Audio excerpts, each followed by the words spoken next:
Very good afternoon to the esteemed gathering here today on the occasion of the second day of INAE Engineers Conclave 2021. This event is being jointly organized by Indian National Academy of Engineering and International Solar Alliance over WebEx. So once again, a hearty welcome to all of you. The program schedule for today, that is day 2, goes by as shown in the view foil. We will be discussing theme 2 today, which is basically achievements of Indian engineering under the Azadi Ka Amrit Mahotsav.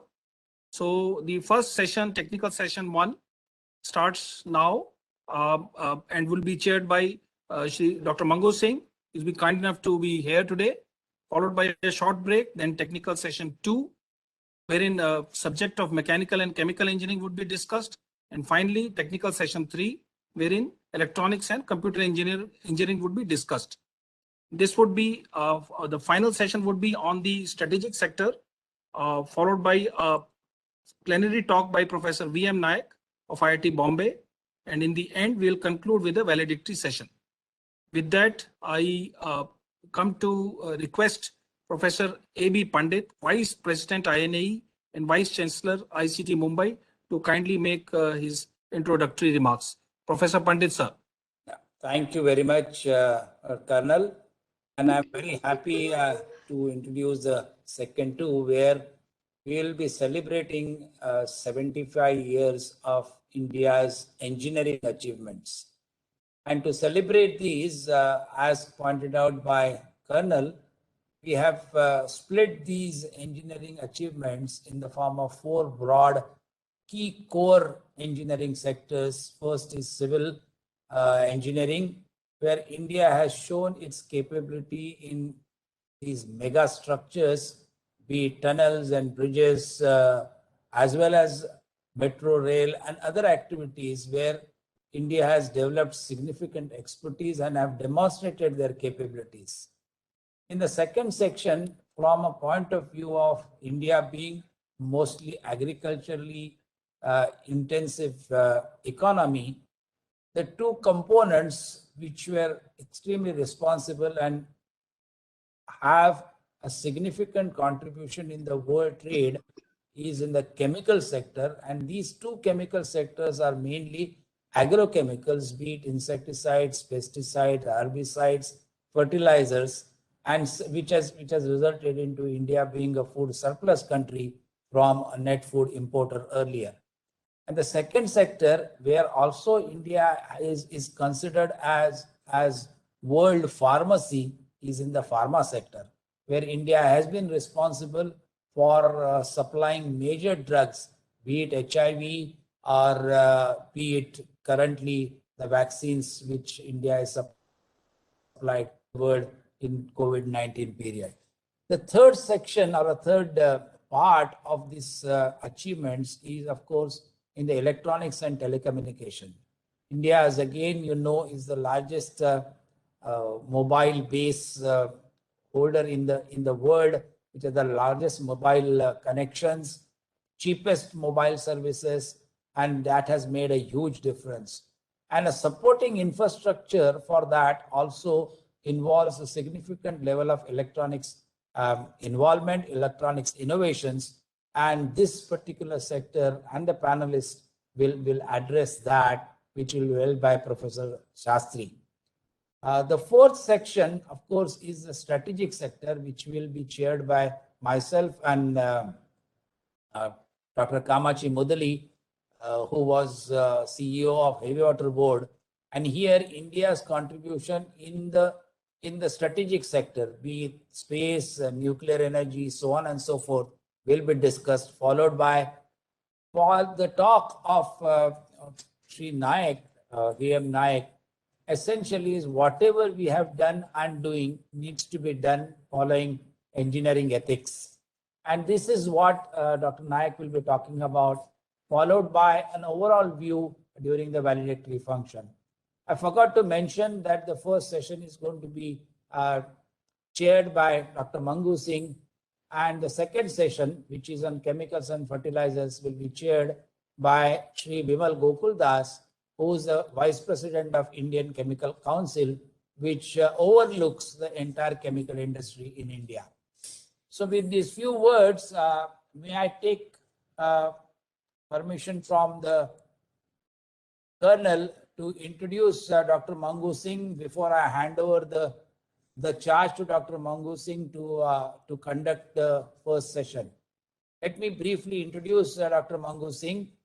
He is a graduate in civil engineer from University of Roorkee, one of the oldest institutes, and now IIT Roorkee, an outstanding academic performance. He joined Indian Railways and then DMRC at the inception stage in 1997. Is currently working as a managing director. He has contributed greatly to Delhi Metro Phase 1. Now, very similar to Sridharan's contribution, Dr. Mangu Singh's contribution in Delhi's metro can be specifically mentioned. He is the one who introduced modern construction techniques in project management, underground tunnels. I think one of my own friends was associated with it, who specialize in underground tunnel, and essentially structures and construction of these structures applicable to major infrastructure projects. I think the booklet gives all the information. I don't want to stand in between what you would like to hear and listen from the others. Now, every session starts with a small video, but before I divulge what that video contains, let me hand over the mic to Dr. Mangu Singh, and I would like to welcome him and thank you very much, sir, for accepting our request. And the session is yours. Thank you. Thank you, Professor Pandit. Good afternoon and welcome to all to this technical session 1 on very interesting topics of super mega structure civil engineering projects. As the format of the technical session, first we will have a short film, and incidentally this is on Delhi Metro. So can this be shared and started? Yes, sir. The film is being shared now, sir.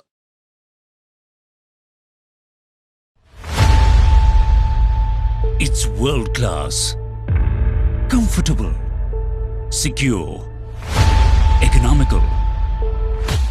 A mass transit system which has become the lifeline of the capital city. It is the Delhi Metro, a technological marvel of the Indian infrastructure.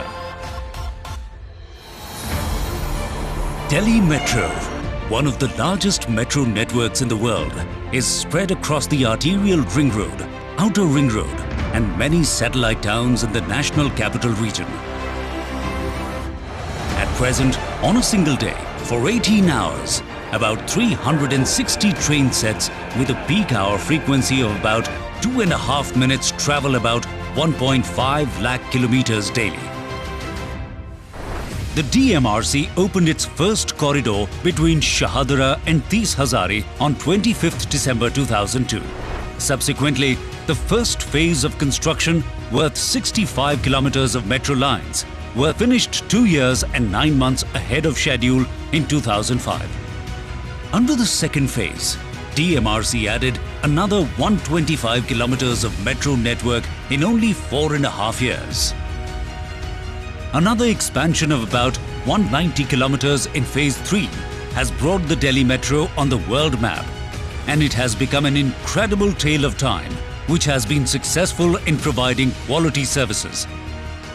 Today, the metro network has woven a web of 28 interchange stations to provide number of alternate and shorter routes to commuters. Presently, DMRC is also engaged in the construction on 3 priority corridors, comprising 65 kilometers under its Phase 4. 2 of these priority corridors are the extensions of the existing pink and magenta lines, bringing more localities of the Delhi in the reach of Delhi Metro network. The 3rd corridor is coming up as Silver Line, connecting the existing Violet Line with the Airport Express Line. DMRC started its operations with ATS signaling system in ATP mode in 2002, which was upgraded to ATO mode as the network expanded. Recently, fully automated driverless metro service was also inaugurated by the Honorable Prime Minister on the Magenta line. With this, India entered into the elite league of few countries having driverless metro systems, which enable more reliability and safety for the commuters. As part of the Make in India initiative, several projects towards indigenization of technologies have been taken up.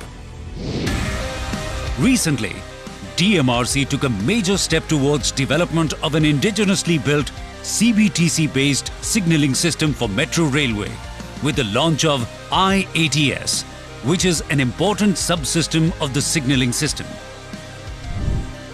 Various digital modes of transaction through the National Common Mobility Card, internet banking, e-wallets with highly automated and upgraded token vending machines have also been introduced for the metro commuters, which have revolutionized the ways to travel inside the metro. Delhi Metro has been certified by the United Nations as the first metro rail and rail-based system in the world to earn carbon credits. Delhi Metro aims to achieve 50 megawatts of solar energy through its installations at various station premises by the year 2022. Around 35% of DMRC's present-day energy requirement is met through renewable energy. DMRC is the consultant for almost all other recently commissioned or upcoming metro projects in India. Delhi Metro has also played the role of a consultant for the Jakarta Metro in Indonesia and is presently engaged as a consultant for the Dhaka Metro in Bangladesh. The DMRC management recognized the importance of finishing projects within time and budgetary limitations right in the beginning.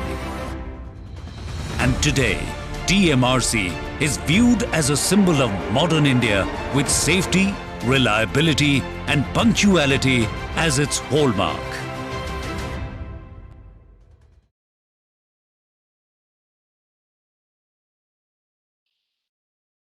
Thanks for sharing this video. I will now briefly introduce the speakers. The topic is very interesting, and I think nothing other than mega structures like the Statue of Liberty and Chenab Bridge could be an example to be given in this technical session. So we are lined up with three panelists: Sri Pritam Biswas, who will speak on magnificent airport structures, and Srinivas Mantralaji. He will speak on Chenab Bridge. I think it's one of the most talked infrastructure project in the country. Then Sthaladipti Saha, who will speak on the Statue of Unity, the tallest, strongest, and fastest. So I'll not spend much of time on the further introducing this. So I invite Sri Pritam Biswas first to deliberate, and I will request the speakers to maintain the timeline. The time allotted is 5 minutes each, so they can finish in 5 minutes. Mr. Biswas? Sir, our request is that you could give some flexibility to the speakers since only three panelists are there. So 10 to 12 minutes would be in order, sir, with your permission. Yeah, but the total time available is 45 minutes. We have already spent 18 minutes. Yes, sir. You got a break in between to absorb the shock, sir. Probably 10 minutes may not be possible. Maybe 6-7 minutes. Let us try to do it. Right. Huh? All right, sir. Sir. I'll try and run through my presentation. It is a 10-minute presentation. I'll try and run through it as quickly as possible. Thank you, sir. Let me share my screen. Can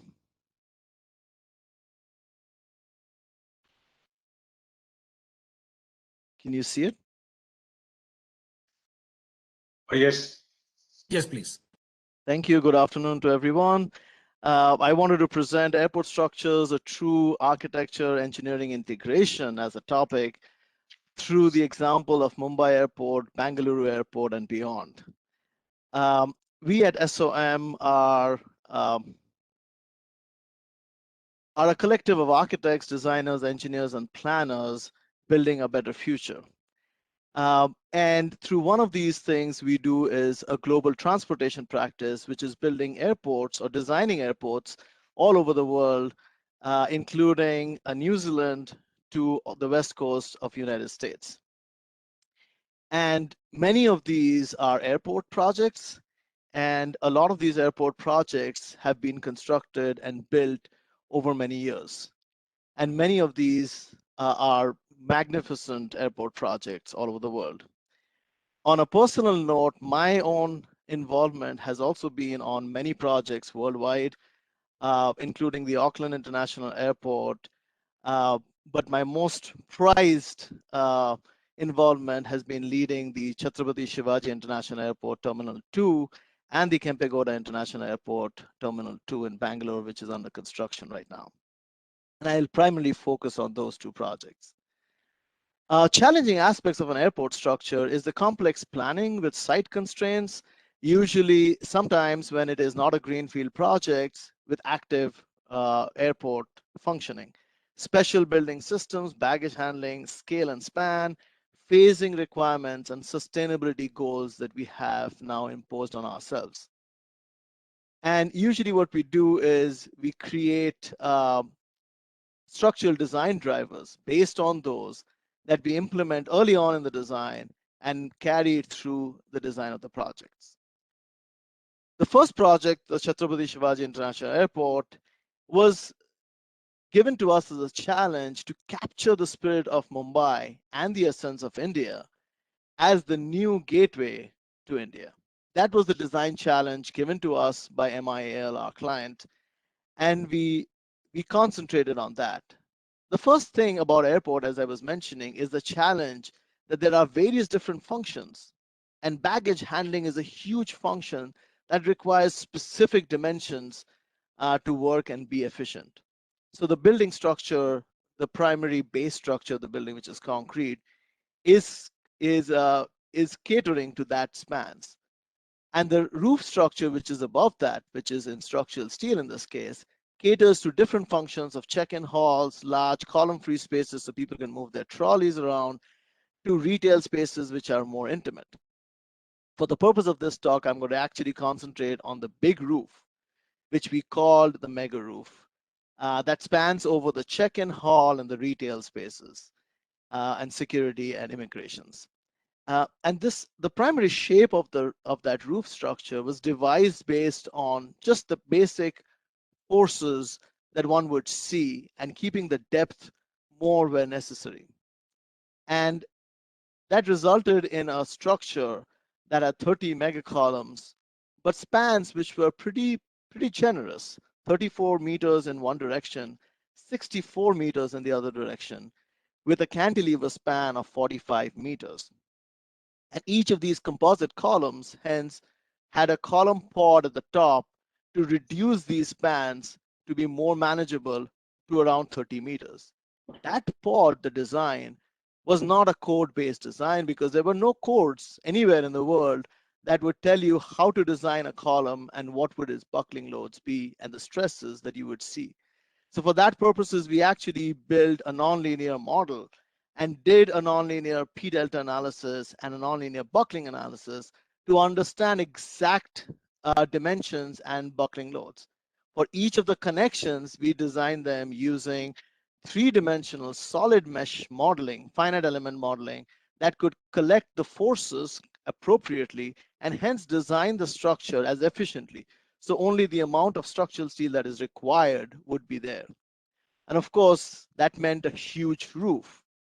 One of the challenges of this project was our client told us, which we also know, all of us who've ever been in Mumbai, that it rains a lot and everything leaks.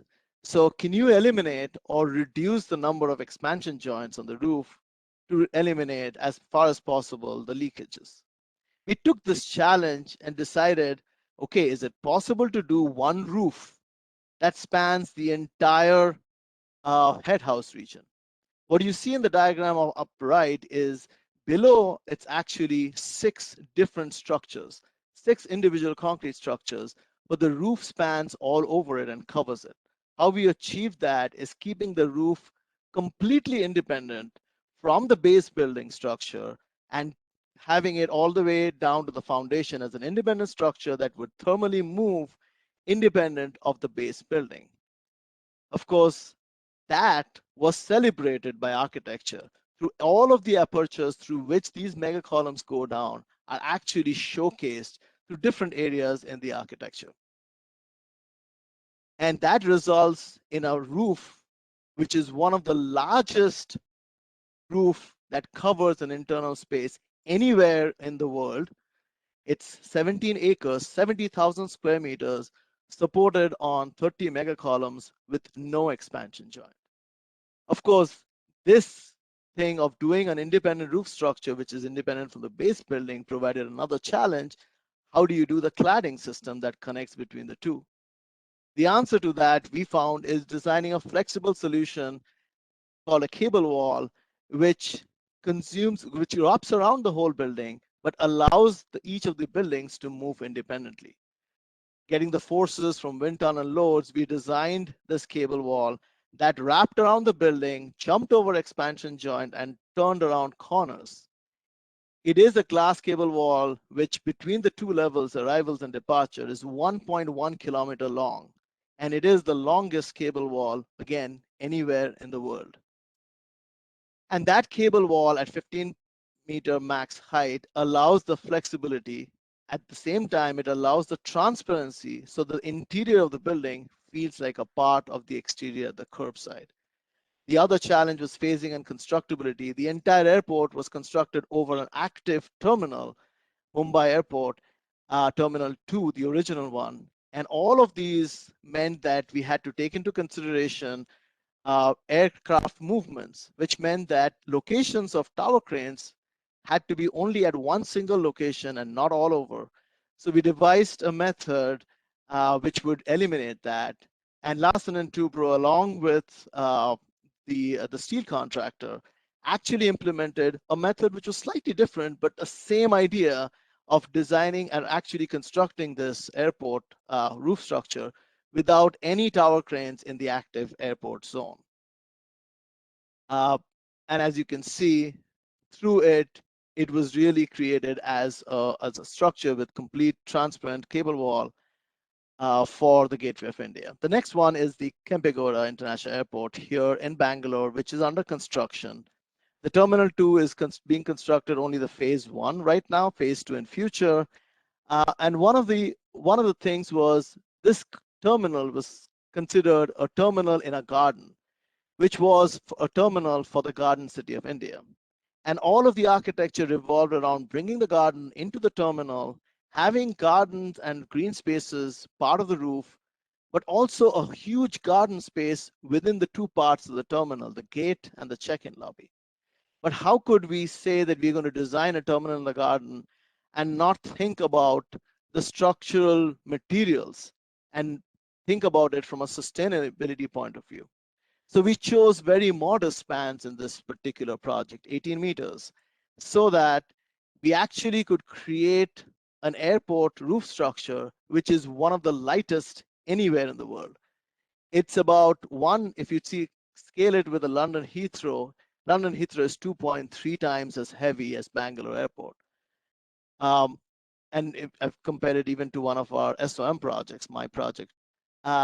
The choice of materials, both for architecture and structural engineering, was concentrating on what you can find very close by so that it is not shipped from outside the country, imported with a lot of energy being wasted in shipping these materials. All of the structure then meant that we were actually designing sizes that were easily shipped, smaller sizes. Each of the columns were made out of individual little smaller members. And the design of these columns was done in a way to make it more transparent so that you don't feel clutter, giving it an 18-meter span. And we concentrated on designing the column and also the nodes and detailed every single node to ensure that it is visible, because all of the structure is actually visible between bamboo paneling. And again, I'm not going to delve into this 3D finite element mesh modeling to ensure that we are not wasting material, but getting material to be used to the fullest. And it is under construction through COVID. It has been under construction. And as we know, it is still scheduled to be opened in the early part of 2023.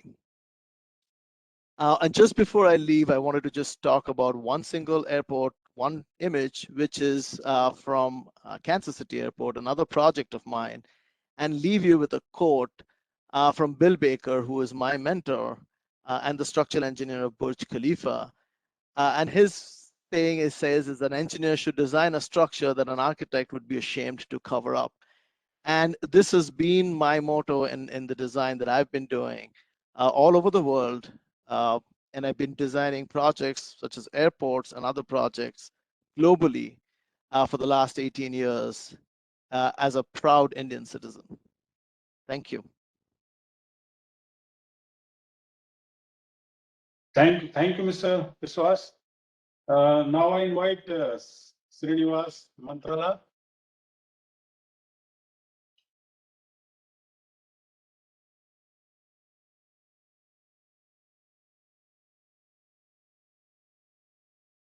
Mr. Srinivas Mantrala. Yes, sir. Just I am putting the file. Okay.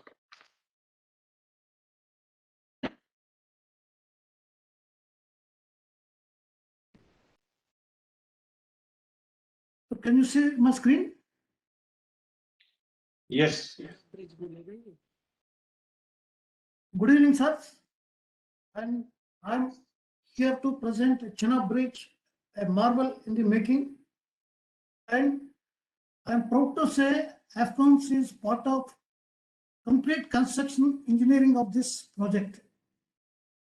And this project is part of Udhampur Srinagar Baramulla railing project, a project of national importance. And this bridge will be world's highest railway bridge once completed next year. And it is located in Himalayas, where the mountains are active. So we have to design for very high seismic forces. It is in sub-zero temperatures.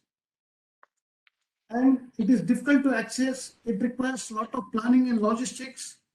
And it is sensitive area for terrorist and warlike situation. It is very close to Pakistan border. While bridge is a physical form, the real bridge is bringing in new technologies and innovations that is making this bridge possible. I would like to cover Chenab Bridge and current status. And recently we completed arch erection. I would like to take through that and glimpse of the micro details and last mile in the journey. So the bridge is around 125 kilometers from Jammu, and nearest point earlier for 40 feet trailer is at Riyasi. So we have to set up a transshipment point for transporting the equipment and material. And this is the general arrangement of the bridge with a span of 467 meters, and which is 362 meters above water level. We can keep symbolically Eiffel Tower below the bridge. And railway engineers particularly know what is the transition curve and the associated problems. And we have a transition curve in the approach. And the bridge is provided with is divided into two parts and provided with a continuous deck of 785 meters in the arch portion and 530 meters in the viaduct portion. And the entire bridge is designed based on British codes, because Indian codes are not applicable for most of the scenarios. These are the very major highlights of the Chenab Bridge. It's the world's highest railway bridge, design life of 120 years.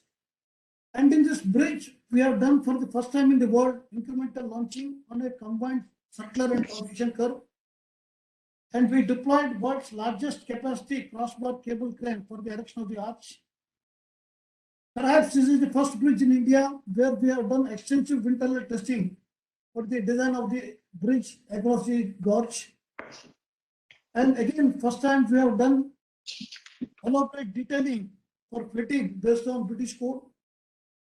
And we have installed double corrosion protected bar and cable anchors for the first time in India. And the bridge is designed for blast loads.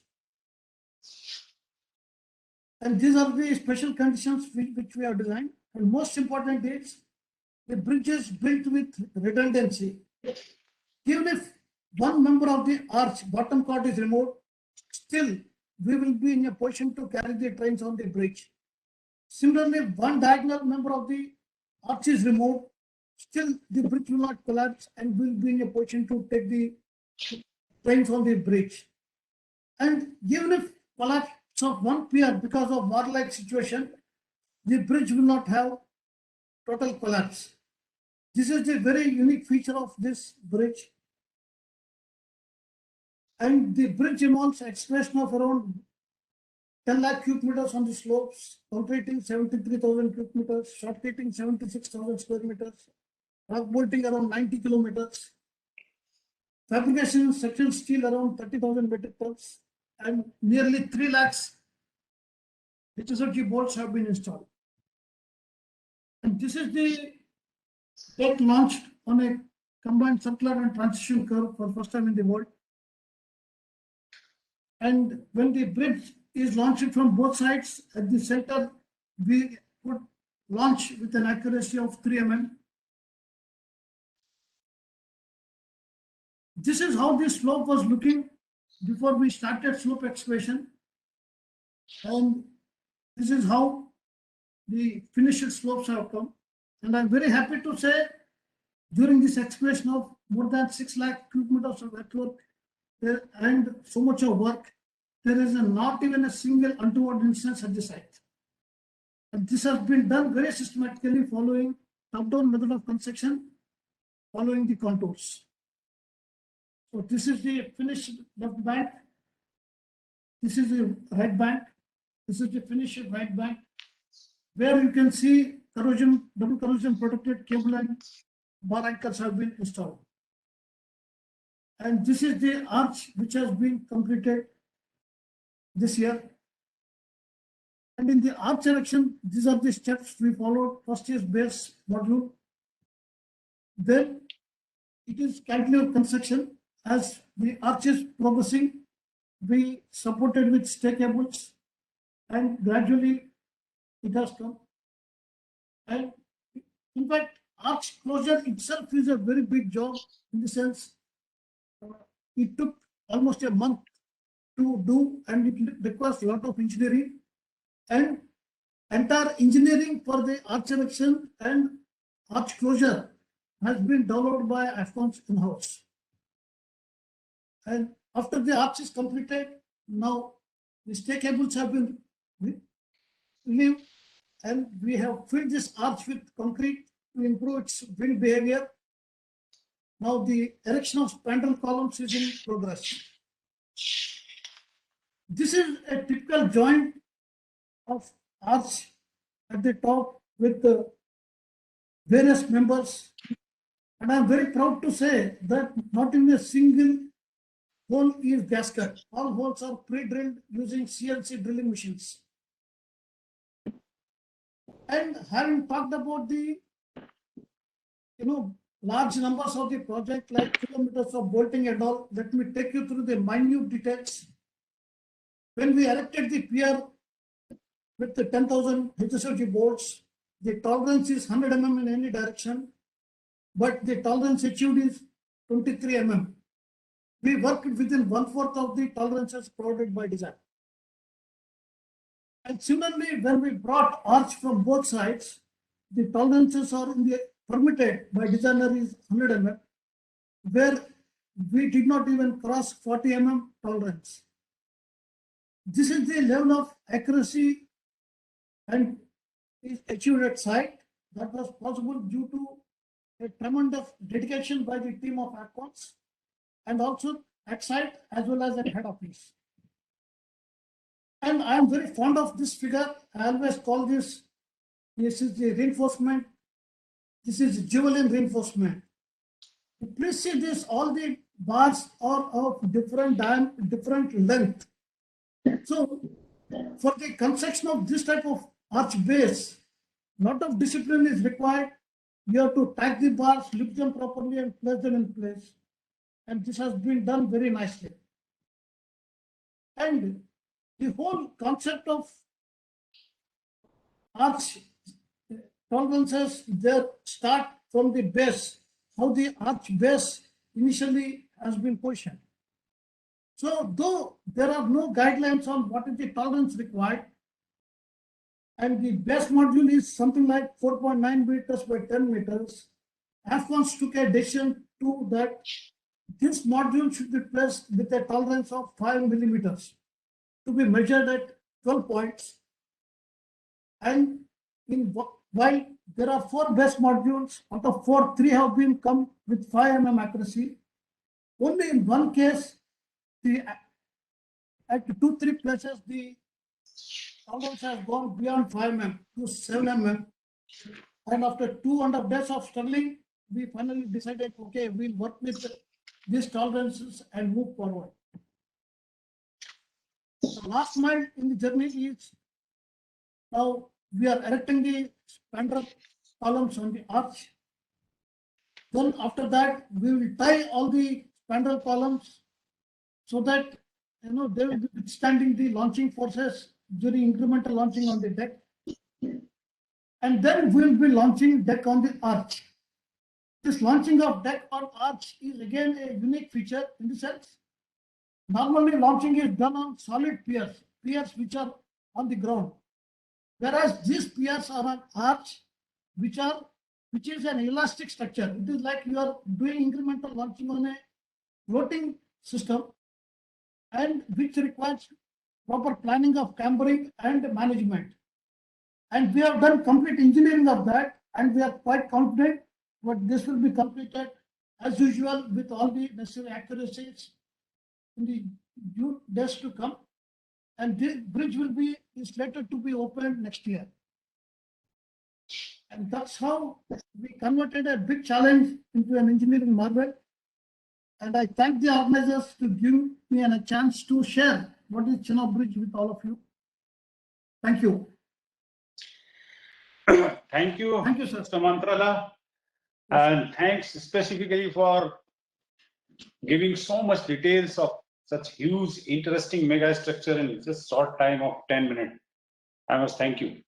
May I now invite Mr. Saha to talk on the Statue of Unity. Yes, thank you, sir. Thank you for giving me this opportunity. I'm Saladipti Saha from Larsen & Toubro, and I take particular pride because of my personal involvement in this project. I was heading the design at that point of time when we started this project.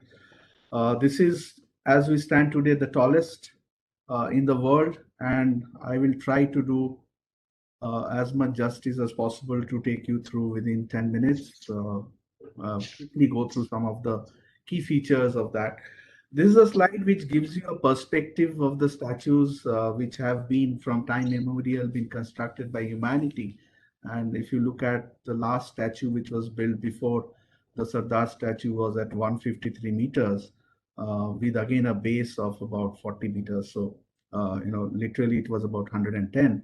So the Sardar statue standing at 182 meter was a challenge, which was a challenge to the engineering capability of L&T as well as construction as we moved into this project as a design and build EPC project.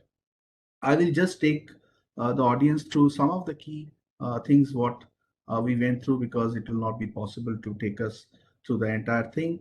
If you look at the project component, we had the statue, which is the main and the memorial center, and we also had a 5 kilometers away a Shrestha Bharat Bhavan and a hotel and parking as part of the statue, including the road connecting between these two spaces. I will consider on the statue for brevity of time a detailed map of the Statue of Unity, where it is located, along with the bridge from the mainland. The statue is on top of an island which is downstream of the Narmada River. So the only access is either through this pedestrian bridge, which is of course available for emergency vehicles, and also by boat, which is at present running right now. Another view of the approach to the statue, just to give you an idea, we have basically two levels at the statue, which is at the 58-meter level, which is an exhibition hall for Sardar. And then we have the 83-meter level and 78-meter, from where you then take an escalator, take an elevator and go up to the chest height of the statue for a view of the surroundings and the nature. This is how we landed up when we are first into the project. And what you see here is the Sadhu Hill, the hillock, which is in the riverbed, a rocky riverbed. And this is what we saw when we first went to the site. And this is how, as you are aware, the Narmada Dam, the gates were constructed only after 2018. It was operational. So on the right, you have the gates being done. And when we took over the job at 2014, this was the status of the site when we took over. And we had to face this kind of situation for 3 monsoons while we were there. So this is how the 58-meter level is our base, and then we have the hilltop at 70-meter level, gives you a perspective as to what are the challenges that we had to go through. We did, a combination of hydrographic and then DGNSS survey, as well as LIDAR, to exactly get the survey points, because which was so much important, because we had to use a lot of technology for the statue. And for us to use the technology, it was very important that our survey, we actually triangulated based on 3 methods and came out, including the riverbed, because we also had to map the riverbed for navigation of the boats. One key configuration importance was the design life. Of course, apart from IRC, not many codes available in India, so we had to use some codes from the Norway region, as well as the BS codes. And of course, because of this design life, a key consideration was given for identification of key materials that we are going to use in this project. About 21 boreholes, 90-meter deep. The region is prone to seismic. The fault zones are quite near, so we had to be extra cautious. Though we had this seismic report from the Ahmedabad ISR. We did involve a lot of cross-hole sonic test. We had telemetry. We had optical photographs through each of these boreholes, including INAE boreholes, and we assessed that what was really required for the geotechnics to be done. We had some shale in the visible areas. We went in for massive protection of this shale so that in future they don't get eroded. Coming to the structure of the statue, 2 parameters which were paramount for the design of such height statue was, one was the seismic and one was the wind. And as I told you that we started with as a design and build, so we had to design and then we had to build. So we adopted some very, very unique methods of design, where we used for seismic design a lower bound and upper bound stiffness, so that we don't have to kind of keep changing the design as and when the sizes are getting finalized. And similarly for the wind, we had a upper bound and lower bound on the mass. Though the wind, we had a requirement of only 19 as per the zone, we had designed it for 50 as requested by the client. Similarly, on the seismic, we had to go for zone 4. We have basically 3 important elements in this. One is the core, which is the basic concrete core which goes up. And then we have a primary structure of the steel, including a secondary and tertiary structure, which finally holds the bronze cladding. I think the key feature, if you ask me, on this statue was the definition of the design right from the beginning was the requirement was how to do it in a modular way so that the construction can be made easier. And that is what led to this tremendous success of this project, because finally, if you see, in only 10 months, the entire statue, the cladding went up in hardly 8 to 10 months. Whereas the entire planning was done such that, we could achieve this because of this meticulous planning and design and modularization. It was a flat foundation. There was no uplift. So we had good founding depth. And one of the key challenges was to accommodate the anthropological dimensions of a leg within, and keep it within, within the leg feature, and still be able to maintain the structural requirements of it. We did go for extensive wind tunnel studies, and also we had used twin mass dampers about with structural damping of 4% for comfort. This is some of the photographs as we progressed from the foundation level. And this is a typical core of the RCC. As you can see, an elliptical core, which actually takes the shape of the leg, and it is hidden inside the core. This is a typical model of a GSA analysis mode that we have used for the structure. This is the drum base under construction. Another view of the drum base as we move forward. And this is the various stages in this entire thing was modeled in BIM, so that we could track, because each element was RFID read in terms of the bronze panel, so we could track and trace every element. Another view from the top. This is a view as you see under cloud cover. It's such a height, and you can see the construction has been going on all areas simultaneously. While we are cladding the statue, we are also parallelly going on with the steel construction above as well as construction below. So it was, kind of attacking the statue from all fronts simultaneously. This is a typical section of the statue as you see as it goes up. What you see first is the core inside, and then you have the primary and the secondary structure at the end, and then you have the tertiary structure, because each of these nodes, which was about 20,000 nodes in this massive steel structure, this is one of the typical nodes, and we had 20,000 of those nodes. Each one of them are different because of this unique nature of the shape of the statue. We couldn't kind of. This is another. We had about 500 macro panels, so we designed it such that we would modularize the entire structure. We scanned the model, we modularized it, took it to 3D, and then made it about 500 panels, which were again subdivided into 9 micro panels. And each of these micro panels was roughly about 2 meter by 2 meter width, with the cast. And you can see the photograph on the right, where the 9 micro panels are being formed into one macro panel. And you can see the size of the people with respect to the shape of and the size of the pupil of the statue is about 1.5 meter height.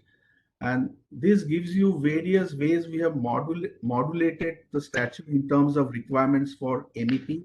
So we could modulate everything in terms of where we want to provide vent so it is not visible. As you see, this is the hem of the coat, and we have hidden a lot of vents inside this which are not visible to the common eye.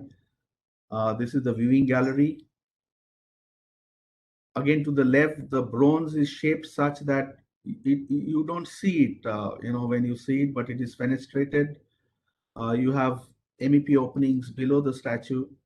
This is a facade testing we did for that. And this is, of course, the final integration of the steel with the bones panels, which is done just like you do for a facade, where it is erected like a cookie cutter, kind of you have this brackets and you keep on fixing along with the brackets. We had to do a bronze pre-assembly layer by layer separately, so that, and this is a view of the pre-assembly yard, storage yard, where we had to do a pre-assembly of the annular sections of the statue. And here you see one part of it where we had done a pre-assembly to check everything is in order. dismantle it again, and then take it to site and erect it. Gives you a scale of the statue.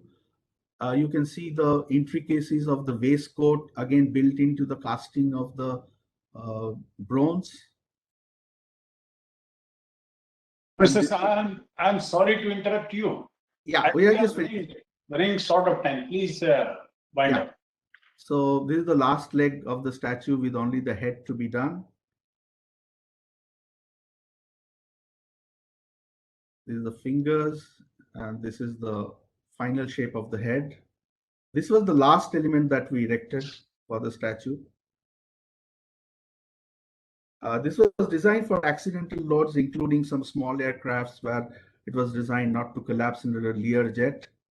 And this is the final shape as you see it today, fully functional and available to the public. Thank you, sir. Thanks, Mr. Saha. In fact, I had opportunity to visit the Statue of Unity 2 years back, and it was highly impressive. And in fact, at that time, people from L&T, they explained the entire project. I was in a group of engineers. So it was a very nice experience.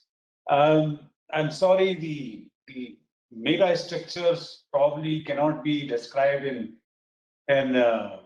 mini time schedule. We were asking too much from the speakers to compress it to such a small time. But I am sure the audience has been greatly benefited. They got a lot of details from all the three speakers. Can we have now, because our outer limit of time is 2 o'clock, can we have one or two questions if it is coming forth there?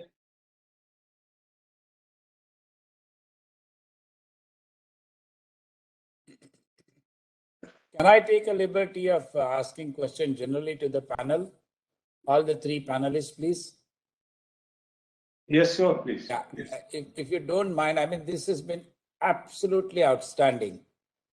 But the kind of civil engineering which was learned maybe a few years ago and which is being practiced, there is a world of difference between the two, not only in terms of design, but also in terms of construction techniques.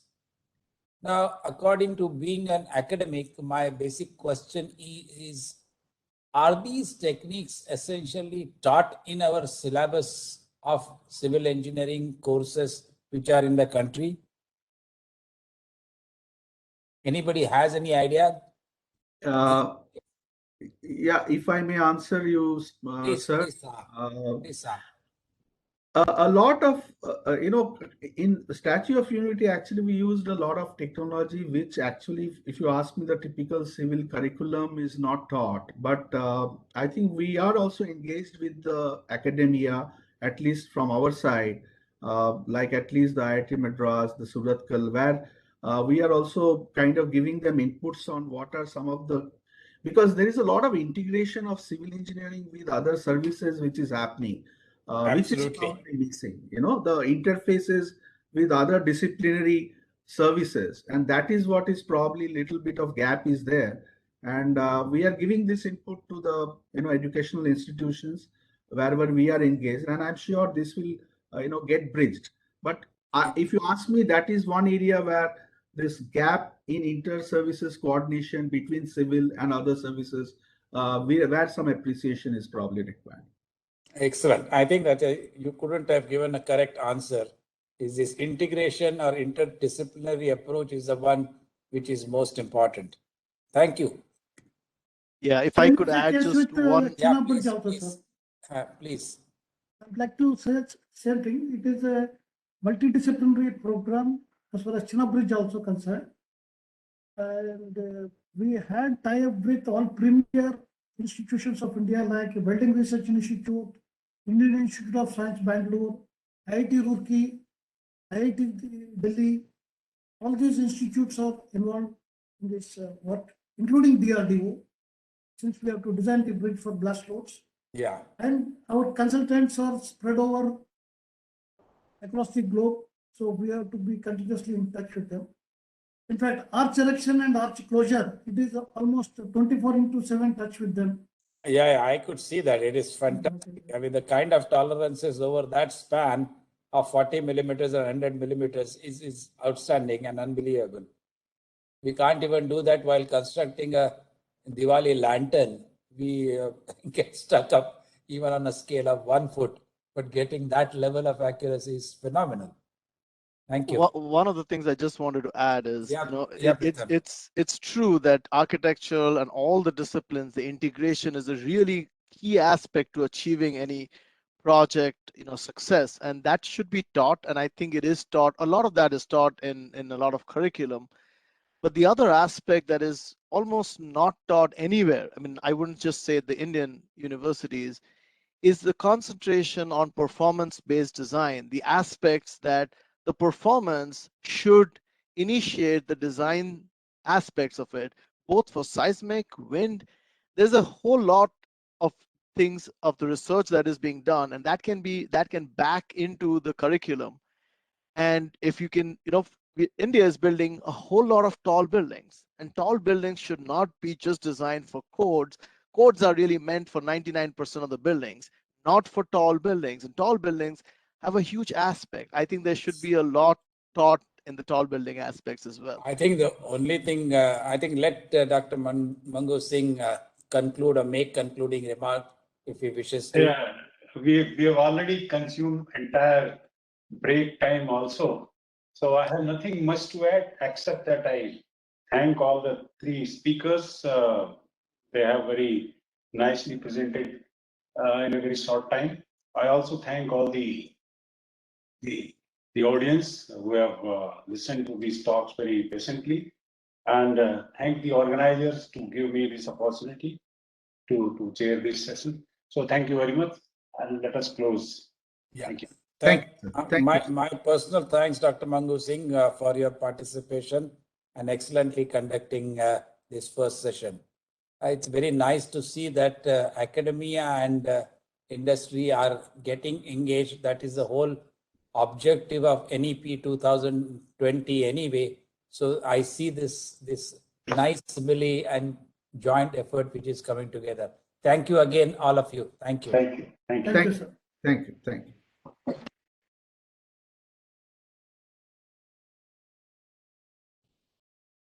We move on to the session 2, which is essentially chemicals session. And this session is chaired by Sri Bimal Gokuldas, my old friend and colleague from ICT. And the session will have Dr. Ajit Sapre, Group President, Reliance, Dr. Ajit Kumar, Principal Technical Advisor, United Phosphorus Limited, and my old friend, Sri Rajendra Chinodkar, President, Manufacturing Operations of Lipin Limited. The session chair, Sri Bimal Gokuldas. To introduce him, I'm very happy to give a brief introduction. He is a Managing Director and Chief Executive Officer at the Dharamsi Morarji Chemical Company Limited. Is one of the oldest companies. He's a technocrat with entrepreneurial spirit, having deep expertise in sulfur and boron chemistry. Not many people are there who specialize in inorganic chemistry these days. He has been associated with DMCC for over 2 decades and has played a pivotal role in transforming the organization and propelling business growth. Now, everybody in chemical industry knows Bimal Gokuldas. In addition to that, he's also Vice President of Indian Chemical Council, which overlooks all the chemical industry in India and abroad and establishes linkages which are present or which need to be developed. Without spending much more time, I will hand over the session to Bimal to start and initiate. Bimal. Thank you, Professor Pandit. I hope I'm audible. Yes, you are very much. Thank you. So thanks for the introduction. It's really my pleasure to be part of this session.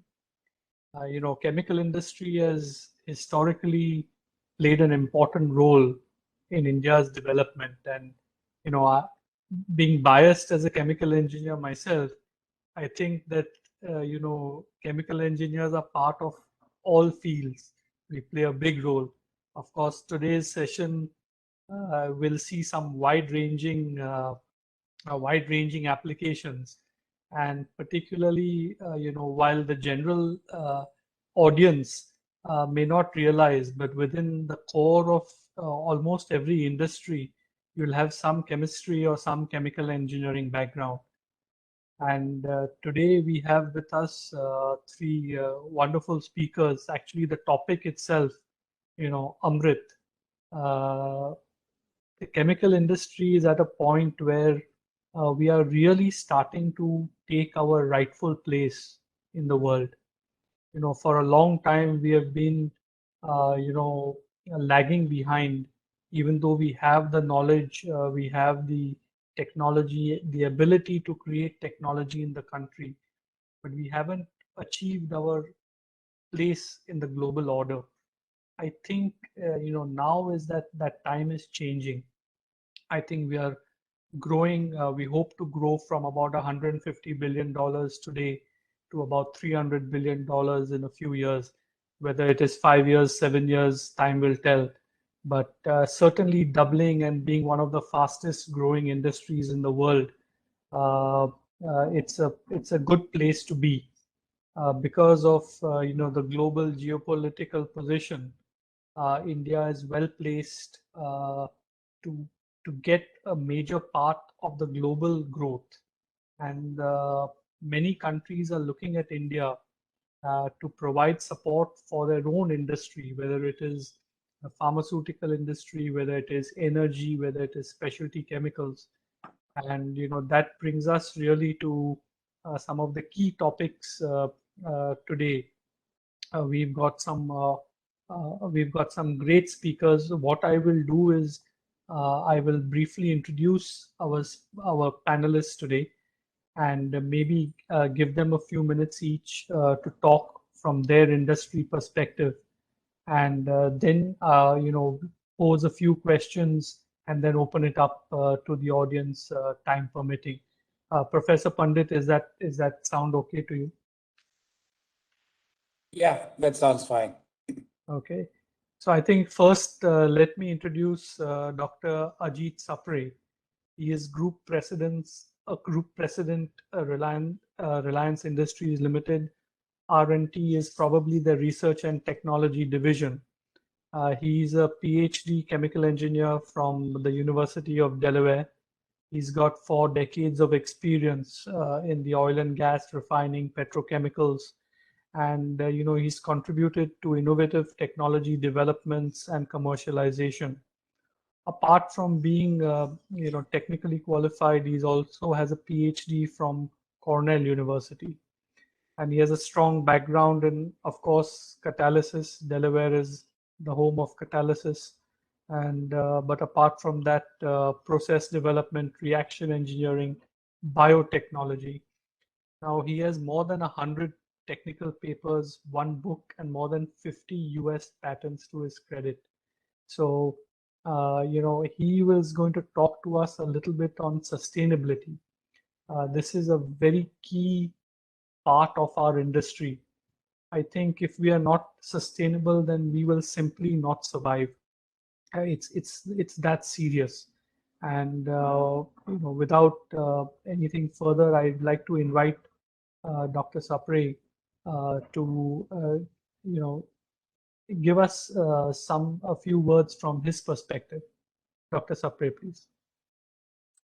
Yeah, thank you very much, Mr. Gokuldas, for that very long introduction. I was expecting something brief, but let me first begin by thanking the kind invitation to participate in this engineering conclave celebrating Azadi Ka Amrit Mahotsav, the 75 years of India's independence. And I will not dwell much on the past. What I want to do from my perspective is that the last 75 years have given us a strong foundation to build on.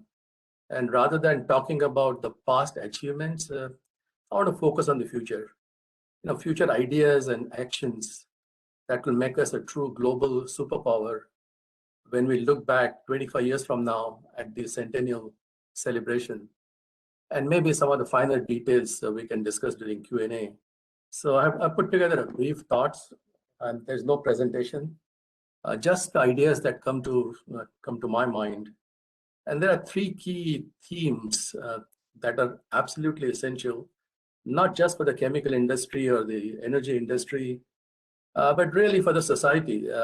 And I'm talking about what we need to do in India. The first, we need to develop in India and commercialize flagship or first to the world technologies. This is kind of building on what you said, Mr. Gokuldas, that we haven't really truly achieved our real position in the world. And we can only do that in this capital intensive industry when we develop something our own and actually commercialize this. So I would emphasize that we must invent and then implement in India as part and parcel of Make in India. This is in the true spirit of Atmanirbhar Bharat. That's the first point. Second point is that we have a golden opportunity to leapfrog the world with two major disruptions we are witnessing. The first one is certainly the climate change and the sustainability being right in the center, and sustainability become a core for future economic growth. For our economy to grow, we absolutely need to focus on sustainability. Secondly, we are at the cusp of the fourth industrial revolution, where there is an amalgamation of physical, digital, and more importantly, biological worlds. We are all fascinated by digital technologies that have rapidly pervaded our life. In my mind, the biological sciences will play a more important role in this century. COVID is just one manifestation of biology's recent impact. In fact, biology will play a critical role in the climate change scenario, which will impact food, water, energy, and biology will be critical in terms of how we move forward. In the fast-changing world, the velocity of disruption and acceleration of innovation are hard to comprehend or anticipate. To me, this provides a great opportunity to young, talented, aspirational society like ours. In my opinion, we missed all three previous industrial revolutions in India. Let's not miss this fourth industrial revolution. We do not have many legacy assets. This gives us an opportunity to leapfrog or pole vault, whichever is your adjective, in the world. Third, we need to build on collective, connected ingenuity in today's boundaryless world. India is at the 7th position in public R&D spending.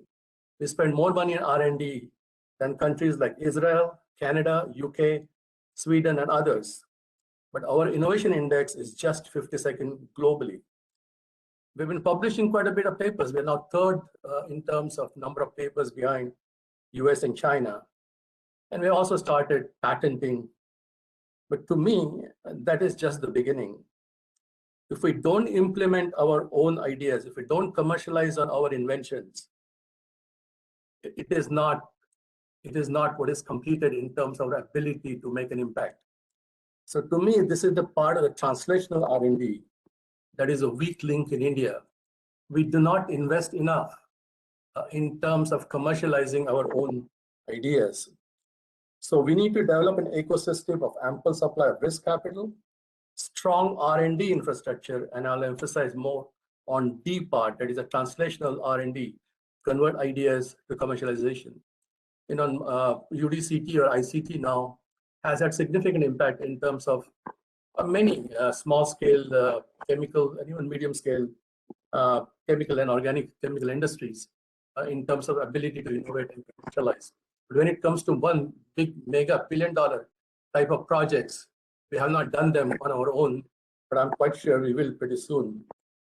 So to me, we need a more efficient mechanism as well to connect investors to innovators.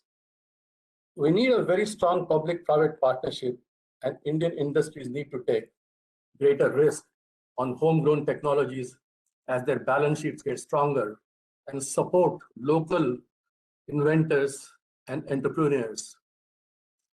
We started R&D in Reliance, the largest private sector company in India, just a decade ago. And that's when I joined Reliance. And I'm actually very proud of my team's accomplishments in commercializing more than 30 in-house technologies. And more importantly, developing many first to the world. And when I say first to the world, they're really what I call truly flagship technologies. And my abstract covers quite a number of them as we have developed them as it pertains to only sustainability. There are many more other things we have done, and I can elaborate during Q&A. But since this event is co-sponsored by Solar Alliance, for many which may mean wind, PV, batteries, and that is true in the near term. But let me talk briefly about one breakthrough Reliance technology development of algae to oil, or A2O, which is truly the most sustainable way of looking at whether it is energy, whether it is food, whether it is water. And what we are doing is we are converting carbon dioxide, a greenhouse gas, with sunlight and seawater using algae or a biological system on a marginal land. At commercial scale, we can make renewable crude oil, I'm talking about renewable crude oil, at $100 a barrel. With subsidies available in Europe and America, we can commercialize this technology today, but we have no such support in the Indian context. For the sake of argument, if you burn this renewable oil just to make electricity, a direct comparison of photons to electrons between solar plus battery, A2O, then we can understand the impact of this technology can have. A renewable oil is nothing but a battery. It's actually oil has the highest energy and power density. And if you include battery cost with the solar PV, and you want to store the energy for several days to ensure resilience and reliability for such intermittent energy source, then you realize oil is very easy to store. Battery cost is way too high, even at $150 a kilowatt hour. To compete with $100 a barrel, the battery cost will have to come down to $10 a kilowatt hour or less. And if you think about it, this is an entirely different way of thinking. Now, obviously, you look at algae, it can do many other things because algae by itself has a cost that has a value of about $2,000 a ton. You're downgrading it to make oil, and you'll only do that when the sustainability or energy independence becomes critical. One time I was thinking of we can convert an entire run of Kutch into renewable oil field using this technology. But anyway, what I'm trying to make a point about is that this is a different thinking in terms of what I said, flagship. Something people are not talking about. Most people have given up on algae because they don't think oil is going to be there around. But oil is nothing but a battery. And if you think it from that perspective, we will not be a fast follower in the world, but we will truly become a global leader. So anyway, so this is just one technology just because it's a Solar Alliance. And I want to talk about, at the end of the day, everything on this comes from solar energy, whether it is food, whether it is fuel, everything that we do has, at the end of the day, an element where photons get converted to something else. By the way, there are many other flagship technologies that we have developed, and all of them are catalytic. So one thing I decided to do, that all thermal processes that exist in refining and petrochemical, we're going to convert them to catalytic. So first thing we did was that we're going to retire the steam cracking business. So develop a technology called MCC that will get commercialized. It will cost about $2 billion to commercialize this technology. Essentially, we're converting oil to petrochemicals without any liquid fuels. And then the petrochemicals can be converted to plastics. We also developed a technology to convert the waste plastic back to oil in a circular economy with a more than 70% circularity. It's again another catalytic process we have developed. So many of the catalytic technologies we have developed, if you look at all the green hydrogen discussion, if you look at instead of splitting water, if you take the biomass, we develop a solid catalytic technology as a gasification. So we catalytically gasify biomass to make green hydrogen. And if you look at India's coal and energy dependence, same technology can be used as a catalytic solid gasification at a very 40% lower capex and 40% lower opex compared to thermal gasifiers that are being promoted today. So I've been talking to the government of India, Niti Aayog.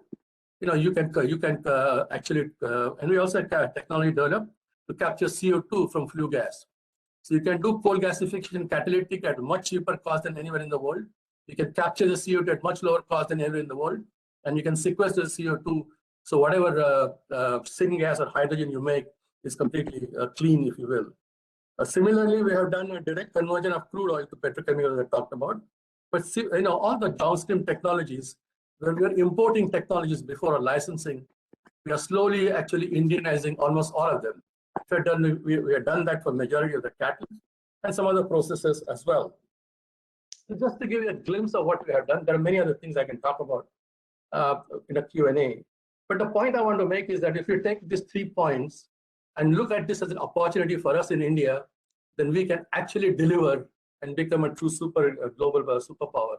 As you mentioned, the Chinese emphasis on the world economy is being relooked at, and India has a great opportunity to participate in a broader sense. But I'm confident that the animal spirit of India and the young Indians is ready to be unleashed and to propel India to glorious future. Because every time I talk to young Indians, I see tremendous confidence, and they don't have this legacy that probably my generation had, that we always looked upon someone else to give us guidance. So being bold, taking risk, and trying, even if you fail once in a while, so what? Unless you try, unless you have a creativity and originality and new ideas, and not just being followed of something else and doing it cheaper and better. Right? What I call that we've done well with the economies of scale and economies of scope. It is about time we do something much bigger with economies of learning by integrating all knowledge and developing something unique and much broader. So anyway, thanks for this opportunity. Probably this is not what we expected, but I wanted to give a fairly frank opinion from my heart about what is it we need to do rather than dwell on what we have done in the past. So thanks again. Thank you, Dr. Sapre. Very interesting. You raised some good points. I think we'll come back to that in a little bit. In the meantime, I'd like to introduce Dr. Ajit Kumar. He's the principal. Yeah, go ahead. Just a second. Before Dr. Ajit Kumar actually delivers his talk, there is a short film which has come from UPL, and we would like you to play that film after you have introduced Dr. Ajit Kumar. All right. So Dr. Ajit Kumar, he's the principal technical advisor with UPL Limited. He's an agriculture scientist with combined experience of over 4 decades in the field of science as well as business. And he has done great field research on pesticides and the regulations around them. And he has been credited with the introduction of many new generation pesticides, besides making several innovations. And his research work has, of course, helped in enhancing, food production in India, gone a long way towards increasing our food security. And as Professor Pandit said, I think before Dr. Kumar gives us his views, we'll have a short video film from UPL. Colonel, can it be played? Yeah, thank you.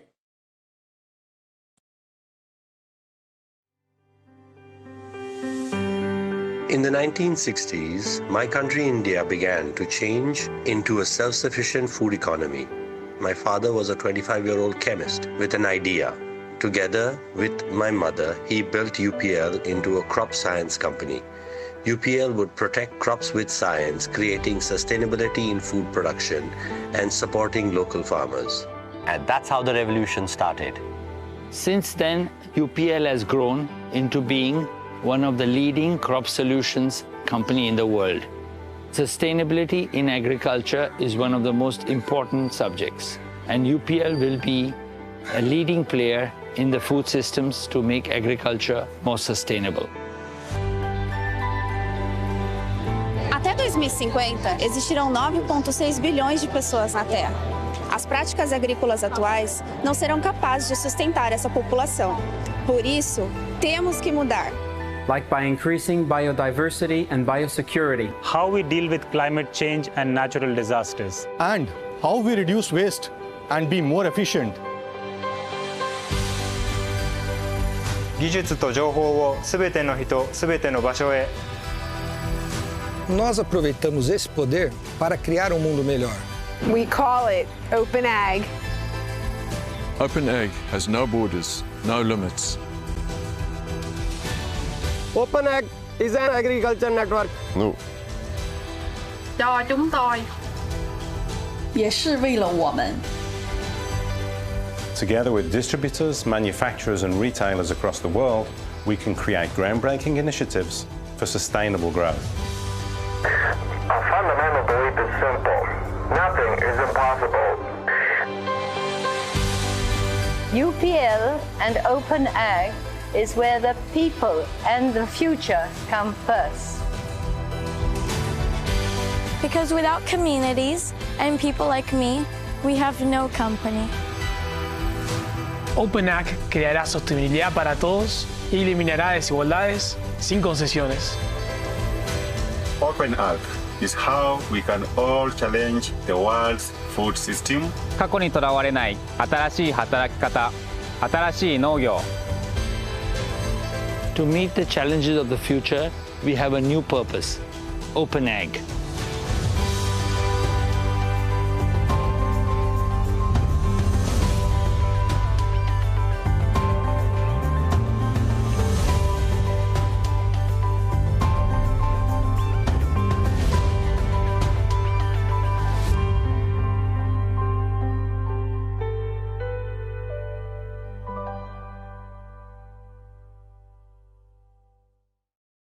Thank you for sharing that video. I think I'd like to call Dr. Ajit Kumar to give us his views on this subject. Thank you, Mr. Chairman, and thank you for allowing us to run this short film, Open Ag, Open Agriculture. Dear Mr. Chairman, fellow panelists, distinguished participants, ladies and gentlemen, at the outset, I extend my gratitude for allowing my views to be shared at this forum on the challenges and the way forward in agrochemical sector. You know, agrochemicals have got a great role to play. Perhaps in modern agriculture, we cannot imagine a food production without agrochemicals or pesticides, or more correctly, as we should name it, the plant medicines. They have been in use in this country for about 60 years. And in the last estimate, it was found by the 22nd Standing Committee of Chemicals and Fertilizers that pests and diseases cause a loss of rupees 90,000 crore. But Mr. Chairman, there is something which was 20 years ago. Translated into today's price and considering inflation, this loss today accounts for 5 lakh crores of rupees. So this is to give you a glimpse of the importance of agrochemicals in the nation building. Mr. Chairman, today, contrary to the belief that our farmers use these agrochemicals indiscriminately, we want to put it to record that our usage of agrochemicals in this country is just half a kg, 500 grams per hectare, as against 13 kilograms in China. So we are much more smart to use these pesticides and be second largest agriculture producer in the world, only after China. That's a different matter, that China is about 3 times the production that we are doing it today. Our export market is something which is at a very pathetic stage, I must say, considering that the global market for agrochemicals stands to $70 billion US, and our share is just about 4%. We can very easily grow from 4% to 8% in 3-4 years' time, given the support of enabling policies. As on today, we are 4th largest pesticide manufacturer in the world, and we have potential to grow. But unfortunately, we are not growing. So in this limited time, Mr. Chairman, I want to just focus on 3 issues that is dragging our business, our manufacturing, our export, our domestic consumption, etc., etc. And they are by number 1, the import of formulation without registering technical grade pesticides. And the second issue I want to talk about is the irrational banning proposal of 27 pesticides which are manufactured by India, in India. And the third point I want to bring about to the fore is about pesticides management bill, which decides the fate of our pesticide industry in this country. It's lying in the parliament. So talking about the first issue, the import of formulation. You know, we always manufacture, we are free to manufacture generic version of pesticides, whatever is being imported.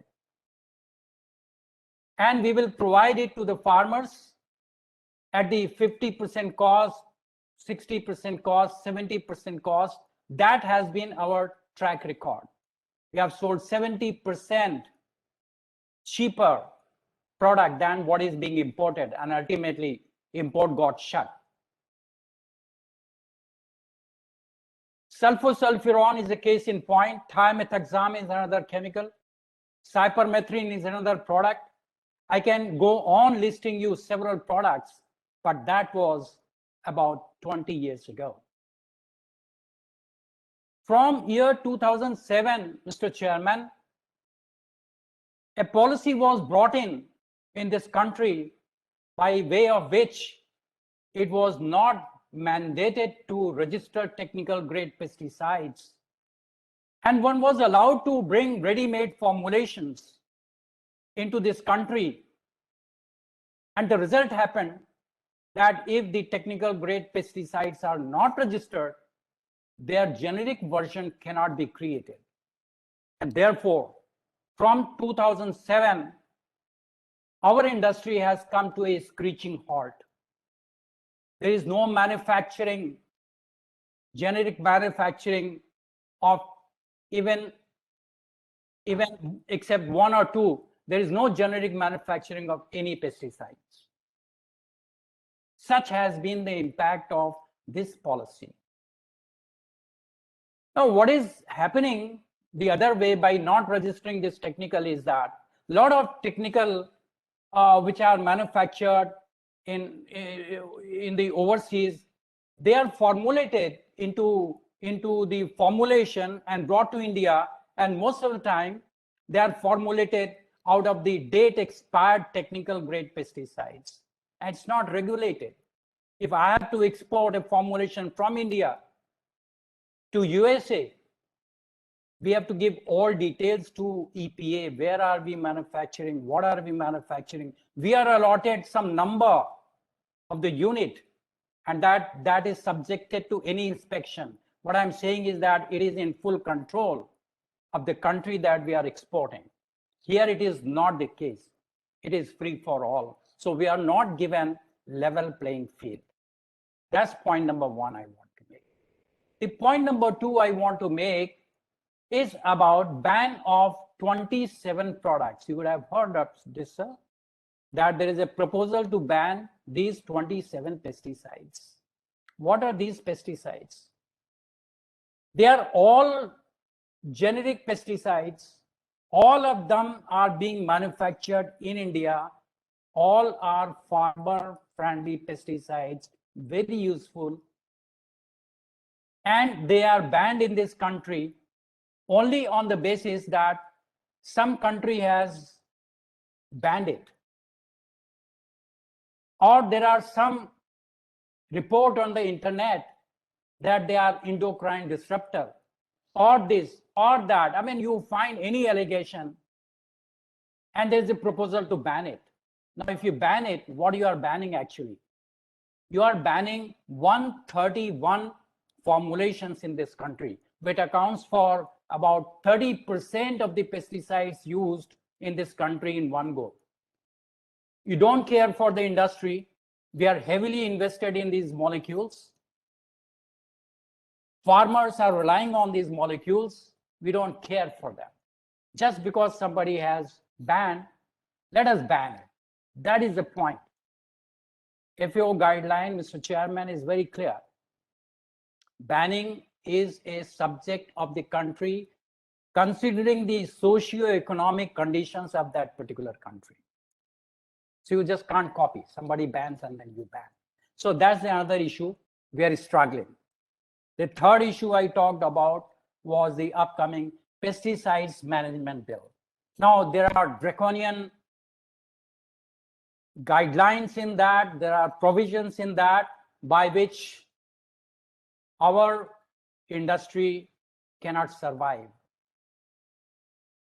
If my plant is to be closed just because one product has found to be substandard, there is a provision that the entire manufacturing license will be cancelled. Now, sir, one manufacturing license contains several pesticides, 20, 30, 40. All 40 will be closed. What is this law? What is this proposal of this law? Just because some foreign aided NGOs are creating propaganda against pesticides, so we have to make our law stricter. You make the law stricter, for sure. But your intention should not be to close the entire industry, entire factory. There is a provision for severe criminalization in this bill. We are wealth creators. We are not criminals. Now, government themselves have brought out a provision. Our finance minister herself mentioned in the budget 2020 to decriminalize for the offenses for genuine commercial failures. We have no concern. We make laws for something which is contrary to the policy of the government of India itself. That is our concern. There is a procedure for review on just the based on opinion. An insecticide inspector can ban your product for 1.5 years. Tell me, sir, which industry will survive if you ban his product for 1.5 years pending for inquiry? It's not on, sir. The industry cannot survive. Sir, the point is very big. We have got limitation of time. All that I want to tell you, sir, the context of me being here in the engineers conclave is that if the enabling policies are not made, if our industries are to be shut, if our factories are to be shut, then what all of us are we supposed to be doing here, engineers included? Well, I have no business to do with the industry, sir. So from this forum, I am raising this point, Mr. Chairman, and I urge upon to you that please take up these issues so that our industry survives and we thrive. Thank you very much for your kind attention. Thanks a lot. Thank you, Dr. Kumar. I think you've raised some very hard-hitting questions, and there's a lot of debate that needs to happen before such kind of laws or such changes are made, and it goes beyond just it's under the guise of safety, but there are a lot of commercial considerations behind it. But we'll come back to that. In the meantime, thank you for your presentation, and I'd like to introduce Sri Rajendra Chanudkar in the meantime. He is the President of Manufacturing Operations of Lupin Limited, very well-known pharmaceutical company. Everybody knows the name Lupin. He has over 4 decades of experience, and most of it with Lupin. He's been about 35 years with Lupin. He is heading all their manufacturing sites in India. He is responsible for corporate projects, engineering services, global operational excellence, EHS, formulation technologies, and a whole host of other things. He's a chemical engineer from ICT, and he has done a diploma in systems management from the Jamnalal Bajaj Institute, and also a PGP Max from the Indian School of Business, Hyderabad. So I'd like to invite him to give his views on the role of engineers in the Indian pharmaceutical industry. Thank you, Chairman, for giving me this opportunity to share my views on the pharmaceutical industry, its growth, as well as the role of engineers in the pharmaceutical industry. I would like to share a presentation. Just give me a second.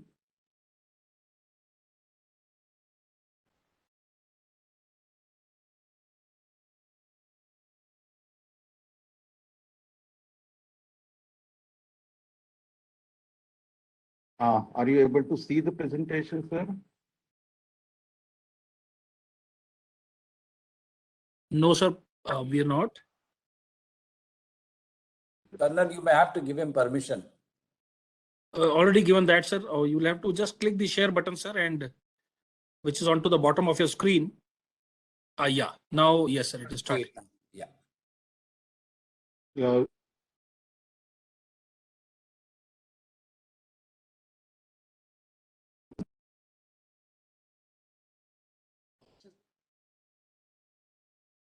Not yet, sir, not yet. It is, but it says that it's starting to share the content.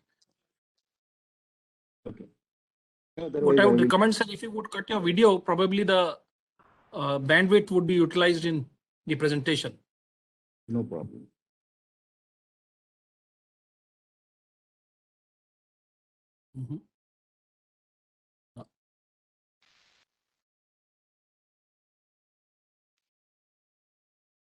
Anyway, I will start, talking on the topic. What I am going to talk mainly is on the pharmaceutical industry, its growth, how it has been happening, and the role of engineers in the pharmaceutical industry.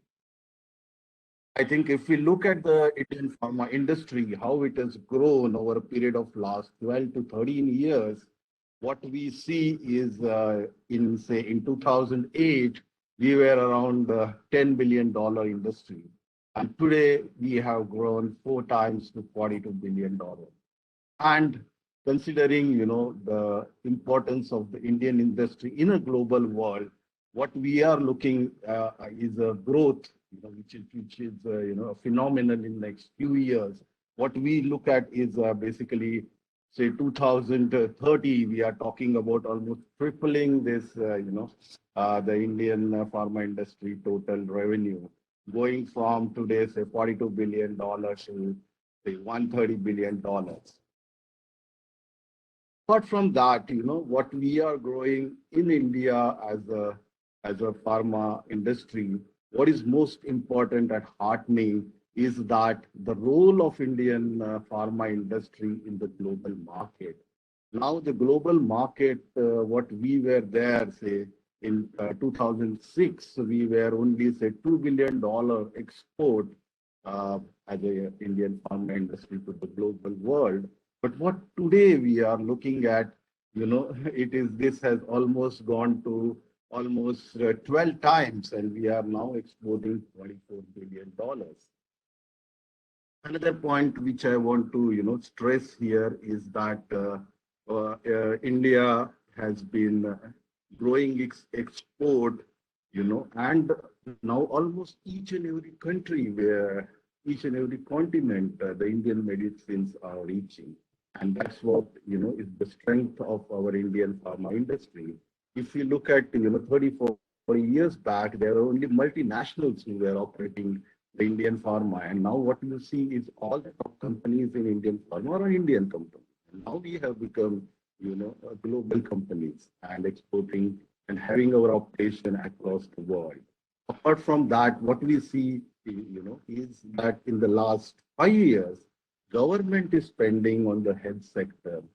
They have spent almost $24 billion on the health sector in FY16, but in FY20, this is almost double to $48 billion. Apart from that, what I would like to cover is, the role of Indian pharma industry in the global market. As you have seen in the COVID times, we have been called the pharmacy of the world. Because the whole world, looks at Indian pharma industry to supply the quality medicine.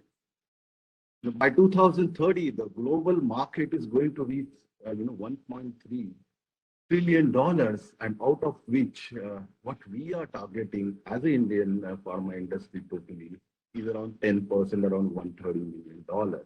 And that, let me tell you that that is as far as the revenue is considered, because what we transfer the medicines is at a much lower price than what is available finally to the patient, and the wholesalers and the pharmacy chains, what they supply finally is the price at which the patient buys. So though we may be, today occupying say 20% market share on the, in terms of volume, but in terms of, as a revenue, we may be much lower.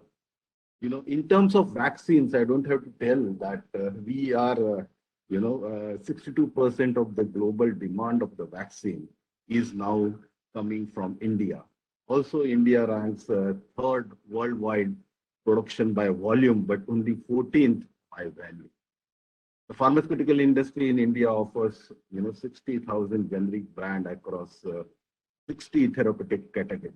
And the API industry, we are actually almost second overall in the world.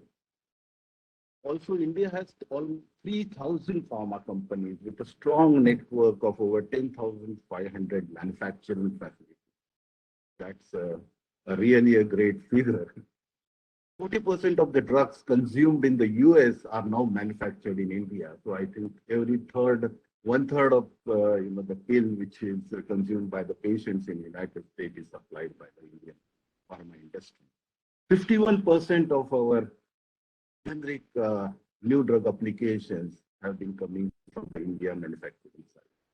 And also India has the highest number of US FDA compliant pharma plants outside of the USA. Now I switch the topic and talk about what is the role of engineers in the pharma industry, Indian pharma industry. Though, as you know, Indian pharma industry has been mainly, if the professions which are there are the pharmacists and the chemists. Today also 60% of our job roles belong to the pharmacists and chemists, because of very high number of people who are required to operate the facilities in terms of the various machines and the equipment, and they are being run by the pharmacists and chemists. So what we see, the role of engineers is mainly in the supervision, in the middle management, in the top management. And I'm very happy to share that in Lupin, our managing director is a chemical engineer, our vice chairman is a chemical engineer.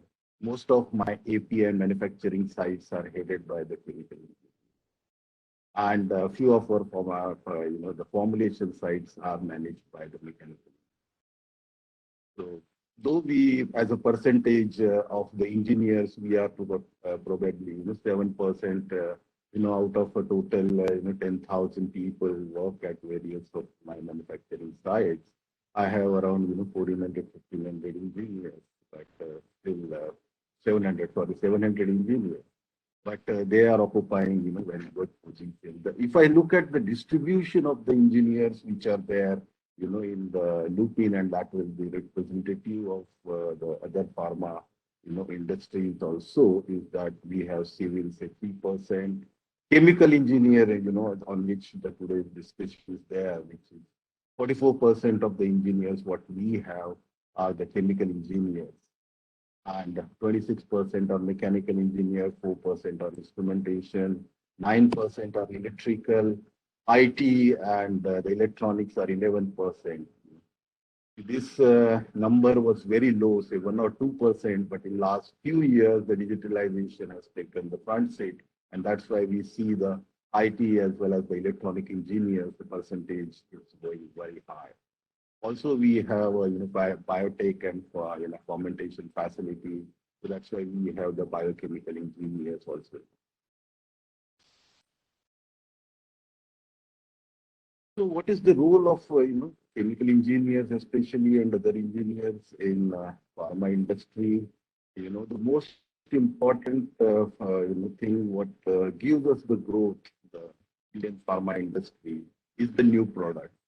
And because, as you know, as the medicine, once we have the product and through the life cycle, the prices only keep on dropping 10%, 15% every year.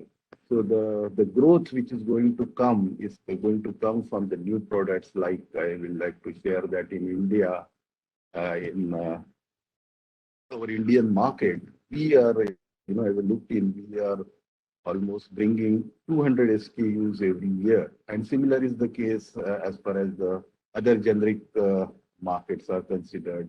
And there also we have to bring the new product. And that's why our R&D has to be a very strong. And also what happens in the R&D, if we are talking about, say, the API, if we are developing the active pharmaceutical ingredient, it basically the R&D develops it in the glass at say 100 grams stage. So what chemical engineer finally does is to take this technology, take this process and take it to a scale of 100 kg, 500 kg or 1000 kg batch size. And that's where the chemical engineers has the role to play, especially in the design of equipment, in various, heat and mass transfer calculations, the reaction engineering, the thermodynamic calculations, the various safety parameters, the environmental, the water balance. And that's where we look for the chemical engineers in the new product development. And they have a great role to play. And we have especially a separate function, which is called the tech transfer function, and that contains only the chemical engineering. Apart from that, the engineers which are required in the R&D is required also for the maintenance of the whole R&D. So when we talk about the new product, bringing into the manufacturing facilities, and also when we talk about a very high growth rate, the Indian pharma industry has over the last couple of decades has grown with a CAGR of almost 6%. Maybe in the last 5 years, the CAGR rate has come down to 6 to 7%. But overall, if you look at it, the CAGR growth has been very high. And when we talk about growth, it's I'm talking in terms of revenue. It's the volumes which put up, which are required higher and higher. And for getting those higher volumes, what you need to do is put on, either do the expansion of the facility or put on the new manufacturing facility, put on the new manufacturing sites. And that's where, the Indian pharma industry, it totally is, thankful to all the engineers who work on this. And majority of the work on the creating the new manufacturing facility has outsourced that activity. And that's why the number of engineers, what we see in our industry, may be 7 to 8%, but the majority of this role of creating the manufacturing facility comes as an outsourced activity, especially the civil team who works on the plot layouts, building design, construction, the pipe rack, architectural, that is totally outsourced.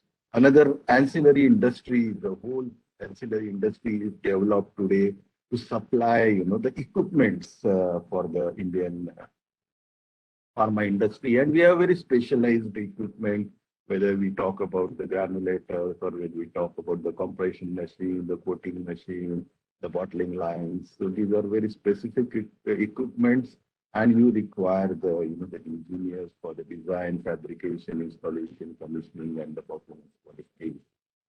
Apart from that, we require the electrical engineers and the instrument engineers for all this building of our new manufacturing facility. Also, the engineers are required in piping, insulation, effluent treatment facility, fire hydrant system, quality control lab, warehouse, utilities, etc.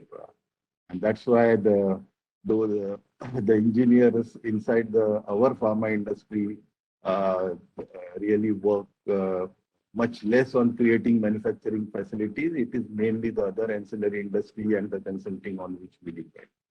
So the role of our engineers is mainly, in the running our manufacturing facility, especially chemical engineers are required, for the monitoring of the process, especially the solvent recycling and solvent recovery units are totally run by our chemical engineers. In maintaining the facility, in the process improvement, in the process engineering, in the energy optimization. And apart from that, as I said, the IT engineers and more are coming, and then you have the data engineer, data scientists required for the digitalization. That's what have been, the role of engineers in the pharma industry. There are some challenges, which we are facing, in terms of the engineers. One is most of our manufacturing facilities are not located in the cities and big cities. So there is a reluctance of the engineers to work in these factories and ships, and very, very difficult, to get the engineers to work in the factory. And that's why, the numbers, what you see is much lower as compared to the pharmacists and the chemists. So I will request through this forum, that there is enough growth opportunity in the pharma industry. So we look forward to the engineers to work with. Apart from that, there is a less attraction to the core engineering of, say, civil, electrical, mechanical, chemical, as compared to, people, the kids they are only interested in the IT and computer software as compared to the core engineering. That's where we will have to work, how we can make them, study the core engineering. So this is what, Chairman, I wanted to, give my views on the pharma industry, its role in the global market, as well as the role of engineers, especially in the chemical. Thank you very much. Thank you, Dr. Chinotkar. Very interesting, especially, of course, the impact, but also the challenges are very real. I think we are all facing the same challenges. You can stop sharing your screen. Yeah. We'll open up for questions. I just had one or two comments for each of the speakers, or questions for each of the speakers. I think for Dr. Sapre, talked a lot about the circular economy, green hydrogen, things like this. But there's a fundamental challenge. We are all looking at GDP growth. We need to have GDP growth in order to employ the people, feed the people. And how do we balance that with the alignment towards the UN Sustainability Development Goals? How do we manage climate change? Because by GDP growth, it means we need to keep consuming. On the other hand, if we keep consuming, that's a race to a climatic disaster. So how do we balance this, in your opinion? No, I mean, certainly, we need to reduce consumption, we need to reuse, we need to recycle. I think sustainability and circularity, when it comes to, is really how do you minimize the impact?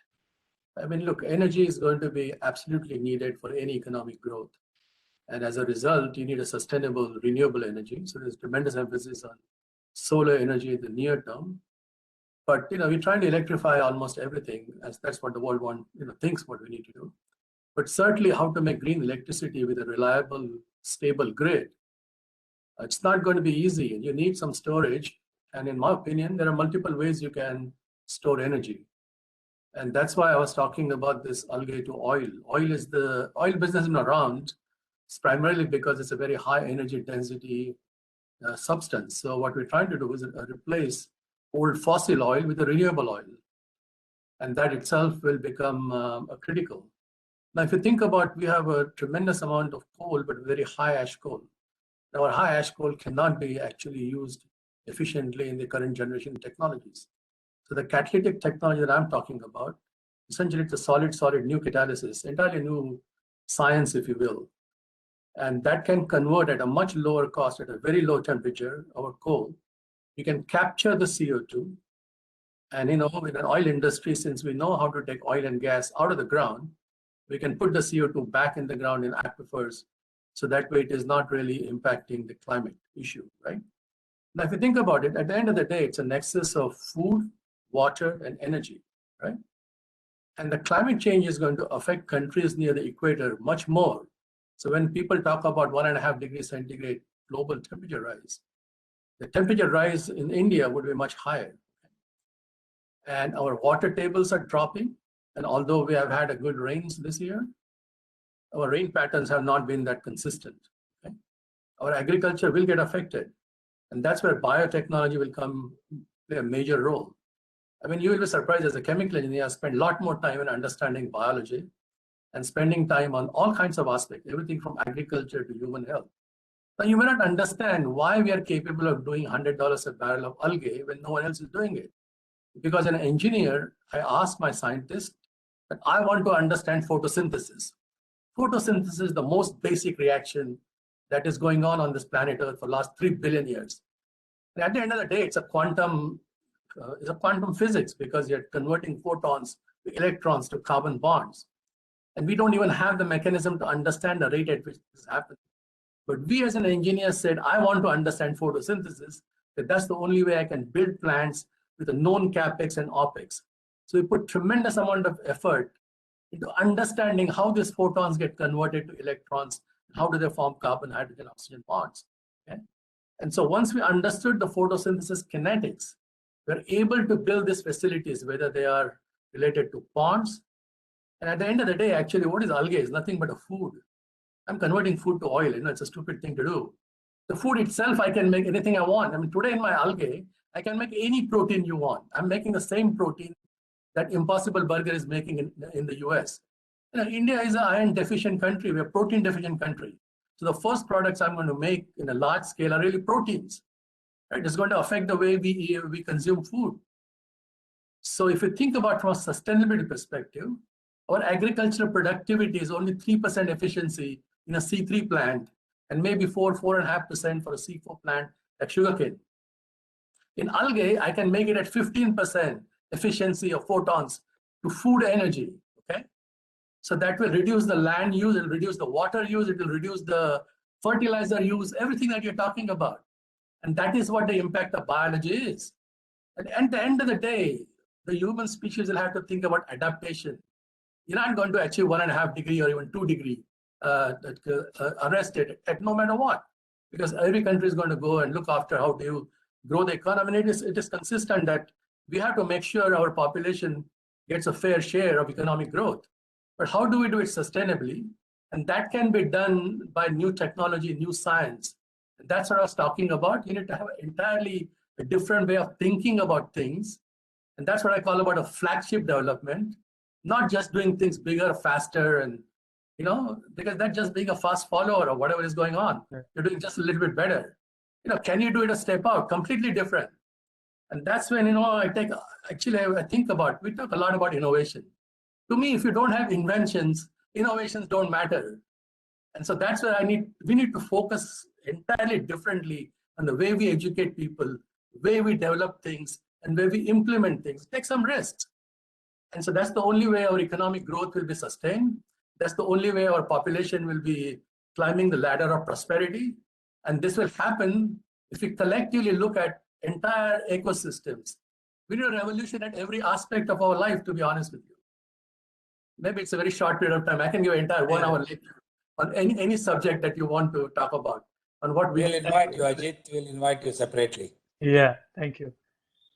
I had a, for Dr. Kumar, we talk about, of course, the role of agrochemicals is very clear. and we need to certainly use what we have to use. But is there anything the industry can do to sort of reduce the impact of getting the residual agrochemicals into our food chain? Are we thinking along those lines? And secondly, is there something we can do to change the image of the industry in the eyes of the general public? These are two very important factors. We are serving a national and a global need, but are we? Is there something else we can do to change the perception? Sorry, Professor Pandit, we are exceeding time, but I think if you permit a couple more minutes, it may be interesting for the audience. Couple of minutes is fine.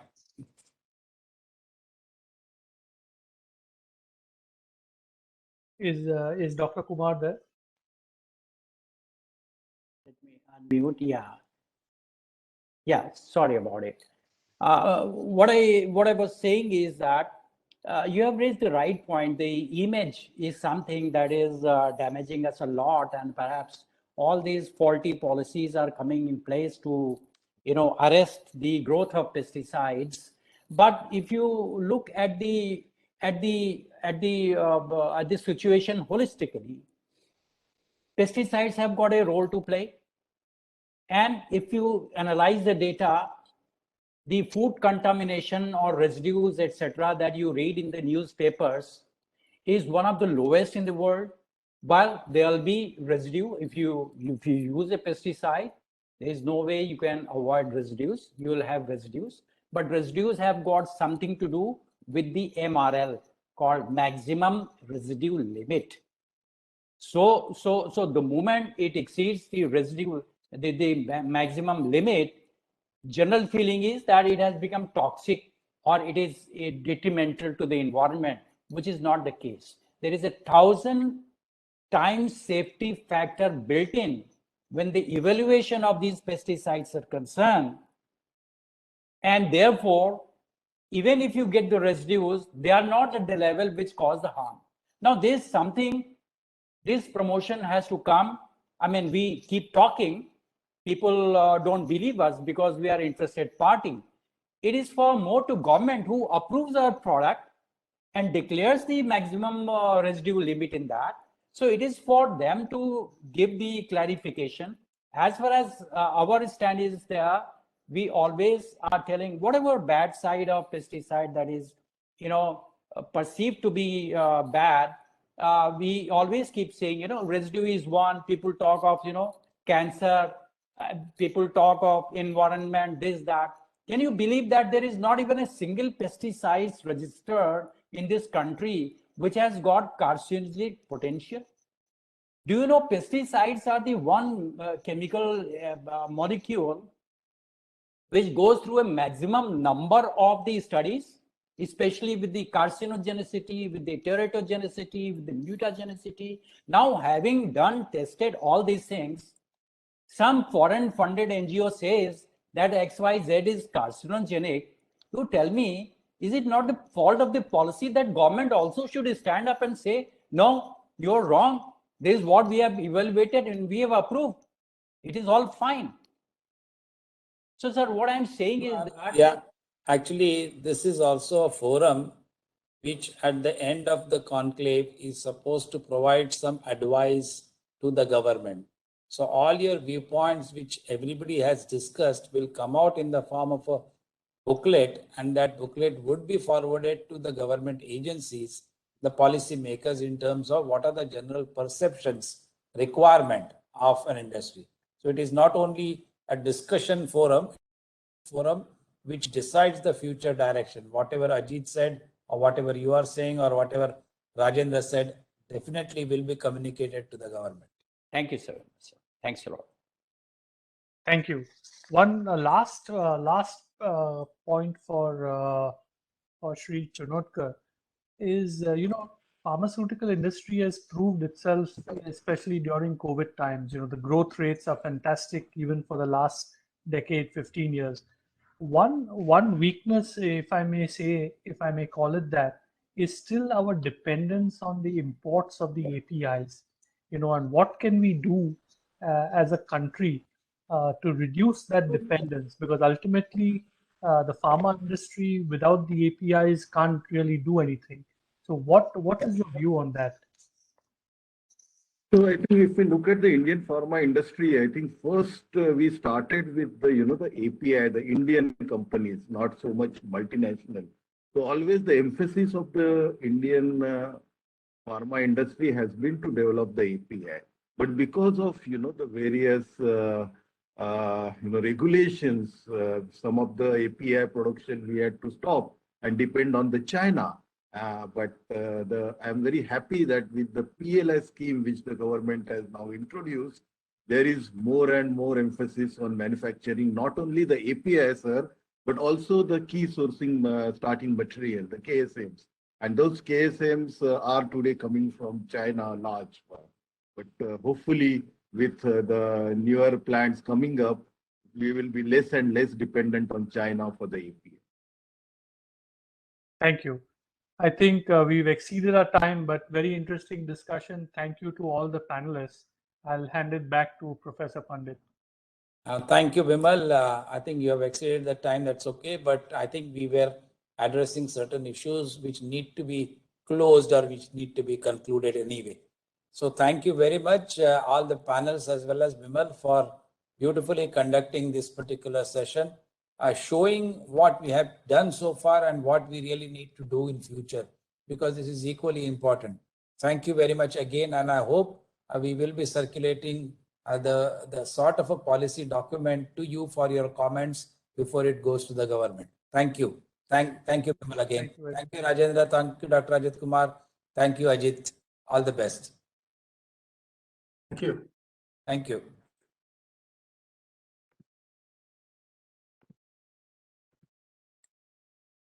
Colonel?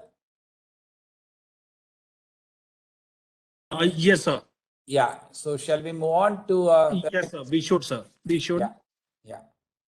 The third session, as I said, is electronics and telecommunication, and this session will be chaired by Shri VVR Shastri, who's currently an adjunct professor at NIS, National Institute of Advanced Studies, and was a former CMD of Bharat Electronics Limited, again, a strategic sector associated with the defense.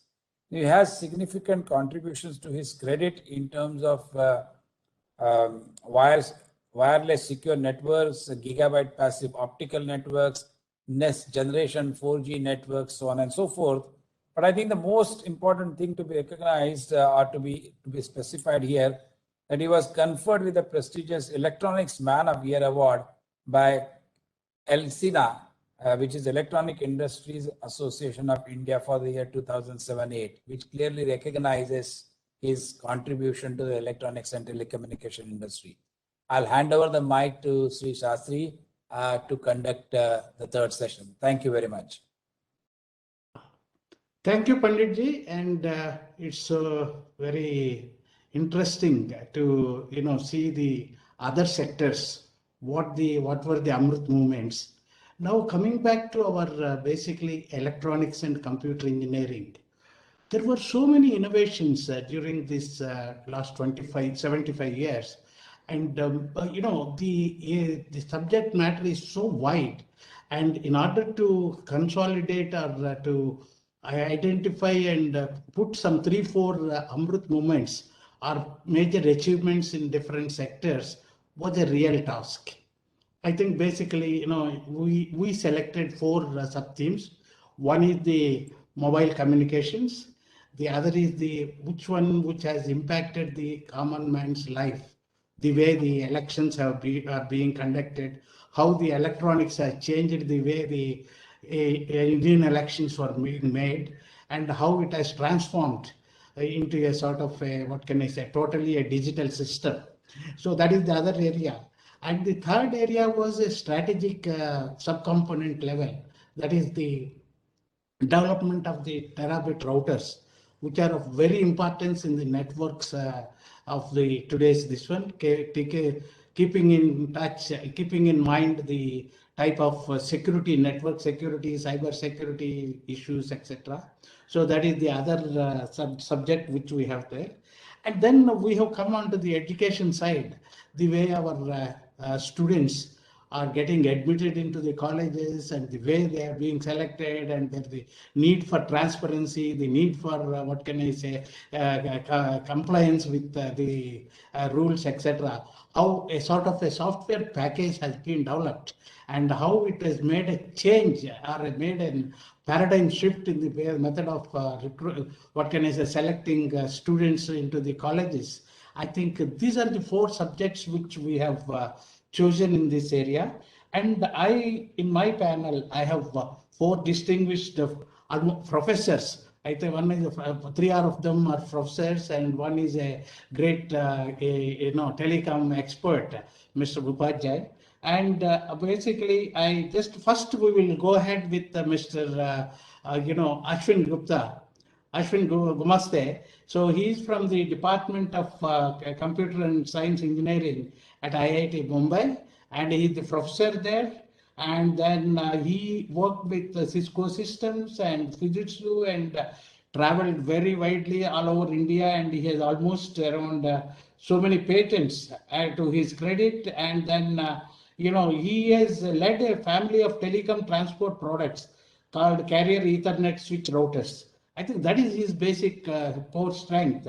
And he has built a great terabit capable SDN, that is the software defined network white box for the Ministry of Defense.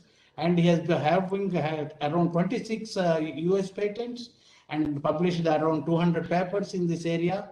So first I will welcome Mr.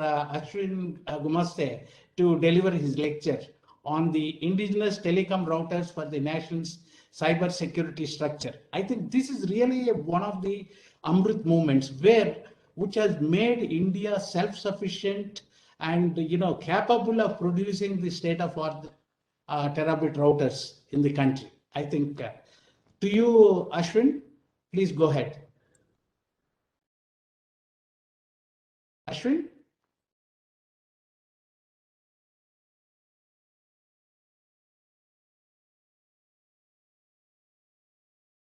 Can you hear me? Yes, we can hear you. Right, yeah. So thank you so much for this opportunity. Ashwin, go for the full screen. Sometimes my full screen unfortunately doesn't work. So I'll okay, don't worry. Go ahead. It's okay. Yeah. I think this is good enough. Yeah. Okay, perfect. Great. So thank you for this opportunity. I'm very glad to present some of my work in the past to the INAE community. As a disclaimer, let me also say that when we're talking about all these Amrit moments in our 75 years of independent India, of course, my work is very small. It's just the last 6-7 years. I'm sure that there are several other works that I think are bigger than my work, much more glorious than my work, and which I have not covered, unfortunately, today due to paucity of time. So, I just thought that I'll be selfish enough and just show what I have done. But at the same time, my koti pranam to all those stalwarts like Professor Ashok Jhunjhunwala and Paul Raj and all the several other great Indians who have done great work in this field in the last so many decades. So with that, I'll start my work. So here is a slide on what we have achieved in the lab so far. The left side is the carrier Ethernet switch routers, which Shastriji was talking about. This was done in the years 2010, 11, and 12, sold to Electronic Corporation of India Limited. On the right side is the terabit cross connect done for the Ministry of Defense. Now they are doing TOT to somebody else. And then below is this latest product, which is a 400 gigabit cross connect, layer 0 to layer 4, SDN cross connect in a single 1 RU config. So technologies we have developed span the entire network space all the way from the leftmost part of the network, which is the edge. We have small boxes in the edge that we've developed, which are layer 2 and layer 2.5 switches. We have aggregation routers in the metropolitan part of the network that connect city centers to each other within the city. And then we have core networks which connect cities to each other, facilitating several terabits of data. Now, the first major contribution from our group was this carrier Ethernet switch router. This was done in the year 2010, 11, and 12. This was sold to Electronic Corporation of India. There were 3 routers created. The bottommost is the CR1010, consists of 4 10 gig ports and 8 1 gig ports. The next one is 2 10 gig ports and 10 1 gig ports, and the top one is 2 gig ports and 8 fast Ethernet ports, also acting as a passive optical network gateway. The salient feature of this technology is that we did not import a single chip from anywhere. We used FPGAs, but no ASIC was imported. So both the network management code, which was written in Java, as well as the data plane forwarding code, which was in VHDL, was done by us at IIT Bombay. We also designed and fabricated 16, 18, and 12-layer PCBs, again done by our students and engineers at IIT Bombay. Verification of these was done at BARC because we were in close touch with DAE at that time. This was the largest ever TOT that any IIT has had between itself and an industry across all the 23 IITs. We've had 11 years of successful operations. Of course, ECL being a PSU, its reach is only so limited. Having said that, we were able to percolate into MTNL, Atomic Energy, RailTel, NKN, some ISRO networks, DRDO, and Municipal Corporation of Greater Mumbai. So maybe out of time, I'll just go to this one. So here, what we really do, the salient feature of what we do is we create a new protocol that essentially maps any incoming protocol, whether it's IPv4, IPv6 MAC port, or SRTag, CTAG, VLAN, etc., onto our own proprietary bits, so that within our domain, what we can do is we can, instead of looking at a 128-bit IPv6 address, we just need to look at a 2log_n bits. So this slide actually has some animation, but I'm unable to run that. So by doing that, we're able to reduce the amount of time that a packet spends inside a router. So when Cisco, Juniper were doing like 20, 30 microseconds of routing latency across a single router, we were doing 1 or 2 microseconds. So this one order of magnitude difference between them and us also made us smaller, more energy efficient, and completely different paradigm compared to what the Western and the Chinese counterparts were doing. Another salient feature of this router was the controller was done by us, a completely self-developed controller. So this could detect network changes, this could talk to different network devices, interoperate with other routers, it could create telemetry data, it could give you real-time telemetry and topology discovery, etc. We created in these 2 products and then a smaller third one. So again, if you see, everything is done within the lab, no ISIC from outside. We recorded 0.8 microseconds port-to-port latency in the below router and 1.2 microseconds in the above one. We supported optical multi-channel systems like DWDM, dense wavelength division multiplexing. We supported E-line and ELANs, supported layer 2, layer 3, and layer 2.5 forwarding. I will hold this for want of time. It was quite a difficult effort for a lab in an academic setup to do it. We almost had a couple of thousand components in each of these devices. We also about 1 lakh lines of VHDL code and about 20,000 lines of Java code, and compiled, synthesized, verified. The good thing is we deployed our first customer. We have MTNs, about 100 centers in Mumbai. Since May 2011 till today, not a single router or even a port of the router has failed.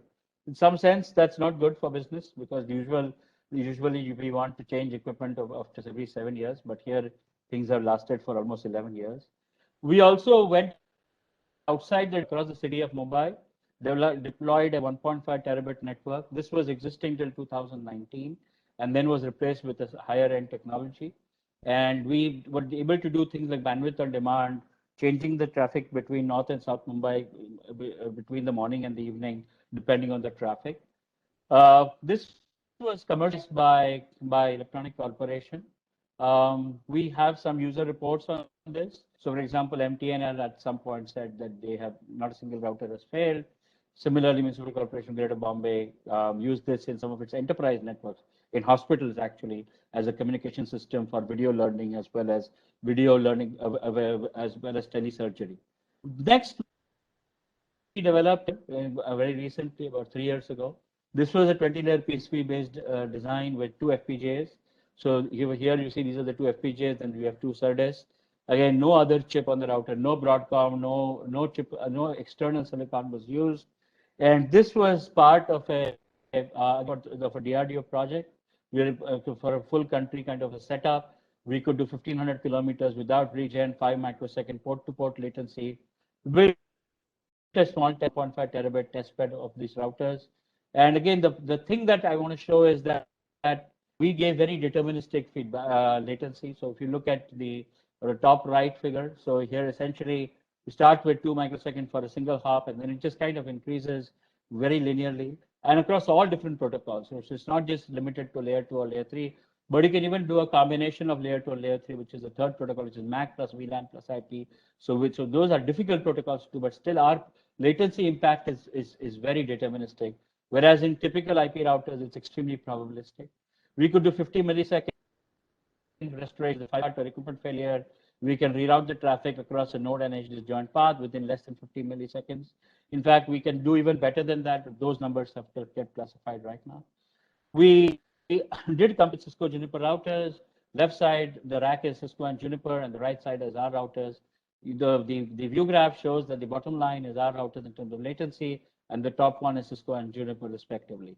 So want of time, I won't go into the details of how this setup was created. We built this new SDN router, which is a very powerful router that we built. We are looking for somebody to take this to the market. This has 200 gigs and 16 10 gigs, giving you a combined throughput of 360 gig per 1 RU, which is, I think, best in the class today.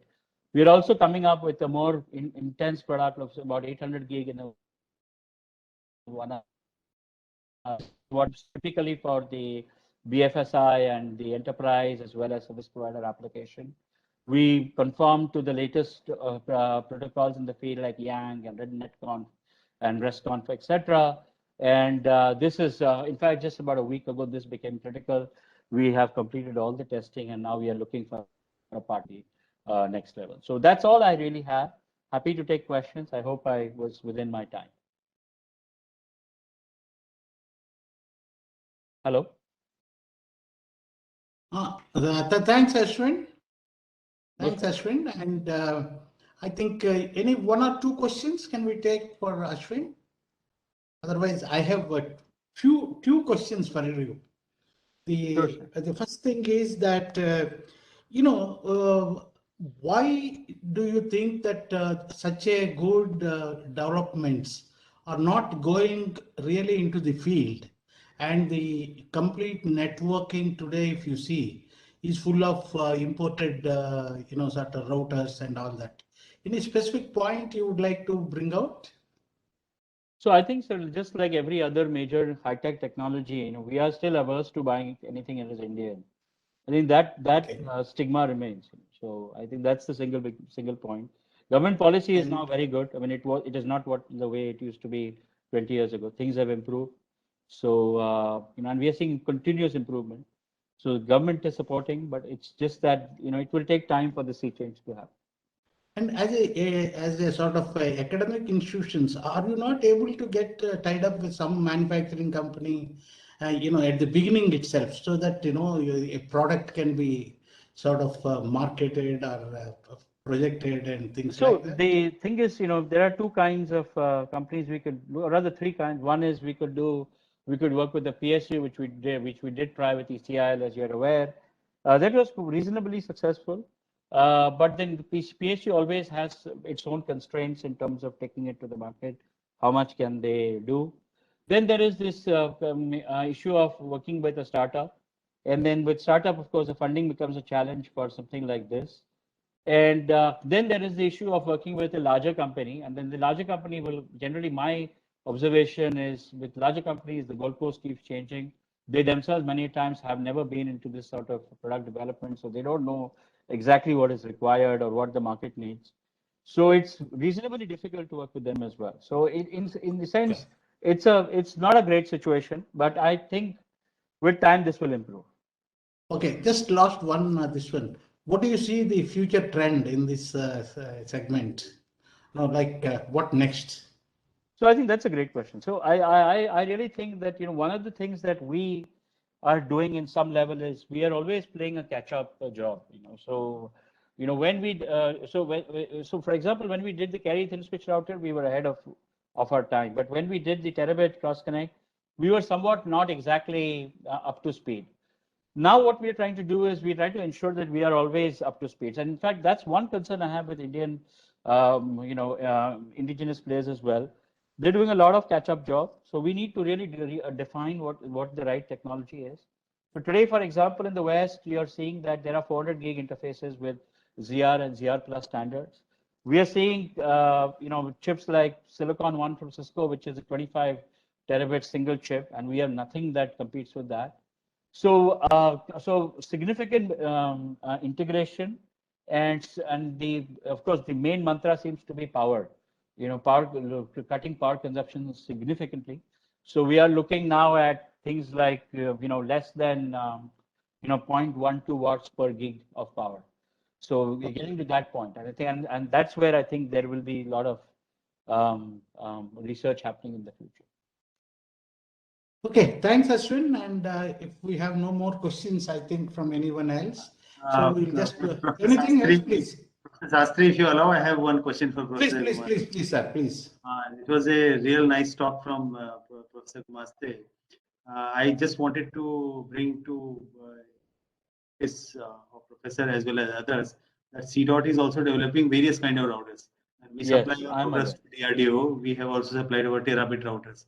I think we'll be very happy to collaborate with Professor so that our energies gets energized. It is heartening to note that this kind of great work has happened at so I think one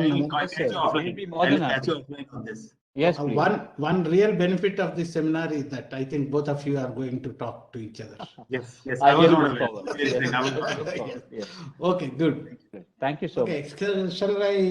Now we'll move to the next segment of our talks, and then now I invite Dr. Rajkumar Upadhyay. He's an ITS officer, presently the executive director and chairman of Center for Development of Telematics, which has set in the first, phase of modernization of Indian telecommunication networks. And then, and his previous assignments are, he was the additional director general of Prasar Bharati.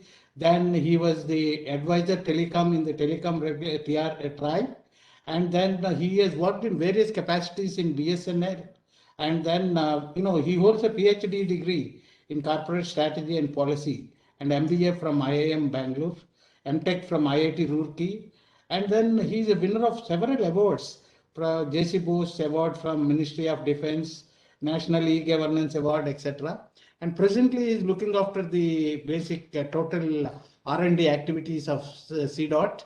So let us hear from him on the mobile communication side. What are the new things and what is the contribution in the past few years, in the Amrit moments in this last 75 years. So floor is to you, Dr. Rajkumar.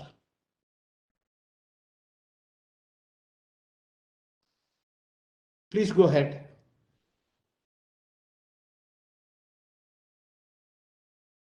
I think you have to unmute.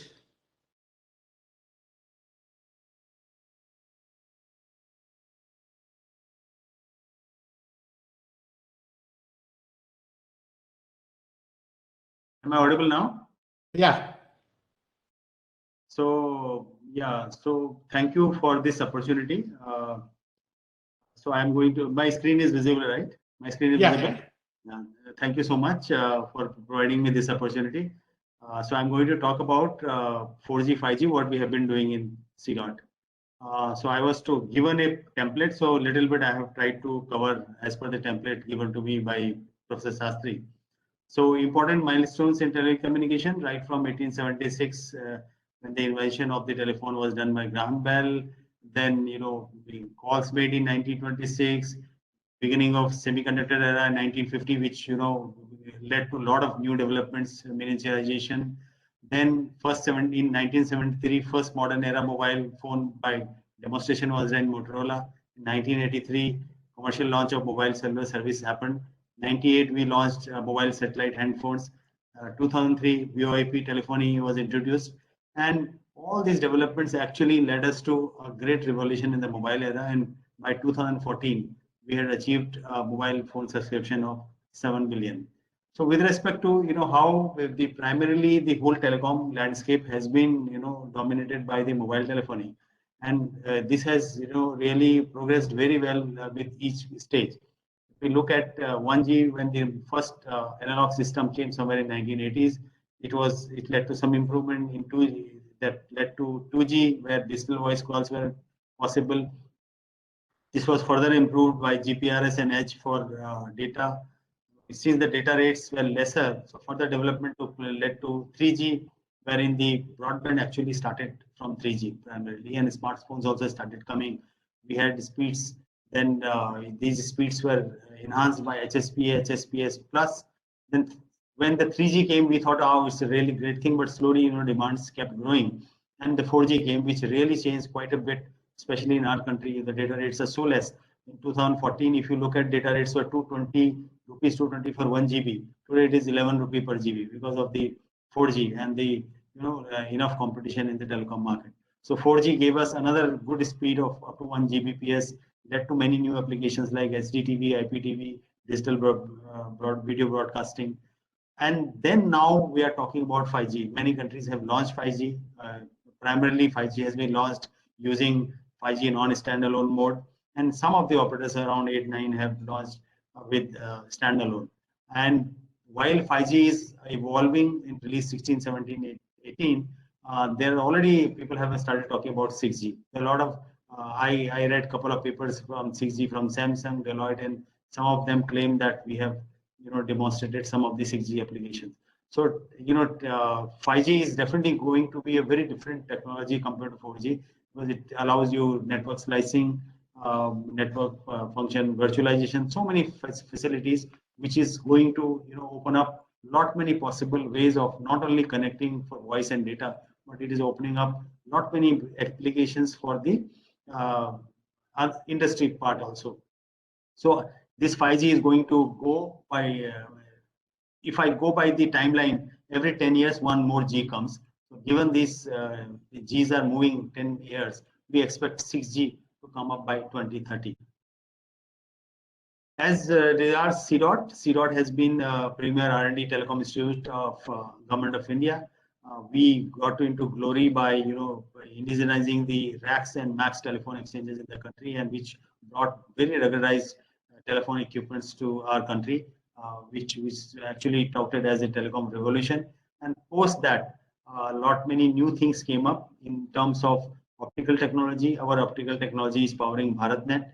In 2014, we won the tender of BharatNet, and today our OLTs, our ONTs are working. Out of 160,000 Gram Panchayat, 140,000 are from CDOT technology. Now it has been opened up not only to PON, people are doing the other IPLS, IP-MPLS based also. We also developed a lot of systems for defense like ATM technology. Then we converted our old telephone exchanges of BSNL into MaxNG so that complete exchanges come into IP. So complete their landline, the TDM type of exchanges has been converted into IP without much of investment, because we designed the interface card to convert these particular so that the previous investment doesn't go bad. 2017 onwards, we have started working on IMS, 4G, 5G, and AI, ML. Our IoT platforms are being used by certain startups. Open intelligence we are working with. We have built not many digital infrastructure for strategic applications.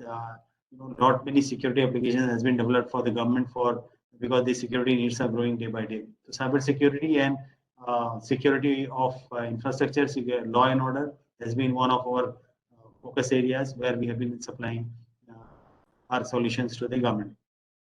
Recently, we have also developed quantum communication. We have demonstrated QKT systems as well as PQC system. So we are going ahead into this. Related to technology, we started with actually switching racks max, but slowly over the time, given the everything getting miniaturized, everything getting into IT, the lines blurring between IT and telecom, we have also diversified. We have gone to optical technology, software applications, telecom security, wireless technology, network management. Our network management system is actually powering BharatNet, managing complete 6,07,000 villages as they come. It provides you real-time information about what's happening in these villages, what is working, what is not working, what data is being transacted. But the main thing I think I was told to talk about 4G. So CDOT has indigenously designed and developed converged 4G core as part of the Atmanirbhar Bharat initiative. And the beauty of our core is this core is a converged core. It can handle 4G mobile users. It can handle fixed line users. It can handle FTTH users. It can also handle Wi-Fi users, all into one core. The other beauty of this core is it runs on a proprietary, it doesn't run on a proprietary hardware. It can run on any particular hardware. You name it, Dell, HP, IBM, anything. And depending upon the resources required, the load required, you can scale up the hardware. So one big relief is there, because earlier all these operators were giving proprietary hardware. Anything goes bad or anything you need to upgrade, you'll need to go to these proprietary hardware makers. So we made a conscious decision to develop our system on a off-the-shelf hardware. So our hardware is on a off-the-shelf. So this core is a cloud-based distributed telco-grade solution, and we are also working now. Given our success with BSNL, we have also started talking to railways, and railways are talking to us, so that we design put our LTE or their LTR for Indian Railways to meet their requirement for mission control system, M2M IoT-based automation, and enhanced mobile broadband service to the passengers. So we are integrating MCX, cab radios, and train collision avoidance system. Those kind of systems we are integrating. We have our proof of concept for this 4G has been done in Chandigarh and Ambala as part of BSNL EOI. So I am happy to report that we missed the 2G bus, we missed 3G bus, but 4G bus we are there. Although there are certain comments we saw on the Twitter saying that people are moving 5G, 6G, why are you doing 4G? Yeah, that's very valid question. But given coming up indigenously everything ourselves, it was a big achievement. Once we are having handle on 4G, I'm sure soon we are going to get into 5G. So this is our roadmap for 5G. We are already in the development of 5G non-standalone core, which we have already given target to the government and the BSNL that we will deploy it in BSNL network by August 2022. We have parallelly also started working on a standalone core network. That is going to take a little time, maybe at least 1 or 2 years. So our target is by December 23, we should be out with standalone core. But as far as the 5G services are concerned, it can be rolled out in BSNL network next year by August 2022. We are also developing 5G radio access network and 4G radio access RAN. 4G RAN, we are concentrating for relay requirement initially for 700 MHz band. 5G radio, we are developing on the ORAN model, and we are in talks with various vendors. So this time our approach is not to do everything ourselves. We want to encourage startups who are developing a part of this value chain to come up and join hands with us. So we are in touch with all these vendors who are developing part of this, because ORAN allows us to dismantle the whole thing into different parts. So any part coming from anywhere is a welcome. We are also developing nodes for 5G data plane acceleration analysis. Currently in our 4G, we are using accelerator cards from abroad. So these cards we are developing for 4G as well as 5G. And we definitely are exploring opportunities for collaboration with industry, academia, and R&D for development of end-to-end solution in an expeditious manner. I am already in touch with IIT Chennai, because IIT Chennai DOT has funded a testbed project of 225 crore, and this testbed is almost ready. I'm told that core has been done by IIT Mumbai and RAN is being done by IIT Chennai. So we are also collaborating with them. We are collaborating with Lekha Wireless, Sukta Wireless, BVDN, so many firms who are Indian firms who can contribute, and where we can also industrialize their product. So we need to align our 5G architecture with the recent advances in M2M IoT communication. We have developed a service layer for M2M and IoT. This service layer we have already integrated with our 4G, and once the 5G comes, our complete M2M IoT platform will also be aligned with our core to develop other applications like NB IoT and other things also. We are also developing testbeds to help the startups or the other ecosystem partners, so that from the government funded testbeds, a lot of things can be tested. The BSNL POC is a very classic example. We partnered with Tata Tejas and Lekha, and all four of us together as a consortium have been to BSNL, and we helped each other. I helped Tejas, Tejas helped me, Tata helped me. So together we could come up with a perfect 4G solution. Today I am proud to say that in this particular 4G solution, everything is indigenous, from RAN to DABA to UPS to anything, everything is totally indigenous. And we are also, given the 5G coming, a lot of IoT devices, M2M devices will be there, multiple nodes will be there, thousands of applications will be running. So there, we are also working on a data analytics platform, which will collect data from user plane, UE, different parts of the 5G network, and will be able to generate meaningful information for the human use, as well as controlling and automating the 5G networks. So what have been the impact of technological advances? Definitely it has been able to bridge the digital divide to a great extent and empowering our citizens. Many things happen today using 4G, 5G technologies. It has given us unprecedented connectivity, enabling development of targeted innovative solutions for wider adoption. It has opened up new business models, new businesses. A lot of old businesses have gone, new businesses have come, and more efficient businesses have been enabled by this technological advantage. These technologies are also being used in various sectors like healthcare, disaster management. We are also developing for NDMA, platform, automated platform based on ITU CAP. We have already got a project from Ministry of Home Affairs, wherein the complete, all the disaster related agencies will be brought into one platform, and all the dissemination of the message will be automatic. No human intervention. You just need to put an area in the map, and in that particular area, customers will be picked up automatically. The message will be delivered in their local language. So we have seen by use of this in the education, agriculture, transportation, urban mobility, and so several other applications have opened up because of this. And this open and virtualized architectures has also allowed us faster and effective collaboration across various holders. We saw this in the pandemic time. We could, earlier it was very difficult to attend some meeting here and there going. Now it is very easy. In one day I can attend 5 meetings, 10 meetings. Collaboration has become very, very easy and simple. A lot of things are happening in this. Its use on smart, sustainable, safer cities. And it is a big boost to Industry 4.0 because it will definitely enhance manufacturing and operational effectiveness based on the automation. It will spur overall socio-economic growth, and I'm sure it is also going to create new job opportunities. Some jobs will be lost, but more new jobs will be created, and I guess net more jobs will be coming because of the advances in the 4G and 5G. What are the future trends from the Indian perspective? Yeah, the service providers will upgrade their 4G LTE for deploying 5G NSA, non-standalone mode first, and progressively it will become 5G SA. As I told in the beginning, that out of 153, hardly 7 or 8 have deployed SA. Most of the operators, to keep the previous investment intact, have gone to 5G NSA, wherein 5G NSA can cater to both 4G and 5G base stations. India will also witness a surge in demand of 5G mobile handsets and M2M IoT enabled smart devices, electronic appliances. Global investment will happen. It will go up phenomenally in the creation of 5G technological infrastructure, targeted R&D, and rollout of consumer services. Not many new services are coming up. We recently did a 5G hackathon in DOT. 100 participants were selected. They have come up with very innovative applications of use cases for the 5G. Security and privacy concerns are definitely going to be more critical with the implementation of 5G services because it is going to open up not many possibilities. Therefore, the security also has to be taken care. So demand for advanced encryption and robust security provisions will also increase.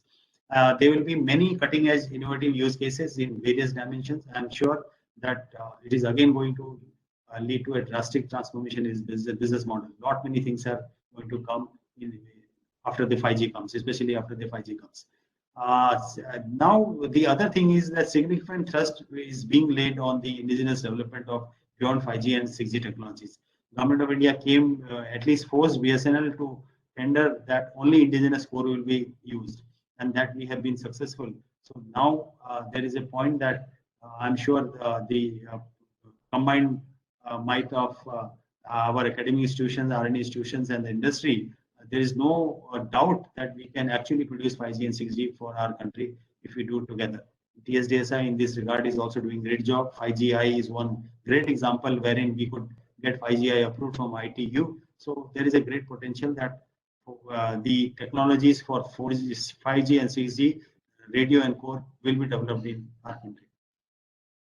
For the policymakers, what are the key considerations? The first one is that we need to incentivize the local industry, because currently we know that we have in electronics alone, we have a trade deficit of $50 billion. And if we can bridge this and start exporting, we had some success in terms of mobile phones, some of the policies like PLI, PMI, and other schemes which MITI gave. We have seen there is a boost in the telecom, the mobile phone manufacturing. In the last quarter, in fact, we exported more phones than we imported. 6,400 crore was exported, 600 crore was imported. So we see that not many industries can come up if government comes up. PLI is a very decent scheme. Again, one more scheme government has launched, DCIS, Digital Communication Innovation Square. Recently, DOT funded 17 startups who are working in 4G and 5G. So this need to be little taken up to the next level. So adequate funding should be ensured for the indigenous R&D. Just to give a sense of the R&D budgets, Huawei has a R&D budget of $18 billion per annum. And whereas, I mean, if I look at the CDOT, for example, our whole budget is 300 to 400 crore. That goes primarily in salary. And whatever left out, we create many new technologies like routers, Wi-Fi, 4G, 5G, not many defense applications. And definitely India specific standardization and certification of 4G, 5G equipment will take place. A lot of subsystem will come, because the whole thing is opening up. Like core, I said, our core is a virtualized core. So any new module can come up from anywhere. It can be integrated with our core. Availability of educated spectrum will be required. And this is the first time government actually have given 5G spectrum for trials in almost all bands. Whatever bands were asked by the industry, almost all bands, trial spectrum has been given for 6 months. Earlier, it was very difficult process to get a spectrum for testing. Even if I have done some research, it was difficult. So government tender should actually give some advantage. So thank you. I hope I did not exceed time too much. So thank you. That's what I wanted to say. Thank you.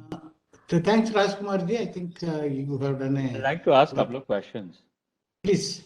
Yeah. So you mentioned that this is Ashwin, by the way. So I know you mentioned that what you have developed in terms of EPC core, you can move it across different hardware platforms, right? You can move from Dell to So in my opinion, that's a design that cannot scale in terms of number of services. So I mean you mentioned before that it would be great to collaborate. This is one reason why I would have a problem. So you guys are great in terms of routers. I think when you guys are doing all these routers, they're just great. I've seen your PON equipment, that is fantastic. I think it is state of the art. But I think when it comes to mobile backhaul, the processor-based approach is in my opinion, an approach that A, is difficult to scale, B, is doesn't give you the cutting edge that you would need when you compete with the likes of Ericsson and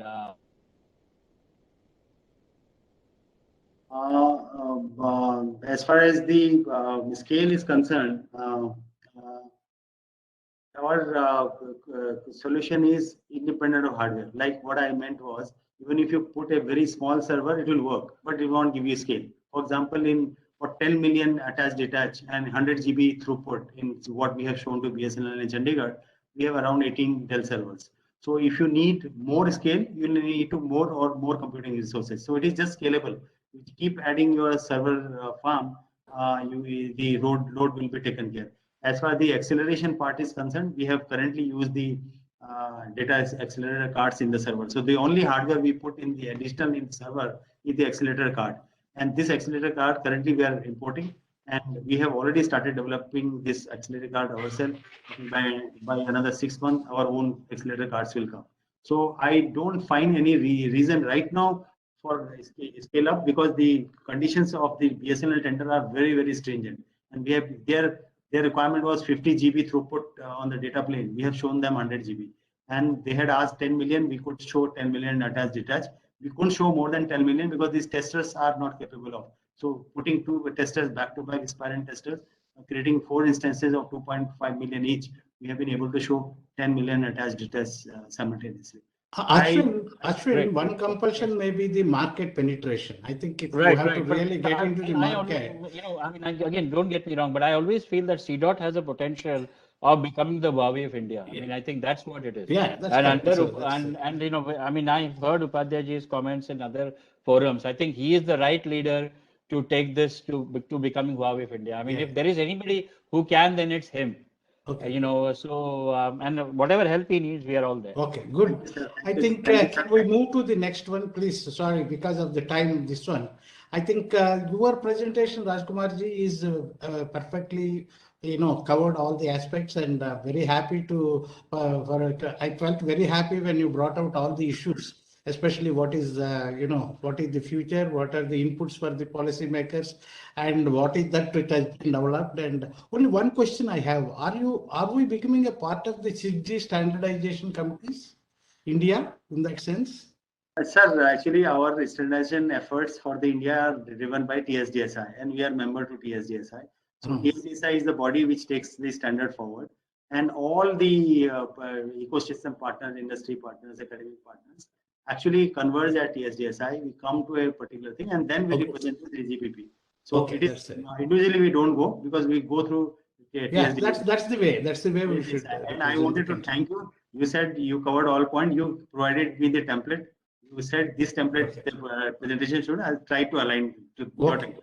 Thank you. Thanks, Rajkumarji. So now let's move on to the next. This one that we now I invite Professor Muna, who is director for IIT Bhilai, and earlier he was the head of CDAC. And then, he is the man who has really, looked into the, the electronic voting machine, right up to the, below the component level to the material level itself, and found out that it is a sort of a very secure equipment, and given his comments to all over the, suspecting people, and not only suspecting people, he has given the final verdict, saying that how safe the equipment is. And then, seen and tried to even remove some of the apprehensions the political parties had by, encouraging to develop some of the auxiliary systems for the electronic voting machines. Let us hear from Professor Muna how the voting machine has evolved and what is the future is looking like. Professor Muna? Thank you, Shastriji. I will need the share rights. Actually, I have logged in from 2 different machines. I will need the share right on the other machine. I've been given the share right on the different machine. So if it is possible, I can be given the share rights on this. So we are giving you the rights. Okay. In the meanwhile, let me start.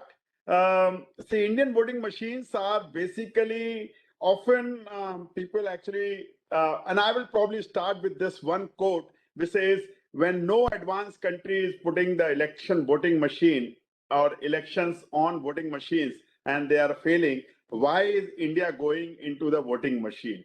And I thought I will actually start with that because that actually will kind of set the thing right. So I hope my screen is visible. Yeah. Okay. So let me first of all talk about what is an EVM. Just a brief introduction. EVM is basically the 3 components in this. One is known as control unit or CU. CU remains with the polling booth officials. BU and VVPAT, they remain with the voter in a secluded compartment where voter can go and vote. BU is a balloting unit, comprises of number of buttons, 1 for each candidate. And when a button is pressed, at that time, the corresponding voter slip is printed on voter verifiable paper audit trail. And the paper slip that is printed is cut and dropped within that box underneath. It remains secure. It is not exposed to anybody. So there are some more units which are primarily used for various management and various other functions. One is known as FLCU, first level check unit, symbol loading unit, totalizer unit, and all that. Some of these are in use, some of these are not in use. And I probably, in the interest of time, avoid getting into these kind of units. So basically, now coming back to my point, that why India is going into EVMs when everybody else seems to have failed. Now, I want to actually say this. Indian EVMs are in some sense unique. They're different from various EVMs in the world. In fact, the very purpose of introduction is different. In most countries, the EVMs were introduced for the purpose of efficiency. In India, EVMs were introduced for the purpose of stopping malpractices. And this very different purpose actually keeps it unique and different from other EVMs. They're unique because unlike other EVMs, EVMs here are designed by multi-parties. They are owned by Election Commission of India, which is a body responsible for conduct of election. In other words, user is very much involved in the process of design. There is an independent technical experts, which are basically academician, and I belong to one of the technical expert committee. There are non-commercial manufacturing unit in strategic sectors, namely Bharat Electronics Limited and ECIL, which are PSUs in defense and atomic energy, and very well reputed PSUs with excellent manufacturing facilities. Now, Indian EVMs have also evolved through experience in harsh conditions with huge and varied electorate background. They work from minus 20 degrees centigrade, which can be the winter temperature in Himalayas and Jammu Kashmir, and they actually operate as high as 50 degrees centigrade, which could be the general temperature all over the country. So that kind of a harsh condition is very, very rare for one to see. Dedicated system for voting rather than a general purpose computer or general purpose controller. Unlike other EVMs, which are primarily designed by some commercial wing, not really owned by the election commissions, and they were basically treated as a tool.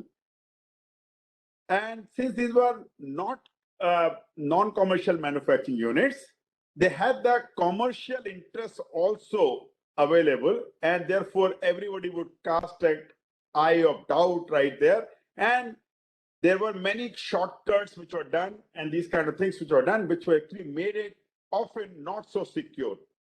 So Indian machines actually have various security features in the design. They are standalone machines, not connected to even power outlet. They actually work from batteries. In other words, somebody cannot even pump data through PLCC, power line, carrier communication, or any such thing. There is no way it can communicate from anywhere else. There is no radio frequency transmission or reception possible. There is no wireless communication possible. They use one-time software programmable chip. The software which has been put onto the chip, it cannot be rewritten, modified, erased, tampered, nothing is possible. It actually works with dynamic coding of key press. So even a man in the middle cannot modify the data. It works with the session keys, encrypted sessions, and therefore it is impossible for anybody to look at that. The coding every time is going to be different for each button that is pressed. Real-time clock for time and date stamping key press. So in other words, whenever a key is pressed, every key press is logged with date and time. And that is always possible to forensically look at if something went wrong. In addition to this, another unit that was introduced in 2014 elections first, but then subsequently in 2019, every Lok Sabha parliamentary constituency actually had voter verifiable paper audit trail. Since 2017, every election that is held in India, whether Vidhan Sabha or Lok Sabha, it always had a voter verifiable paper audit trail. Now, paper audit trail allows the voter to verify that their votes are cast as intended. In other words, the symbol, the name of the candidate, and other things are printed, and therefore voters can verify. And in case of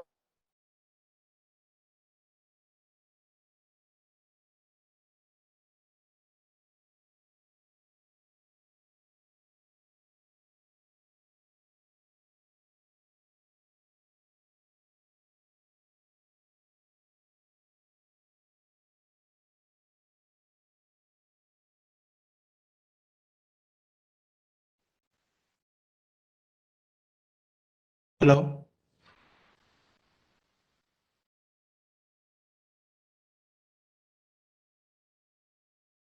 Dr. Mona, we have lost your voice. Professor? I think he lost connectivity.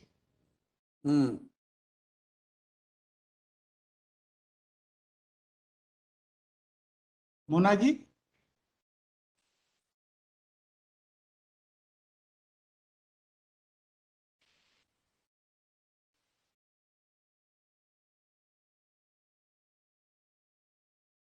Are you there, sir, Professor Mona?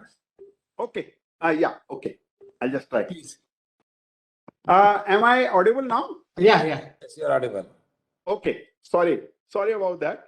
So a total of about 6 million public key pairs have been generated, and every public key issued a certificate. Is perhaps the largest implementation of public key cryptography anywhere in the world.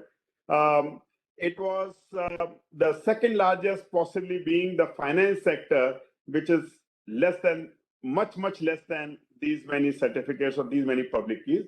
And just to give a perspective, every time we use HTTPS protocol to log on to our secure networks, we actually use public key cryptography, but that is only one-way authentication, and it is used primarily for authentication and session keys.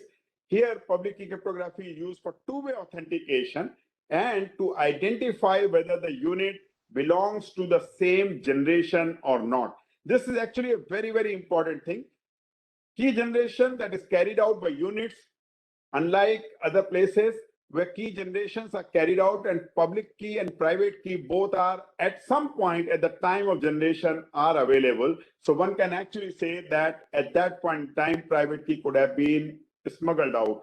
But in this particular case, public key and private key, the key pair are generated by the units themselves without revealing the private key, which is actually very, very important aspect in the time of manufacturing. So in other words, even the manufacturers will not have an ability to generate a key pair which is known to them.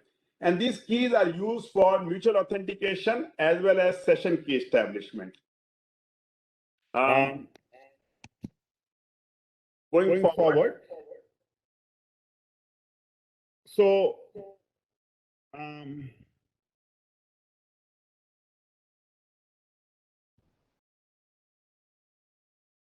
okay, so the machines at power on time, all units actually perform their own self-test.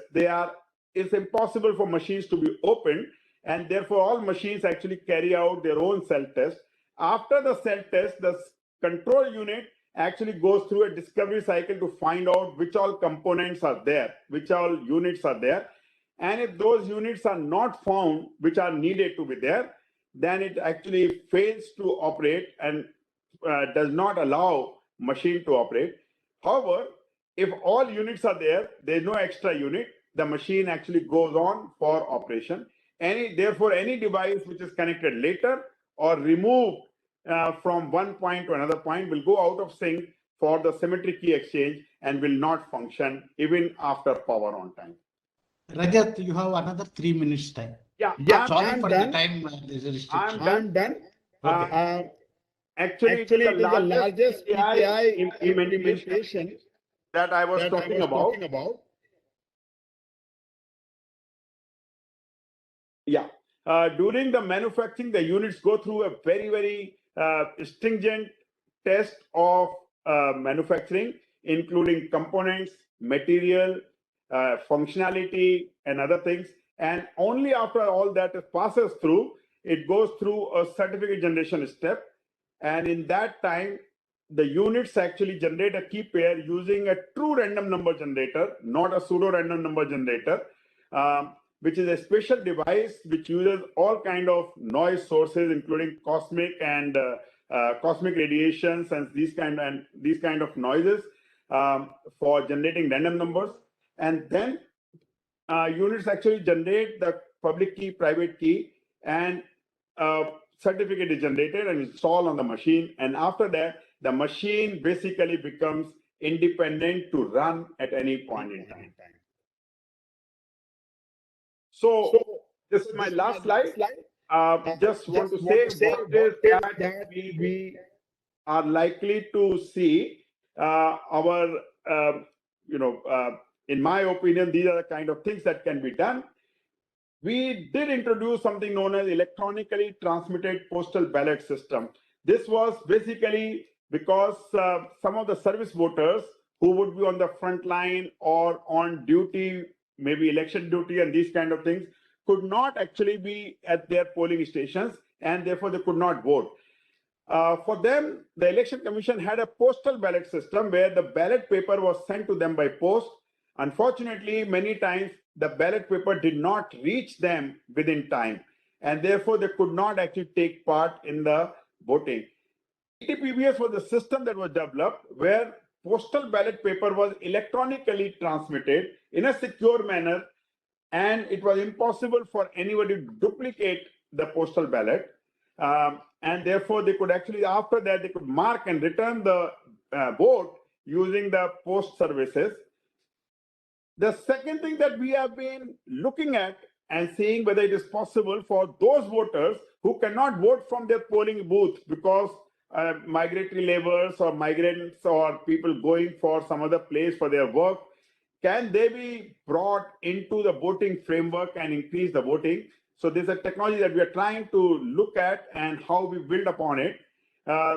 Maybe newer technologies like blockchain and internet-based voting, these are probably likely to be in time to come newer technology that may actually come up in the election voting processes.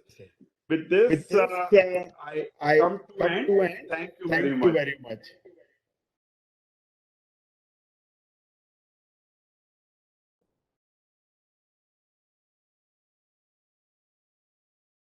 Shastri, you are on mute.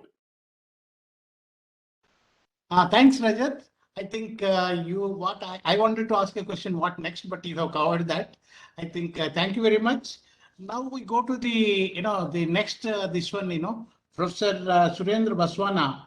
He is from the Department of Computer Science and Engineering at IIT Kanpur, and he obtained his BTech, MTech, and PhD from IIT Delhi itself. And then subsequently, he did a postdoctorate, this one at Max Planck Institute of Informatics.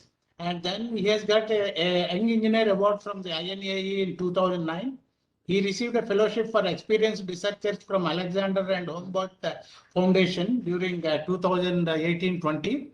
So he has made this centralized admissions for engineering colleges in India, which is really, sort of did a sort of paradigm shift in the method of admitting the students into the engineering colleges. Let us hear from Surendra. Yeah, thank you very Surendra. much. Yeah, Please go ahead. Yeah, so I will talk about a software which has been designed for central admission for engineering colleges in India, and every year thousands of students are getting benefit from it. So let me start with the problem, actually, the background. Indian Institute of Technology. Okay, they were designed first 5 IITs in 1951 to 61, and at present we have 23 IITs with 16,000 seats at undergraduate level. Now IITs are famous for worldwide, in fact, for excellence in teaching and research, and also they are famous for the toughest competition for getting into them at undergraduate level. But there was a serious problem with them, and the problem was vacancies. In 2014, it was found that close to 600 seats were lying vacant. It was quite strange to see that, look, there are so many takers for these seats, but these seats were still vacant. So we looked into the problem actually, and we found that the problem lies here. We had different institutes for engineering, IITs, NITs, triple IITs. We commonly called as C7 Institute, Then there are state engineering colleges, private engineering colleges, so on and so forth. They have different entrance exams, and there are various reasons also why they have different exams. So what happens is a candidate, in order to optimize his chances of success, he appears in all the exams and get offer from various institutes. So basically all these institutes conduct their admission separately, and a candidate could get multiple seats. And what this candidate will do is it will keep on holding onto those seats, and finally he or she takes only one seat and keeps the remaining vacant. And IITs were the institute who used to conduct admission first, so they were the losers in that way. Okay, in fact, the problem was much more serious in CSAB Institute. Let me share with you that after all the admissions were over, there used to be vacancies there, and they used to fill them locally through sport round. Let me tell you the real problem here actually. Suppose is candidate Mohan, and he is worse rank than Ram, but better than Sham actually. And there are two seats vacant, NIT Warangal and NIT Trichy. He would like to take at least one of them. What he does is he goes to NIT Warangal. So in sport round, what happens is that a candidate has to go to that institute physically on a particular date, and all the candidates go to that institute on a particular day, they compete. So what happens is, since he can go to only one institute, so he goes to NIT Warangal, but Ram actually goes there, so Ram takes that seat. And Sham goes to NIT Trichy, who has inferior rank than Mohan, but takes that seat. So you can see that there's some amount of unfairness there, which is very bad actually, and we found it. So to fix this problem, what we did actually is that all these IITs, NITs, IIITs, and other GFTIs, we have a joint seat allocation for them. So basically, we have combined together a pool of close to 34,000 seats, and all the candidates, which are close to 13 lakh candidates. The aim is that we, at the end, we allocate at most one seat to each candidate and in a fair way. So this is the main problem. Once we can do that, you can say the problem of vacancy will get lost there. Okay, but it has many challenges actually. Let me share with you the challenges actually. The main challenge is this, you could say, multiple merit list. If we have single merit list, it is very easy to allocate, and there is going to be one fair allocation only. But when we have multiple merit list, so different candidates have different rank in different merit list, there will be multiple fair allocations. So which allocation are we going to allocate finally to candidates? Thankfully, here we had a by Gail Shapley. So this was quite easy. But the real challenge was challenge 2. And that was, we had complex business rules, more than 60 business rules, and some of them very, very complicated. In fact, reservations, as you know, change in board marks while admission being taking place, dereservations, home state versus all India quota, and preference allocation for DS candidates, and last but not the least, supernumerary seats for female candidates in IITs. Some of these business rules were extremely complicated, theoretical as well. So our main contribution was that we could incorporate all the business rules without disturbing the elegance of the D algorithm. And let's look at the impact of joint seat allocation. It has been running successfully for past 6 years, and I was part of it for first 4 years. Look at the vacancies first. Vacancies were close to 600 in 2014, but after joint seat allocation, they reduced to 50%. But after 2015, we allowed withdrawal also, that led to further reduction in vacancies actually, 190 and 198. So you can see that there is a 67% reduction in the vacancies. And this in spite of the fact that the number of seats, in fact, increased by 13% because 4 more IITs came into picture now. What else? One can see that if you get rid of one vacancy, this leads to many students getting better programs as a result of the cascading effect. So we in fact could show that the number of candidates in 2015 who got better program due to joint seat allocation compared to the separate seat allocation were close to 2,000. And they in fact increased in fact. So you could see that there are multiple, basically you could say every year 1,000 candidates are getting better program due to this. And you can see how it great impacted, because imagine a candidate who was earlier given chemical engineering, but now he gets computer science. So they were really great impact there. What else? Sport round, they were totally gotten rid of. Now we had special round for C7 institutes, which are totally online rounds. and they guarantee fairness in this case. And there is no hassle for a candidate to go to an institute physically there. Everything is taken online and guaranteed fairness there. Surinder, Yes. sorry for interrupting. You have to close in 5 minutes time. Yes. Please, I will just please. Okay. only 3 minutes only. Okay. Yes, Just wanted to remind. Thank you. Sorry being rude. Yeah. No problem. So it was a perfect teamwork of all the IT bodies, IT directors, faculty, students, and alumnus as well, and of course, National Informatics Center actually. So we made the software and it is running successfully for past 6 years. Every year, you could see that, as I showed you, 1,000 candidates are getting better program there, better seat allocated. Now, what about future actually?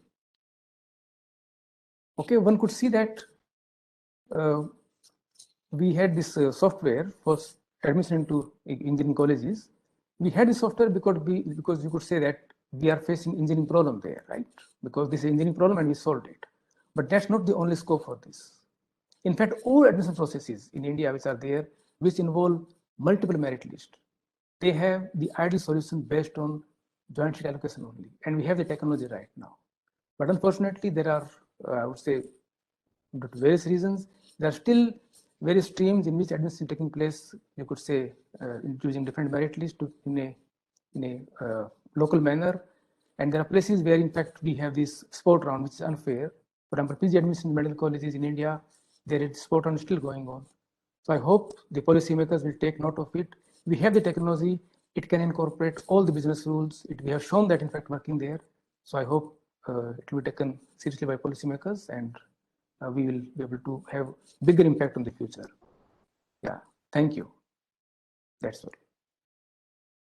Thanks, Surinder. And then we really, come to the end of this session. But before I hand it over to Colonel Roy or, Panditji, etc., I just wanted to convey this one, See, in each of these 4 things, what you can see is, lot of innovative work has been done, and the scope exists for the future developments also. And many of my, panel members have brought out what are the future plans and all that, and what are the, hurdles, so that we are not able to progress that fast as this one.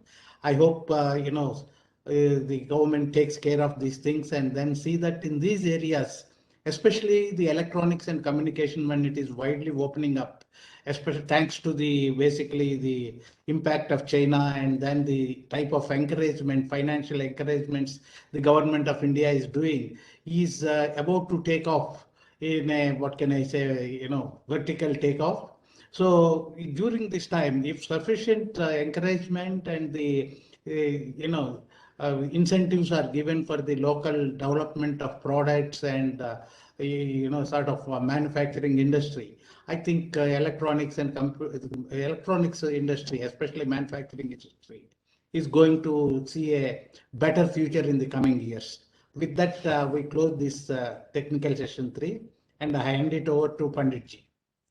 Thank you, Mr. Sastry, for wonderfully conducting this particular session. And I would like to thank all the panel members for sticking to the time and really coming out with the issues. And I can see more collaborations which are coming out in terms of logistics as well as in terms of future development of this. Compliments to all the panelists, and many thanks to Mr. Sastry for conducting this session so beautifully. Thank you very much, sir. Right, let us move on to the last session of the day today, which is a session on strategic sections. And I would like to invite Dr. Kamachi Mudli to chair the session along with, because we both have decided to chair the session simultaneously, because most of the work which is related to what will be discussed in the strategic sectors, and which shows what the strategic sector which has been able to achieve in the past 75 years is really outstanding. And I'm sure each one of them will point out these engineering skill sets which have been displayed, the products and the actions of the services which have been offered in this particular section. So let me take this opportunity to briefly introduce Dr. Kamachi Mudli.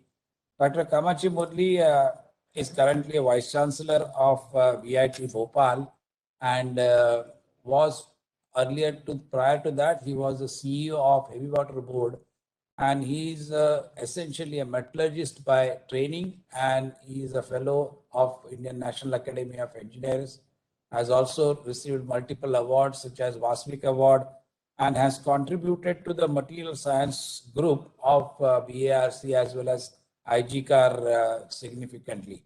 He's also involved in educational activities through HBNI. And rather than spending more time, I will hand over the mic to Dr. Kamachi to initiate the procedures for the last session, number 4, on Amrit moments in strategic sector. Dr. Kamachi.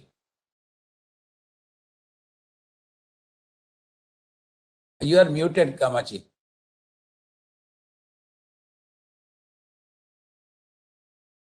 Are you able to hear me now? Yes, we can. Yeah, good evening. Good evening to you and all the participants of the Engineers Conclave 2021. And I'm very proud that I could chair this session with, along with Professor A.B. Pandit. And as we all know that this session deals with Amrit moments in strategic sector. It's a very important sector where definitely in the last 75 years, the country has made significant progress. We have been pillar to post for many other products of this strategic sector, whether it is space or atomic energy or defense or aircraft development. The country has not been getting the right support that is needed from many other countries in the world. And we have to grow ourselves. We have to make the technologies ourselves. And we have to look forward to all the indigenous availability of the raw materials, products, as well as the skill. And I'm sure that all of you will agree with me in this 75 years. India has made definitely remarkable progress, whether it is atomic energy or space or aircraft development or defense. And this is really an Amrit moment. And what is that now we are going to take is stock of the situation in some of the known domains of these sectors. And I am very proud to have eminent speakers like Sri V.K. Kalnani, who is a former Director of Operations of Heavy Water Board, and Dr. Arun Kumar Baduri, who is the former Director of Indira Gandhi Center for Atomic Research and currently DAE Homi Bhabha Chair, Dr. Rachana, Group Director at Beam Technology Development Group of BRC, and Sri Shyam Sethi, the former Director of CSIR, and Sri A.S. Kiran Kumar, former Chairman Space Commission, Chairman ISRO and Secretary Department of Space. We have the most galaxy of the speakers here in each domain. I'm very proud to invite all of them for this session. And I think before we begin, I think we will have the film for 5 minutes on the Department of Atomic Energy. Followed by that, I will introduce Sri V.K. Kalnani.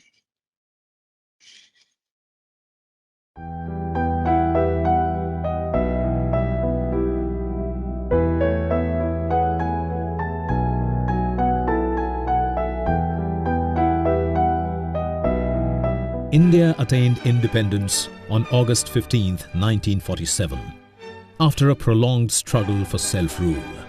Much has been accomplished in the long march since her rebirth. The country having risen to become one of the largest economies of the world today. Science and technology have played a pivotal role behind every facet of growth and transformation of the nation over the last 75 years, catalyzed by R&D efforts of many organizations which have been established over the decades. Department of Atomic Energy, or DAE, is one of the prominent departments which has made significant contributions. The Atomic Energy Commission was constituted in 1948, soon after independence, and the DAE was established in 1954.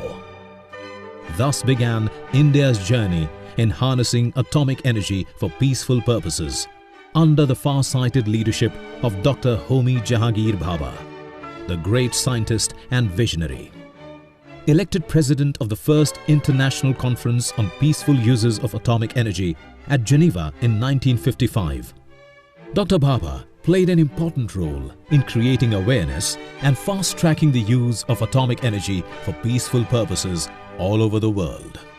The immense concentration of atomic energy has made possible other developments whose immediate results have been less happy and which have placed a pall of fear over the peoples of the world. A widespread atomic power industry in the world will necessitate an international society in which the major states have agreed to maintain peace. Dr. Vikram Sarabhai, who took over the reins of DAE after Dr. Bhabha, was an able and dynamic successor. He continued to carry forward and expand the atomic energy programs of the nation to greater heights. Activities in India started in earnest with the setting up of Apsara, the first research reactor of Asia at the Atomic Energy Establishment, Trombay, which is now known as the Bhabha Atomic Research Center, or BARC.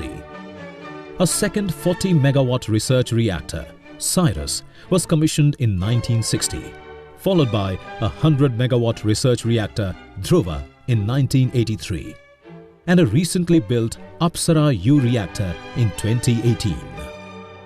Radioisotopes produced in these research reactors play a key role in the development of applications related to radiation technology, such as in healthcare, agriculture, food preservation, and several other societal programs of DAE. Associated activities such as uranium mining, refining, fuel fabrication, fuel reprocessing and waste management were commenced in parallel at BARC and other locations for sustaining the research reactor and power reactor programs. DAE also embarked on R&D programs in numerous disciplines, carried out primarily at BARC Mumbai, which is the mother institute of DAE. This large integrated center supports research activities in multiple domains, such as physics, chemistry, biology, material science, electronics, etc. Nuclear power generation in the country commenced with the setting up of 2 power reactors at Tarapur, Maharashtra in 1969. Nuclear Power Corporation of India Limited has the comprehensive capability to design, construct, commission and operate nuclear power plants. 22 nuclear power plants are currently operational in India. A state-of-the-art, fully indigenous 700-megawatt electric reactor at Kakrapar, Gujarat has recently been connected to power grid. It incorporates enhanced safety features typical of Generation 3+ reactors. The department comprises of several institutions which harness the power of atom and contribute to nation building. Atomics Minerals Division was constituted in 1949 to prospect and mine for uranium in the country. Nuclear Fuel Complex was set up in 1971 for manufacturing fuel for nuclear power plants. It is the largest integrated fuel manufacturing facility at a single location anywhere in the world, with a capacity of 1,500 tons per year. Electronics Corporation of India Limited was established in 1967 to meet the needs for design and manufacture of highly complex and reliable instrumentation and control systems for nuclear reactors. Heavy Water Board came into existence in 1969 for the manufacture of heavy water required in pressurized heavy water reactors. Manuguru Heavy Water Plant is today the largest heavy water manufacturing plant in the world. Indira Gandhi Center for Atomic Research was created in 1971 for research in fast breeder reactors. Raja Ramanna Center for Advanced Technology was born in 1984 for carrying out cutting-edge R&D in lasers and accelerators. Amongst the numerous societal applications, diagnosis and treatment of cancer is one of the most important wings of DAE operations. Tata Memorial Center, under the aegis of DAE, is a pioneer in cancer research and treatment in the country.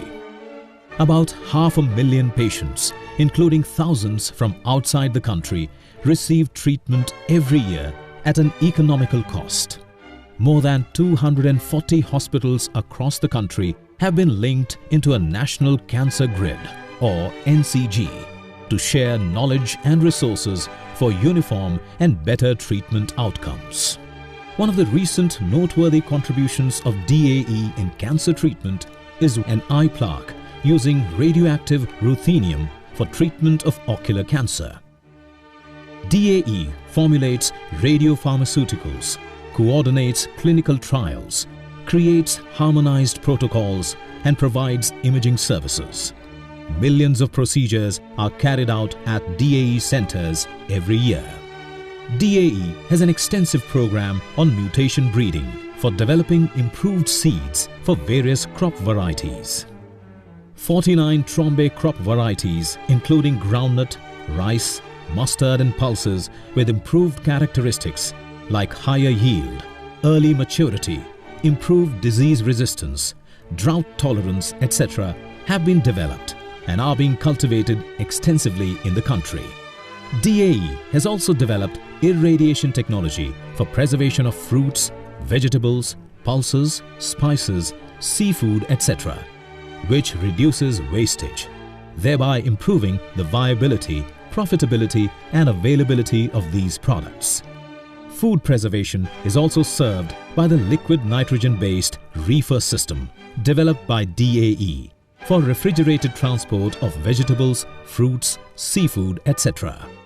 Technologies for smart cities such as radiation-based sludge hygienization and sewage treatment are also finding uses in large urban centers as eco-friendly and sustainable methods of urban waste treatment. The hygienized sludge, fortified with nutrients, makes extremely good manure and is marketed under the brand name BioGold. DAE is an active participant in several international mega science programs such as CERN, FAIR, ITER, LIGO, SKA, etc. A massive cryostat, which is the largest terrestrial vessel in the world, has been built and delivered to ITER in the recent past. DAE is a proactive partner of International Atomic Energy Agency in the area of research and training related to nuclear science and technology across the globe. India has also entered into civil nuclear cooperation agreements and regional cooperation agreements with several countries, with the objective of developing mutually beneficial scientific and technical cooperation for the peaceful uses of nuclear energy. Some noteworthy initiatives in this direction include exporting radioisotopes to partnering countries, providing indigenous radiotherapy equipment, Babatron, to partnering countries, bridging the global gaps in cancer care by launching the NCG Vishwam Cancer Care Connect, a linkage for sharing information, knowledge and expertise. Creating a dedicated center known as the Global Center for Nuclear Energy Partnership to promote collaborative research and training programs. With eyes firmly fixed on the future of the nation and indeed the entire humanity, DAE continues to strive towards extending the benefits of its expertise and knowledge in the true spirit of Vasudhaiva Kutumbakam. The world is one family.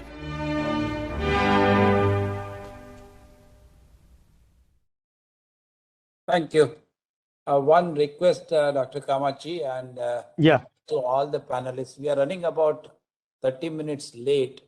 So my request to all the panelists is to slightly shorten their presentations in the light of time management. That's all.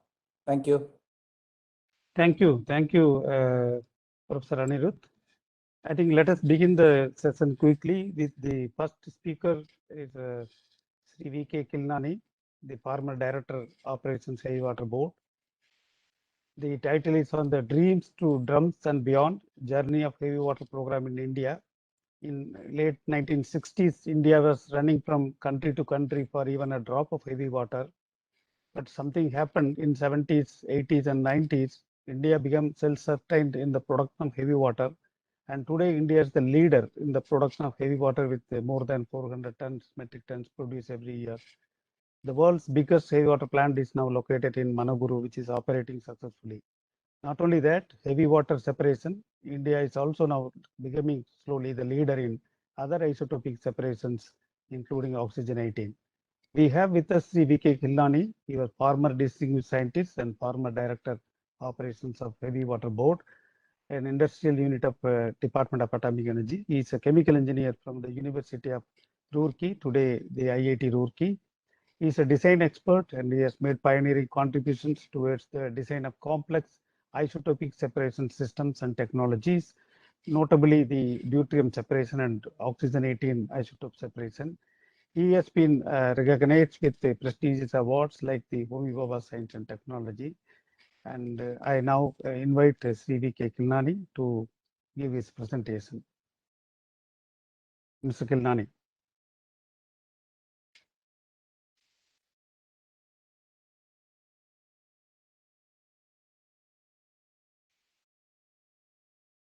Mr. Khilnani. Hello. Yeah, please. Am I audible? Yes, please. Please go ahead. Thank you. Good evening, and at the onset, let me thank profusely INAE and Professor Pandit and Dr. Kamachi Mudali to give me this opportunity to share the experiences of heavy water program in India. So I'll be going quickly as Professor Pandit says that we are running out of time. My presentation would be covered in a historical perspective, then Indian heavy water program, then some other important isotope separations of oxygen 18 and boron 10. And I'll be touching upon the non-nuclear applications of heavy water, which are very interesting.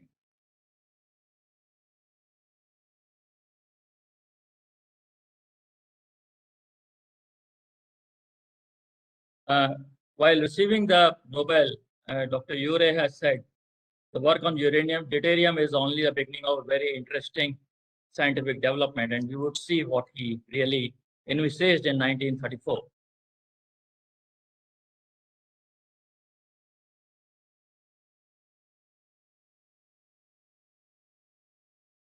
If we see the historical perspective, the heavy water production was carried out under the project Manhattan during the World War II in USA.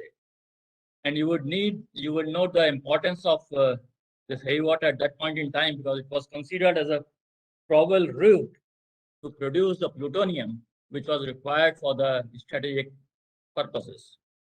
And when the Germany occupied France, the associates of scientist Jollet, they left France and went to England with 400 kgs of heavy water, the total amount of heavy water present at that point in time in the world. And then later on, when the Germany had taken over Norway, the Allies sabotaged the Norwegian plant so that the Germans do not go ahead with their program. Globally, the production started with the electrolysis of water. The first plant was built at Trail. Then later on the basis of H2 as H2O biothermal process, the plants were put up at Dana, Indiana, and Savannah River in USA.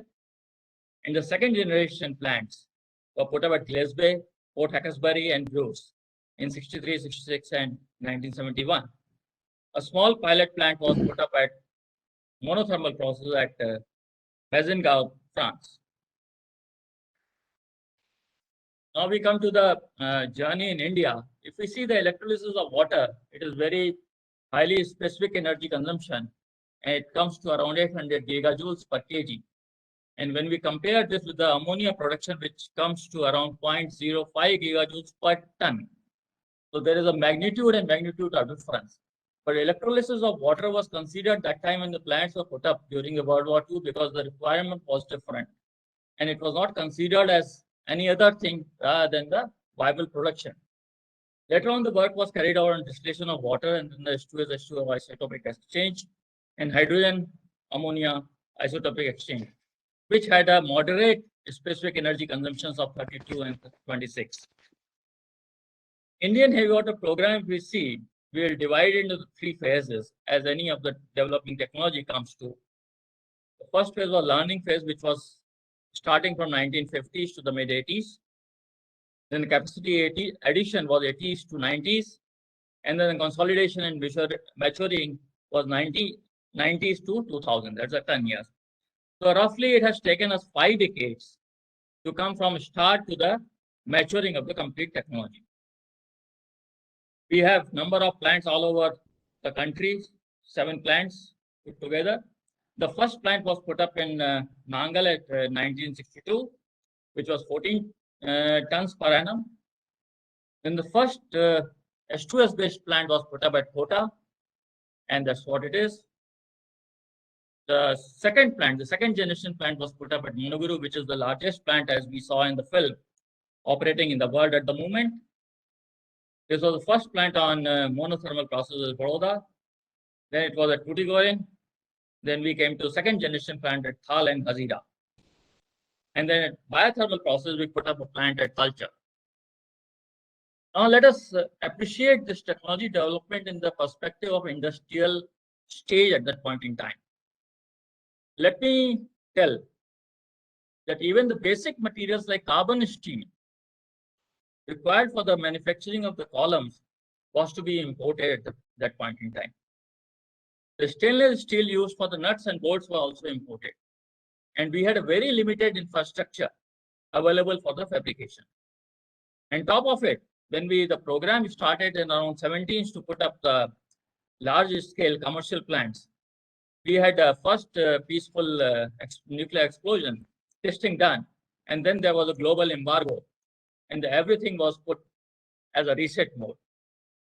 Now, when we decide about the capacities, any chemical plant or any other plant, we see the demand supply, we see the raw material supply, we see this, we see that, and the capacity is decided. But our capacity was decided based on the capability to manufacture the equipment. What was the Indian industry could manufacture the largest equipment in country at that point of time. That decided the capacity of the heavy water plants. This is very important to note at this point. Then we had faced the technological issues. Issues were of the corrosion, sulfur formation, long equilibrium times, toxicity of the gas handled, and then the change in technology with the connected fertilizer plants. Let me put the importance of the corrosion. The first plants put up in USA at Savannah and Dana River, they could not be operated successfully beyond 2 to 3 years because of the corrosion problem, and they had to be scrapped. So that was the magnitude of the problem of corrosion. And if I take the yesterday's, I was just listening to the decarbonization session. The people were talking about the coatings to be developed for the steel. And basically they were referring for the construction industry. But we had similar to that in a chemical environment. We developed a passivation coating on the steel. And that has helped us run this plant for the last 25 years, more than 25 years, 30 years successfully. So that is the first achievement, which we can use it with the industry as a knowledge if they want to share with us. The second issue was the sulfur formation. And this was the issue when even the Canadians were facing, and they could not come up to the design capacity for a number of years. After carrying out various studies with various academic institutes, including the IITs, we have hit upon an idea and we have solved these issues. And now we run at all our plants much beyond the design capacities. The third issue was the long equilibrium times, which was if you put up a cascade, the equilibrium time would have been a year. It means if you have a disturbance in your plant, the next drop of product will come only after 1 year. This was solved with having a cascade properly, and which was reduced to 30 days. But even the 30 days was very high, because building up 30 days plant at that point in time when the power was not so stable, the grid was not so stable, it was difficult to do that. So in our second generation plant, we had still modified that and saw that if the disruption comes, how to come back quickly in the plant. That was a very practical issue which we faced. Toxicity was the gas was the issue. We were not getting even the monitors to see how safe our plants are, because these are basically the outdoor plants.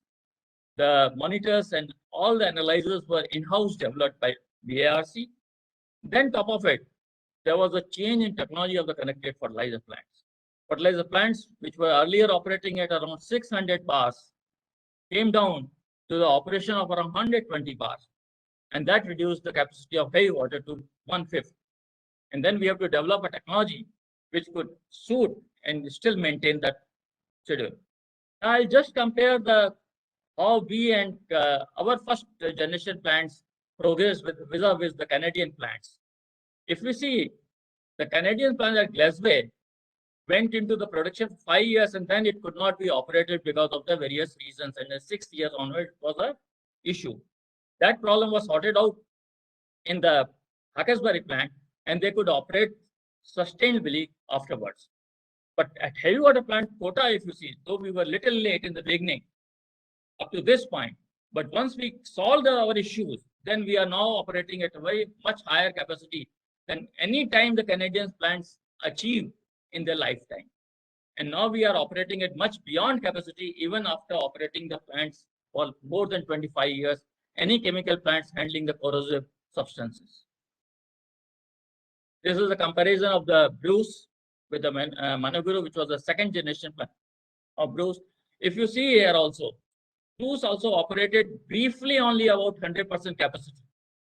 And then later on, they struggled to maintain the capacity and they have come down. Of course, this was a deliberate tapering down of the program beyond this point. But heavy water Manuguru has consistently been operating beyond 80-85%. And now last 15 years, we have been operating more than 115% capacity of our plants. This is the growth of the heavy water plant. If you see 1962, if we consider this as 1x, then 1991, there's around in 3 decades time, we could expand our capacity to 43 times. This is the quality of, we produce much higher than what is required as per the 99.90 IP concentration. We go up to 99.94. And there are some users which want those high. Some interesting commercial facts, I thought I'll put it. Our capacity utilization is more than 110% for last 15 years. Specific energy, which was very high at 44 gigajoules in the beginning, we have brought down to 30 gigajoules per kg. And this reflects in the pool cost of the heavy water, which has been maintained almost constant for last 15 years. And the production hours have been increased to 95%. And then there was a managerial issues and the logistics issues, which were also taken care of. The major turnaround periods were brought down from 130, 140 days to 35 days. Present scenario is technology is fully matured and mastered.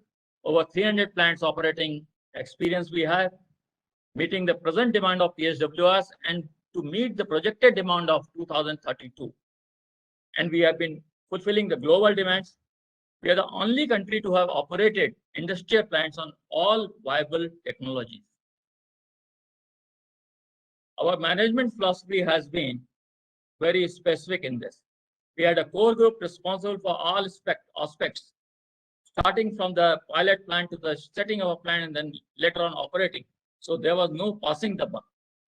The person who has designed has to see that the plant gets operated under his supervision. He may not be directly involved in operation, but under his supervision. We involved the experts for execution in second generation of plant. The first generation of plants were totally executed by Heavy Water Board and the DAE. Associating host fertilizer plants to operate the second generation monothermal plant to bring the synergies because of the dependence on the fertilizer plant for the input. Associating academic institutes like IIT, ISCTs, and others on a specific projects. And then trusting industry to deliver. This was the most important aspect I would like to say, that we trusted industry and industry has helped us come over and sorted out all our problems. And then top of it, we had a robust regulatory mechanism. We solved and we saw to it that our plants are operated safely and without any much safety issues.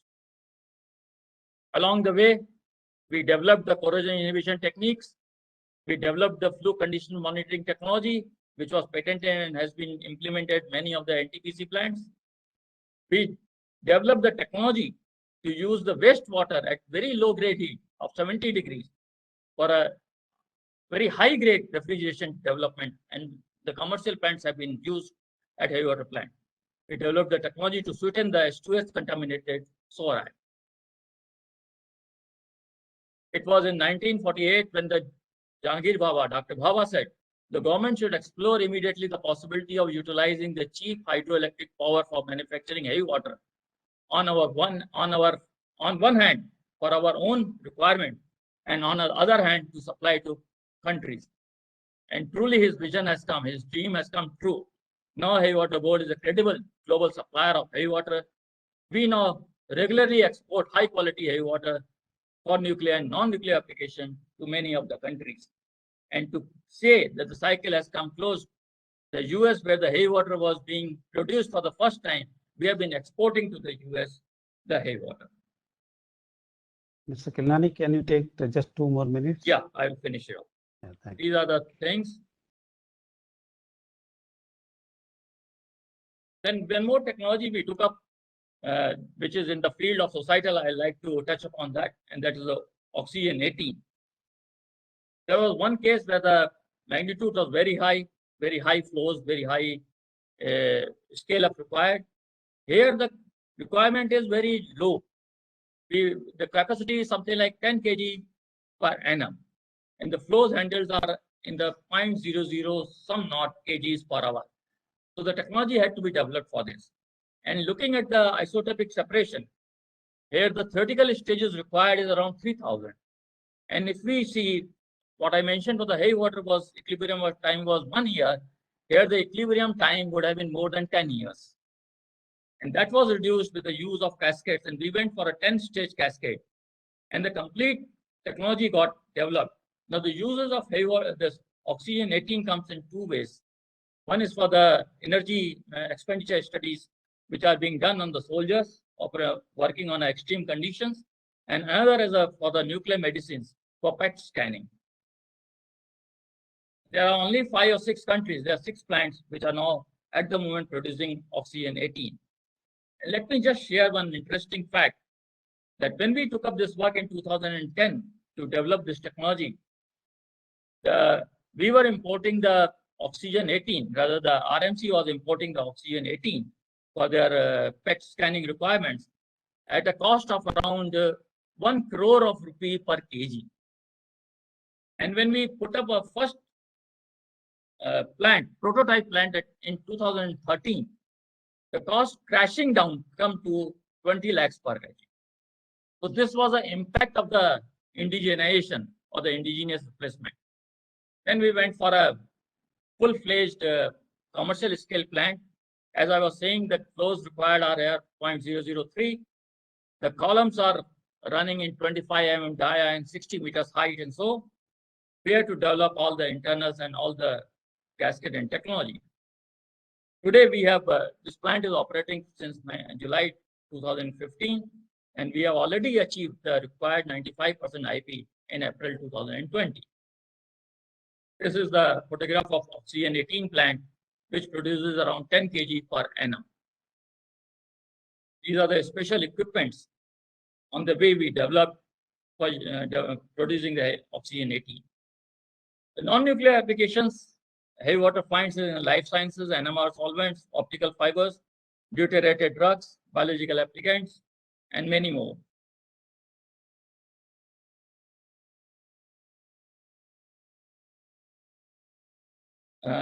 Just to say that the first deuterium drug is already in the market, and we are having a collaboration with ICT as well as some of the institutes in Gujarat to develop the deuterated drugs and APIs, APIs. These are the nuclear solvents which were earlier being imported. Now we make it and we supply it at a very competitive price to the Indian industries.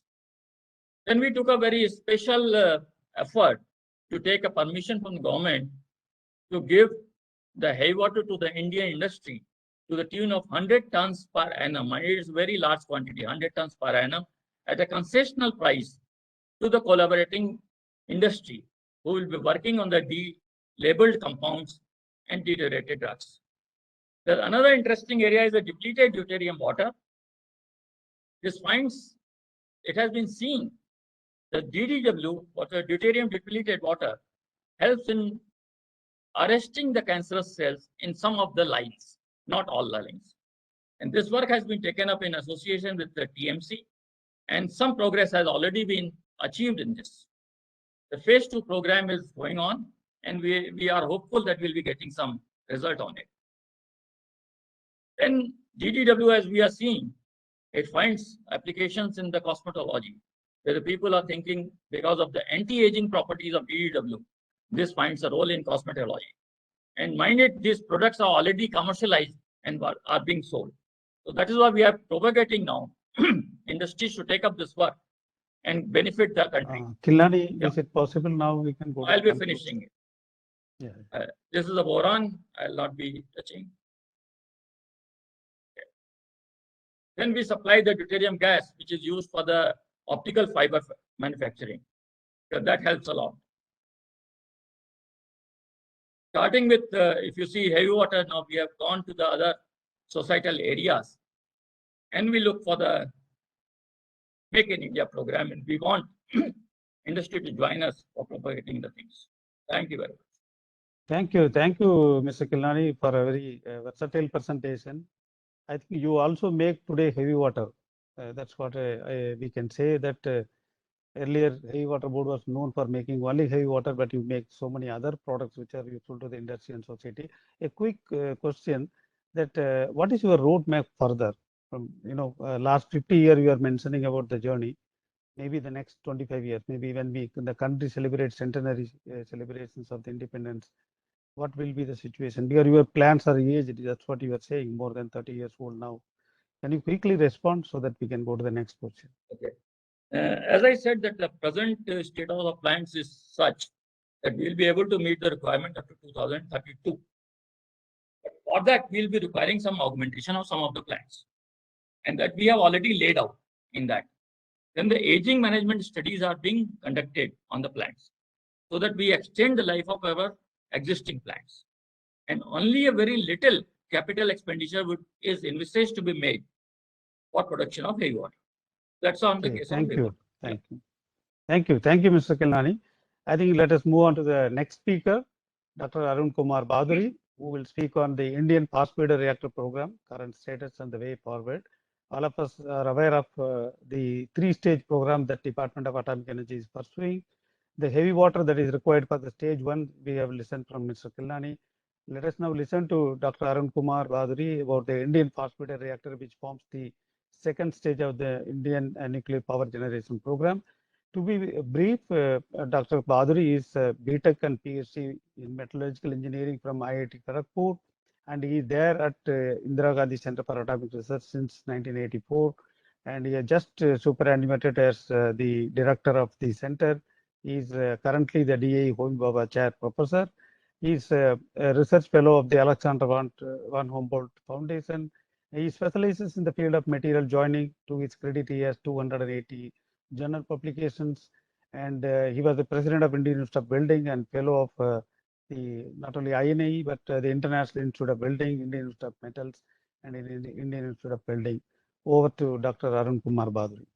Just one request, Dr. Baduri, please take a little faster. Limited to 10 minutes presentation. I have 13 slides. I have cut the slides, perfect. so I speak on 30. Perfect. And Thank you. Thank you. First of all, thanks to INAE and my friend and colleague, Dr. Kamakchi, Professor Pandit. I'll just take you very quickly over the next 13 slides on the Indian Fast Reactor Program, the second stage and the current status.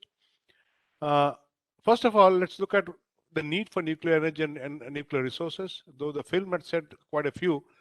If you look at the carbon CO2 emission, people are talking of decarbonizing the environment. We have heard in the previous days. If you look at the sources of energy, the four sources of energy really qualify under the very low category. They are the wind, the geothermal, nuclear, and hydro. The solar photovoltaics are not as low as these four. They are at about 40. Of course, coal and gas will be very high as expected. Now, if you have to go for a green environment, these are the four resources we will use, and I'll stick to nuclear energy resources in this talk. Now, India is nuclear resources. If you look at, we have moderate uranium reserves and large thorium reserves, and just about in May 18, it's about 3 lakh tons in situ, which is converts to 254 lakh tons of 2.54 lakh tons of uranium. But thorium is, we are the second largest repository of thorium at about 12.45 million tons of monazite, which converts to roughly 1.2 million tons of thorium. which are in the beach sands of Kerala and in Tamil Nadu. Now, based on this resources, it's really amazing that way back when the department was established by Dr. Homi Bhabha, he visualized how to utilize these thorium resources, starting with our moderate uranium resources. So we have 3-stage program where in the first stage, the NPCL runs the reactors with natural uranium. And from that, we get the plutonium, which is reprocessed and fed into the second stage. And in this second stage, the thorium, the plentiful thorium that we will have, thorium-232 isotope will be converted to uranium-233, which will fuel the third stage on which BRC is working. The Indira Gandhi Center is working on the second stage, as well as implementing it through its company, the Bharatiya Navakiya Vidyut Nigam Limited, PFBR. Now, essentially, if you look at the PFBR is the second stage, is the vital link in the entire nuclear program of India for energy sustainability. It's essentially based again on the natural resources that we have, the effective utilization of uranium through multiple recycling that I will touch upon. Higher growth rate will be there if you can breed, but very, very importantly, people have been talking of what do we do with the waste. These fast reactors can incinerate radioactive waste, therefore it will reduce the long-term storage requirements. So this forms a vital area where we can work even from the environmental point of view. The temperatures that we run at a higher, very much higher at about 550 odd, whereas about 250 to 300 for the first stage. And then the essential plan that Dr. Bhabha had was to have a closed fuel cycle. We are probably the only country in the world which is running a closed fuel cycle at both the stages of second stage and third stage. So essentially, if we run through this 3-stage, we will ensure long-term security and sustainability, making FBRs the most vital link. Now, if you look at the growth profile, this is an old figure. This would have changed with time. With the first stage of reactors, you will be going along the red line. Once the PFBR goes into commercial domain, we will be working at about 250 gigawatt electrical installed capacity. But once thorium comes, it goes up remarkably up to 600, 650 and can sustain us for approximately 500 calendar years. So essentially, the entire chain of FBR and the 3-stage cycle is have a higher growth rate if fuel generation is more and use breeders with high breeding ratio. And very importantly, lowest minimization. Just for example, if you can burn the minor actinides, the long-lived isotopes, if we will be able to get to the background dose of a uranium mine roughly at about 200 years instead of about 150,000 years. So that's one of the major benefits of going in for this fast reactor technology. The first reactor which was commissioned in the fast reactor with French collaboration was the fast breeder test reactor. It's a small reactor with 40 megawatt thermal, 13.2 megawatt electrical.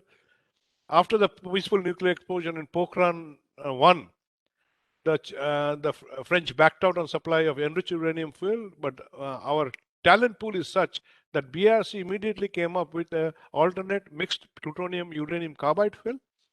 This is and because the heat intensity is very high, we have to cool it with liquid sodium. So we had to master also sodium, liquid sodium technology. And using this technology, we have, and the fuel made in India. FBT has completed 36 years this October, just about completed a couple of days back. It has given us provided comprehensive experience and expertise for design and operation of fast reactors. It has served as test bed for irradiating various improved materials, which I will not touch upon, and very importantly, training the operators for this very complex technology. Now, this is the only reactor in the world which uses a 70% UPU mix, plutonium at about 70% mixed carbide fuel, and it has seen a world record burn up of 165 gigawatt days per ton. A typical PHWR has about 10,000 megawatt days per ton, and the enriched uranium fuel, which is used in the Kudankulam plant, is about 25,000 megawatt days per ton. That is the amount of energy we can take out from the uranium fuel if we use this technology. Now, again, for the first time, the mixed carbide fuel was reprocessed for the first time, and we are the only ones who have the technology for reprocessing carbide fuels. And these fuels have been reprocessed and put back into FBTR we have technically closed the fuel cycle in this test reactor itself. Now, when we started with this revised fuel, the problem came as to that the reactor was designed with a different type of fuel, and the technology denial regimes chipped in after the PNE 1. And over the last 5 years, we have been progressively proceeding to higher and higher, going to the 30th campaign. We work on a campaign mode essentially to test materials and to test various other fuel configurations. It's about to start on its 40 megawatt run anytime now, with the support from all the units, BRC, Heavy Water Board, which made the boron, enriched boron, which Mr. Killane was about to touch. This campaign, we have additionally no test reactor generates electricity. We have generated so far about 8.7 million units. And all said and done, the sodium pumps, which have run trouble-free for more than 9 or 10 lakh hours by now. Then we have hop-skipped into a much higher configuration of 500 megawatt electrical to 1250 megawatt thermal plant, which will use the classical uranium plutonium oxide, having about 1100 plus tons of sodium. One thing which Mr. Killane did not also mention, that Heavy Water Board has now mastered the art of making nuclear grade, reactor grade sodium. First 3 tons have been utilized and found to be suitable, and subsequent reactors will be run by the sodium made by the Heavy Water Board. That's how the integration of facilities within the department happens. This is a cut section of a fast reactor of the PFBR. It's a 13-meter diameter, 13-meter height vessel, about 20 mm thick plate, which is basically a thin shell, and containing about 11-20 tons of sodium. The core is located out here, and it's one of the most challenging advanced technologies where most of the operations are remotely controlled and the energy removal is very high, and we are working at temperatures coming out from the sodium at about 544 as the sodium flows through the core. Now, what is now? 2 more minutes, Dr. Badri. Yeah, just 3 more slides. The evolution of the FBR program. We started with the FBTR, moving on to PFBR. We are now into the stages of designing twin units of 6 FBRs, for which the government has noted in principle for going ahead once the PFBR is launched sometime next year, and thereafter move into the metallic fuel for high breeding. Now, what we're really looking at is whether PFBR is Gen 3, the FBR 600s will be Gen 4, post Fukushima, with higher feasibility and twin advantage of manufacturability. It will have various features, but essentially you initially use mixed oxide fuel. And the ultimate goal is to go in for the metal fuel technology. The pin level irradiation in FBT has already started. We are just about preparing for the assembly level. Thereafter, moving into pilot scale of pyroprocessing. A metallic fuel test reactor will replace the FBTR because it will run for another 15 calendar years, and that's all. And then shift over from the 7th commercial reactor to a 1000 megawatt metal fuel breeder reactor. So just to sum up, therefore, if you use why the fast reactor? Natural uranium contains only about 0.7% of the uranium-235, and we take this 99.3% of uranium-235 as a resource. The fast reactors utilizes up to about 70% of this, running at very high burnups of 1000 gigawatt days per ton. We therefore reducing fuel fabrication costs, reducing waste per megawatt energy, and being a high temperature operation, they are highly efficient at about 39-40%. To sum up, therefore, the fast reactors are definitely an essential for India's energy security and sustainability long term. The FBTR and and its techno-commercial demonstrated the PFBR, which has been done 99.5%. Indigenously, the 0.5% are some components which we will not have in the subsequent reactors. To ensure growth, we will be moving into the better fuel cycles, the metallic fuel cycle, and entire challenging R&D activities have been taken up in-house in several areas as DA continues to put strong emphasis on R&D towards building up a sustainable, substantial fast reactor program for the future. Thank you for your attention.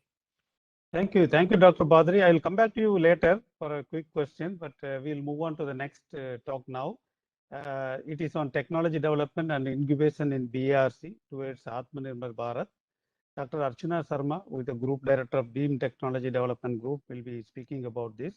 Dr. Archana Sharma is an outstanding scientist at the BRC, and she has been also a recognized PhD guide for the HPNI and the Mumbai University. She has received the prestigious Homi Bhabha Science and Technology Excellence Award and many other group achievement awards. And I'm very proud to invite Dr. Archana Sharma to deliver the talk now. Thank you so much, sir. Thank you. Good evening to all. And I'm very glad and honored to be part of this prestigious engineering conclave organized by INAE. So I am just following Dr. Bhaduri sir, who has talked about metallurgical aspect of this. Now I will talk about our technology development, which we have made during this strategic development of the work and how it has gone to engineering sector in industrial domain also.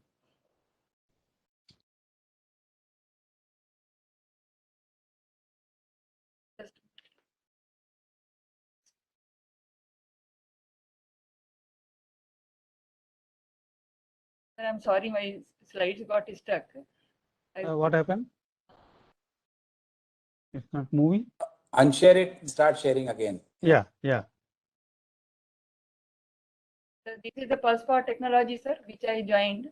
And earlier it was considered totally strategic because of its nature of NEMP simulation or hydrodynamic testing or flash X-ray or fusion type of program where it was considered only for defense application. But recently it has got other applications also. So we could talk very openly about it. And as you know, BRC has always worked under technological denial.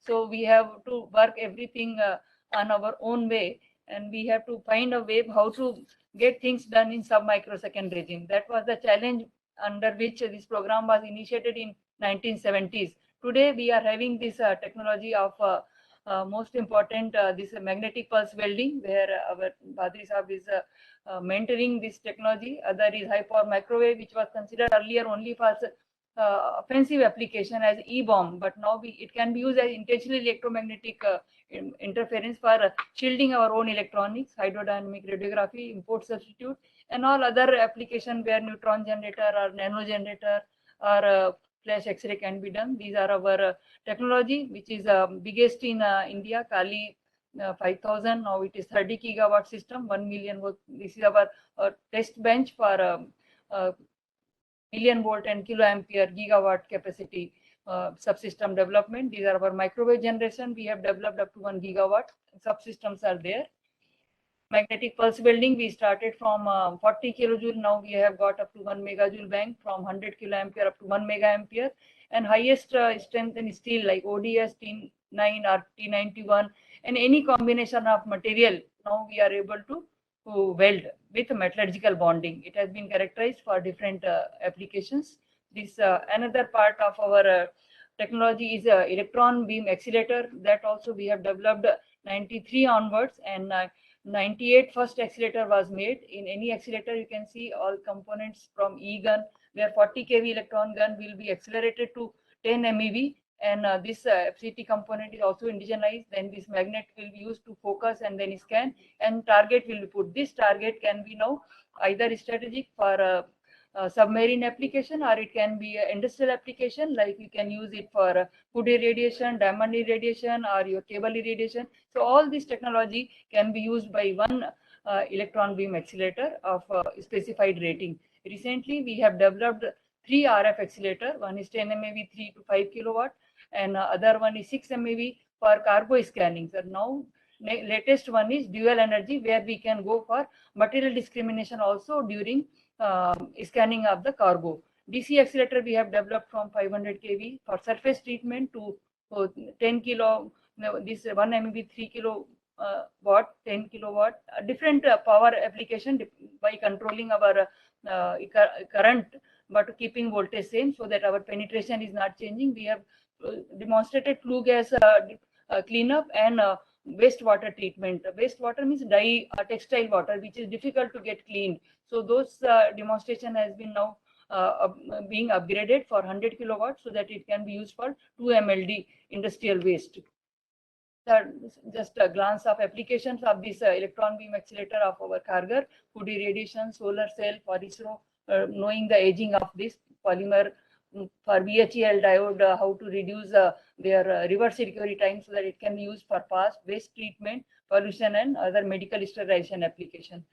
With our ECIL one LINAC is shown. This is fully developed indigenously, and it has been put with our own designed neutron target. So after electron beam is converted into X-ray, and then the X-ray will pass, gamma will pass through the target, and a neutron will get generated, which will be used by neutron radiography. So without reactor also, we are able to use this neutron source using accelerator, and neutron radiography can be done.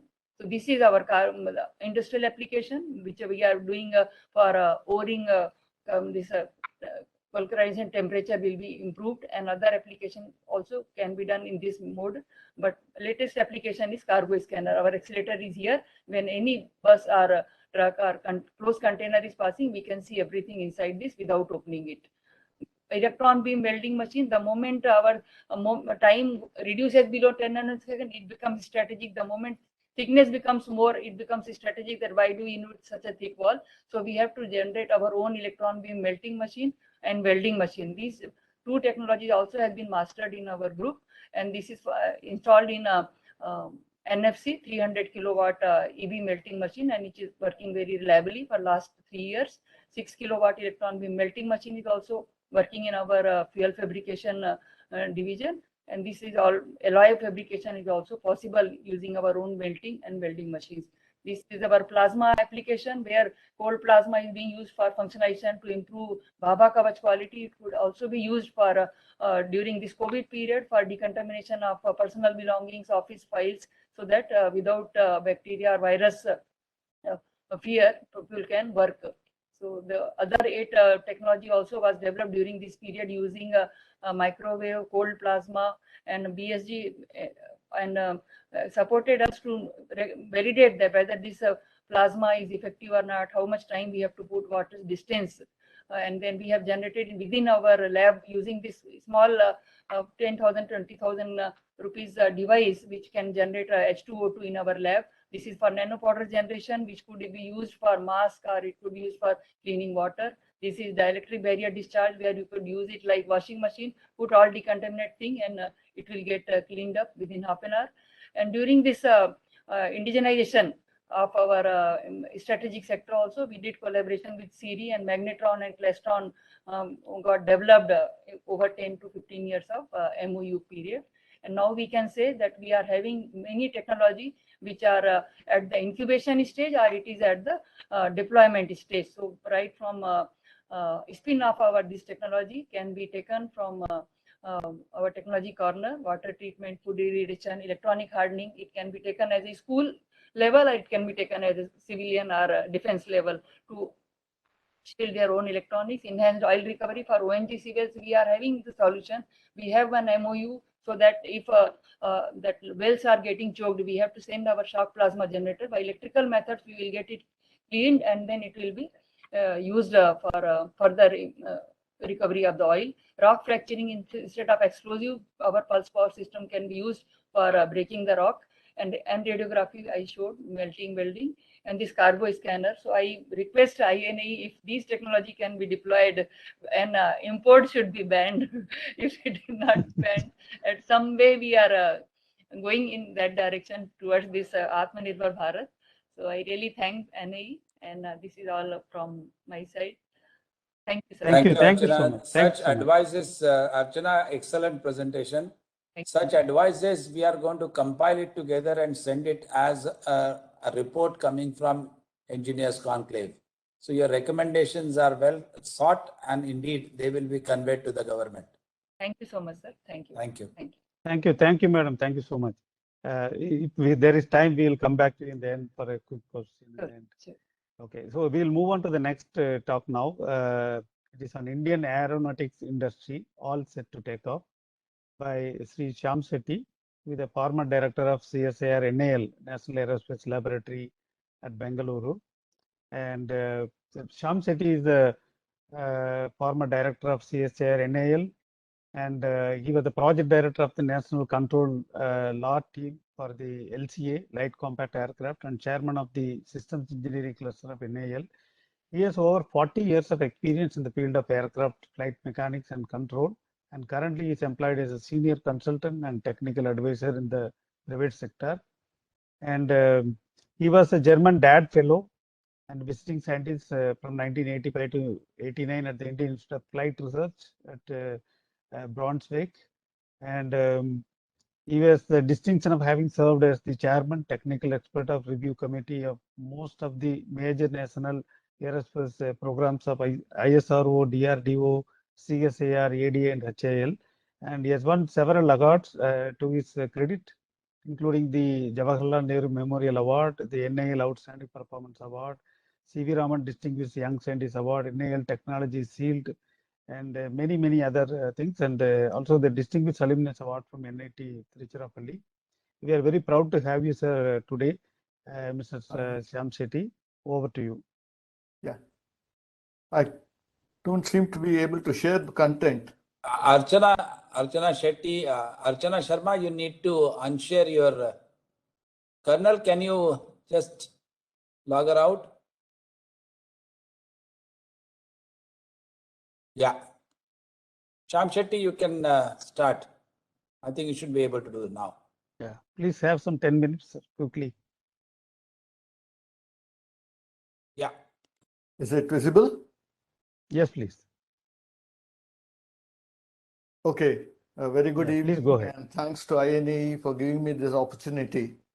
So what I'm going to do in the next 10 minutes is just take you through in supersonic speed across all the aircraft and rotorcraft programs that the country currently is at various stages of design, development, testing, certification, and production. Wonderful. So let me start with the Indian manned combat aircraft programs. Very briefly, I will just talk about 5 major programs that are there.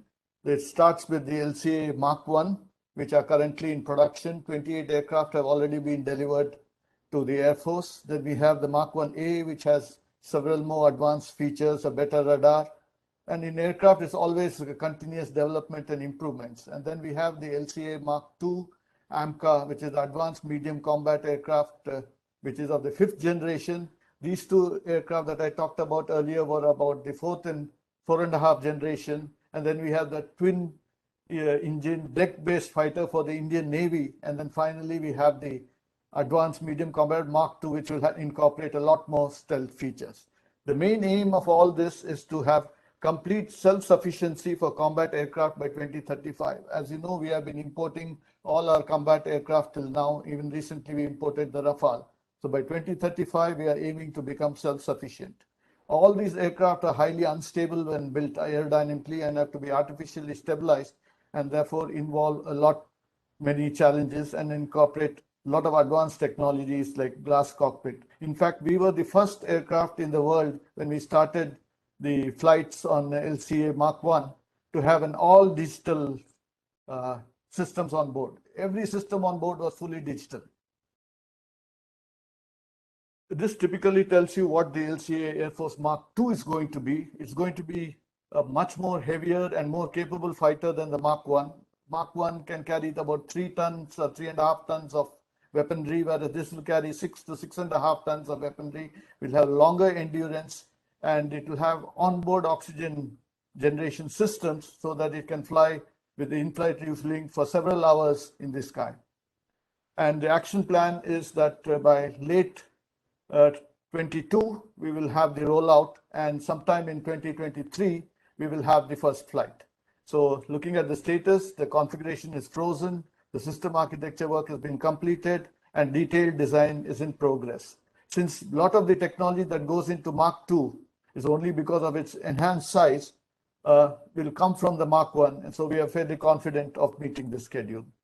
The next more ambitious program that we have is the Advanced Medium Combat Aircraft. This will be a 5th generation. By 5th generation, we incorporate a lot more advanced features of stealth so that it becomes very difficult to detect And again, it will be a twin engine aircraft. And then this again, the configuration is frozen. The preliminary design has been completed. Several reviews are being held, and the rollout will be sometime in 2024, and the first flight is expected by 2025. The next step for the Indian Navy would be the twin-engine deck-based fighter. This again is a medium-weight fighter class, and actually the aim is to replace the MiG-29Ks, which are currently now operating on the aircraft carrier Vikramaditya. Now, just like the LCA aircraft has replaced all the 4 MiG variants, the TED-BF, as we call it, will replace the MiG-29 and will operate from both our aircraft carriers. And the first flight is expected in 2026 or latest 2027. And this typically shows some more views of this. The other feature will be it will have a folding wing so that the aircraft can be stored below the deck when needed. Now, coming to the civilian side of the story, we have now at NAL program that is very close to certification. All the testing has been completed, and that is the Hansa Next Generation Flying Trainer. This is an Abish trainer with a full glass cockpit, which is indigenous, and it will have a digital engineering monitoring. And now there is already an expression of interest and order for 70 aircraft from various flying clubs in the country, and the certification is expected to be completed by this year end, and next year the production will start with the private sector. And I've just listed out some of the features of this aircraft.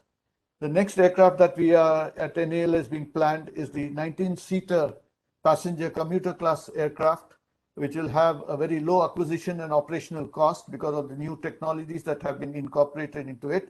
And it will be one of the few pressurized cabins in this class of aircraft. That means it can operate at altitudes of up to 30,000 feet, and therefore ideal for our northern borders. And this will be completely FAR 23 compliant.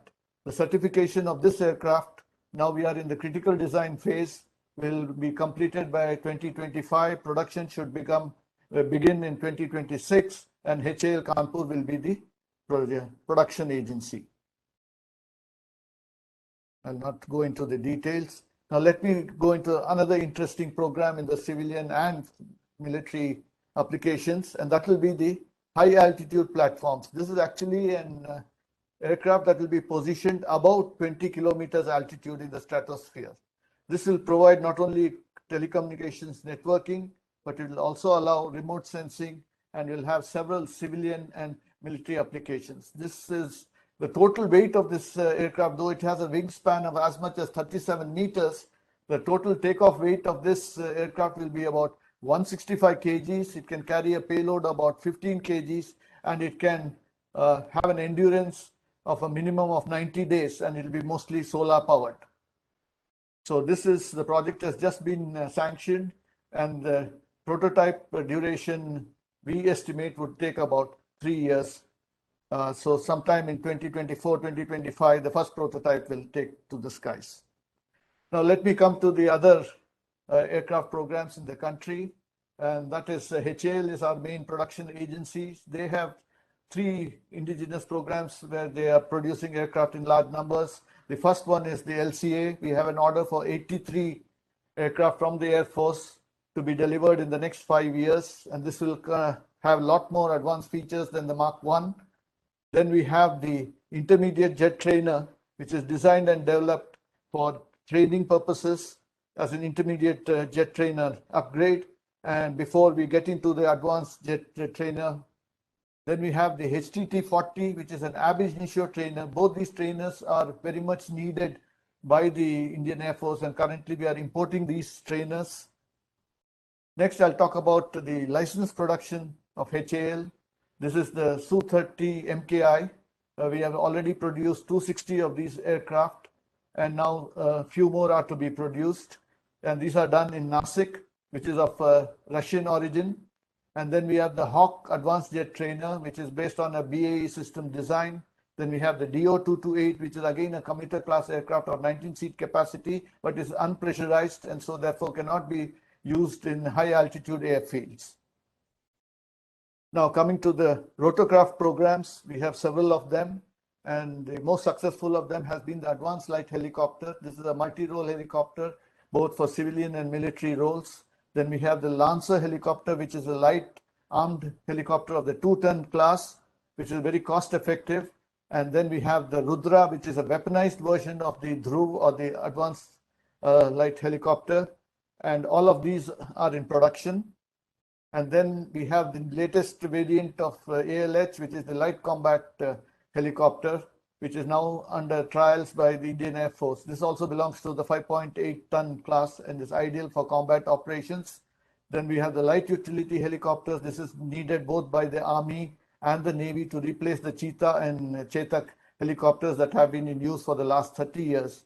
And then we have the heavier one, the 10-ton multi-role helicopter, again for the defense, basically for the defense applications, but when needed can be also certified for civilian applications.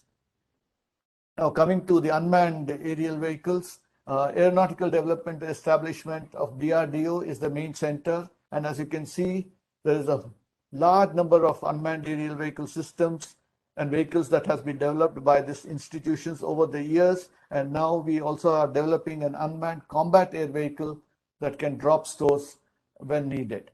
In addition to these technologies, they have also been suppliers of the critical flight control system hardware for the LCA programs, and will continue to design, develop, along with Bharat Electronics and other electronic companies, the hardware needed for the future programs that I have already presented. The other good thing about this organization is the ability to provide 5th generation simulators of very high fidelity. In fact, the simulator for the LCA program has been designed and developed and completely built by ADE, and a few hours of training on this simulator can allow the pilot to directly get into the cockpit of LCA. That is the powerfulness of this simulator. So it's something like a 0-0 simulation facility that can be built up, and they will be building the simulators for all future programs in the country. Now, if you see the last 30 years, there was hardly any growth in the aeronautics sector, but the last 5 or 6 years, we are seeing a sudden spurt of growth. And there are many drivers that have resulted in this growth. One is the booming civil aviation market, the rising passenger traffic, the increasing military and defense expenditure, which is growing exponentially. And this all has led to a strong aerospace and defense ecosystems. There has been good changes in both the promotion policy as well as the export this thing, and as also the adoption policies of the defense vehicles. Then we have the strong industry support. In fact, it is said that in the next 10 years, there will be as much as $70 to $72 billion of electronics that will be needed by the sector, because most of the aircraft today by weight and volume are about 35%, and nearly 50% of the cost is electronics and ICT. And therefore, it will encourage a lot of development in this area. And now, because of the large numbers and large number of programs, the industry has also started investing not only for production, but also for innovation and research.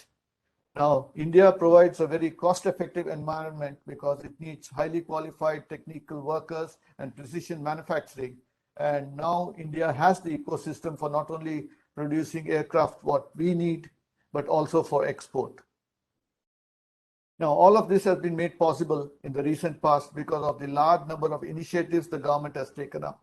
One is the foreign direct investment. Now, government allows 100% FDI for the air transport sector, 74% for automatic in the automatic route for the defense sector, and then the defense acquisition procedure 2020 has also been modified to build in a new class called the buying foreign manufacturing in India to encourage make in India for even foreign designs. And then more important now, India has brought in an embargo on 101 military and defense items, and therefore this will result in larger self-reliance in weaponry.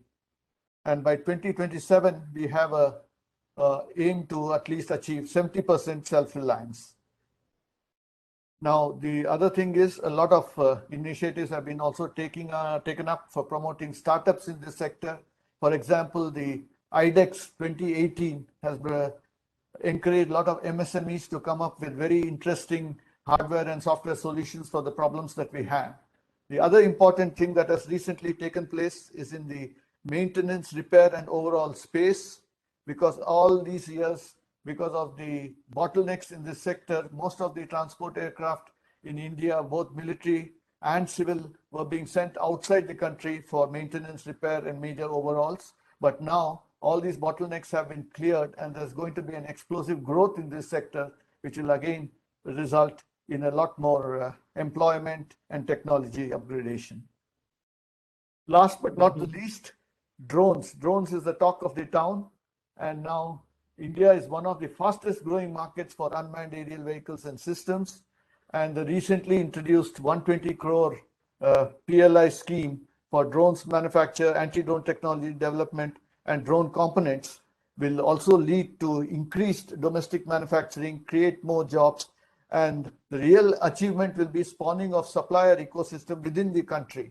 Till now, most of the equipment or the items that go on board unmanned aerial vehicle is imported from countries like China, Germany, US, and other European countries. And surprisingly, over the last 1 year, the MSMEs who work on these drones have seen an exponential growth of at least 3 to 5 times in this. So drones are going to be the next shining star. In conclusion, I must say thanks to the new project sanctions, several reform measures, and bold initiatives taken by the government, there has been a steady growth in the aerospace and defense industry. This has led to the participation of the private industry, which was very reluctant because of the long gestation period and heavy investments. But now they are coming up. Several industries, both medium and large scale industries, have also started participating, and therefore this has been a major boost to the indigenous effort. Now, I think developing new technologies indigenously is the need of the hour for this country, and it is extremely important that the country continues to make heavy investments in aerospace and defense sector, not only for strengthening national security, but also ensuring overall development of the engineering industry in the country. Thank you. I thought I would just cut my presentation to keep up to the time, but I thought I would give you a flavor of what's happening in the aeronautic space. Thank you.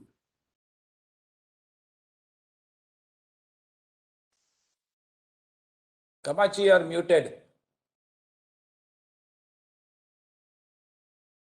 Sorry. Thanks a lot, Sri Shyam, for the wonderful journey that you made in the Indian aeronautical industry. Okay. It's a very good summary of the developments in the last 75 years. And now we move on to the next talk by Sri A.S. Kiran Kumar, former Chairman, Space Commission. Probably you can cut down on the profile. And yes, sir. Yes, sir. Yes, sir. Give more time to Kiran Kumar to Secretary, Department of Space, and all that I would like to say is that he is very popular and well known to all of us. He's well known to all of us. He has been conferred with Padma Shri by the President of India for his outstanding contributions in the year 2014, and he has been conferred with the prestigious 2018 International Von Karman Wings Award. And I heard of it, he also received the Chevalier the Order Award from the highest civilian honor by the Government of France in 2019. Sir, over to you, sir. We would like to listen to you. Thank you, sir. Welcome. Yeah, thank you very much. Thank you for this opportunity. And probably what I'll do is, originally I was thinking I'll go through a set of slides and then make a presentation. But rather than that, and in view of the time, I would just quickly take the audience through the journey, what has happened and where we are heading now.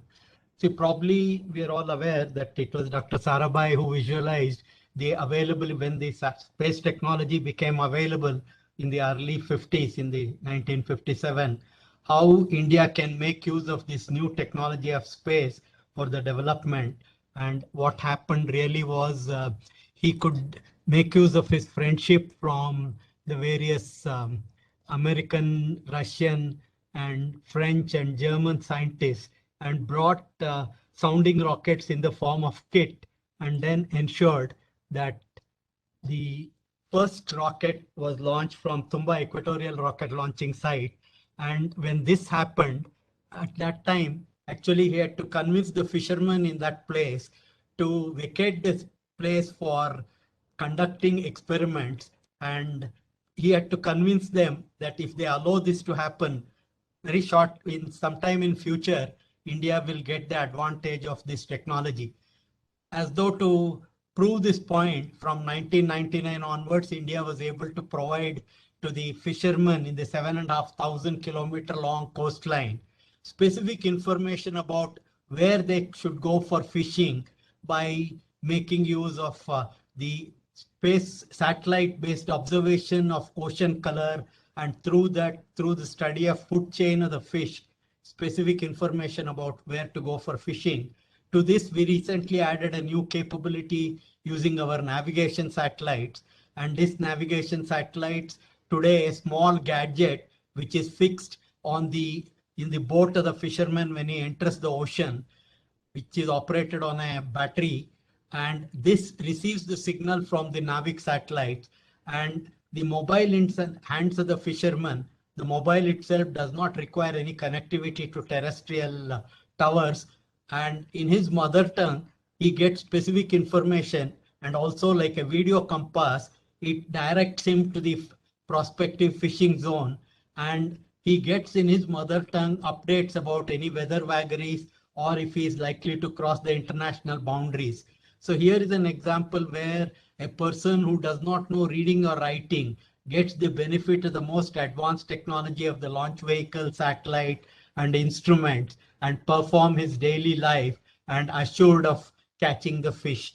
And then, of course, way back in the 75, 76 time frame, based on what Dr. Sarabhai had envisioned, borrowing a satellite from Americans, moving over to the Indian longitude, and conducting an experiment for 1 year in about 2,400 remote villages of our country. Something similar to today's direct-to-home television. Direct community sets were built in the country, and then using that in the 2,400 villages, it was demonstrated to the government that in India, if you were to bring in the revolution of broadcasting or even telephony and then weather forecasting, it's only through space technology that can happen. And that's how the government of India got convinced. And the INSAT series, which came up in the 80s, the first version were, of course, procured from an American firm. But then second generation onwards, all the satellites, communication satellites are built within the country. And today you have a host of communication satellite providing direct-to-home television services or telephone connectivity, or even the stock exchanges being connected, and now broadband connectivity to the gram panchayats through the large satellite systems that are being built. Similarly, in remote sensing, starting with a simple experiment where again India demonstrated to the government, ISRO demonstrated to the government by borrowing cameras from an American NASA laboratory. The first experiments were conducted in Kerala with the flights on an aircraft. Professor Pisharti demonstrated how a false color infrared image can help in identifying the actual plantation of coconut plantation. Root wilt diseases were identified. Today we have almost about one of the largest fleets of remote sensing satellites operating in microwave region, visible, infrared, near infrared, hyperspectral, and a host of these instruments, enabling not only the entities like Mahalanobis Crop Forecasting Center in Delhi or the Water Resources Boards.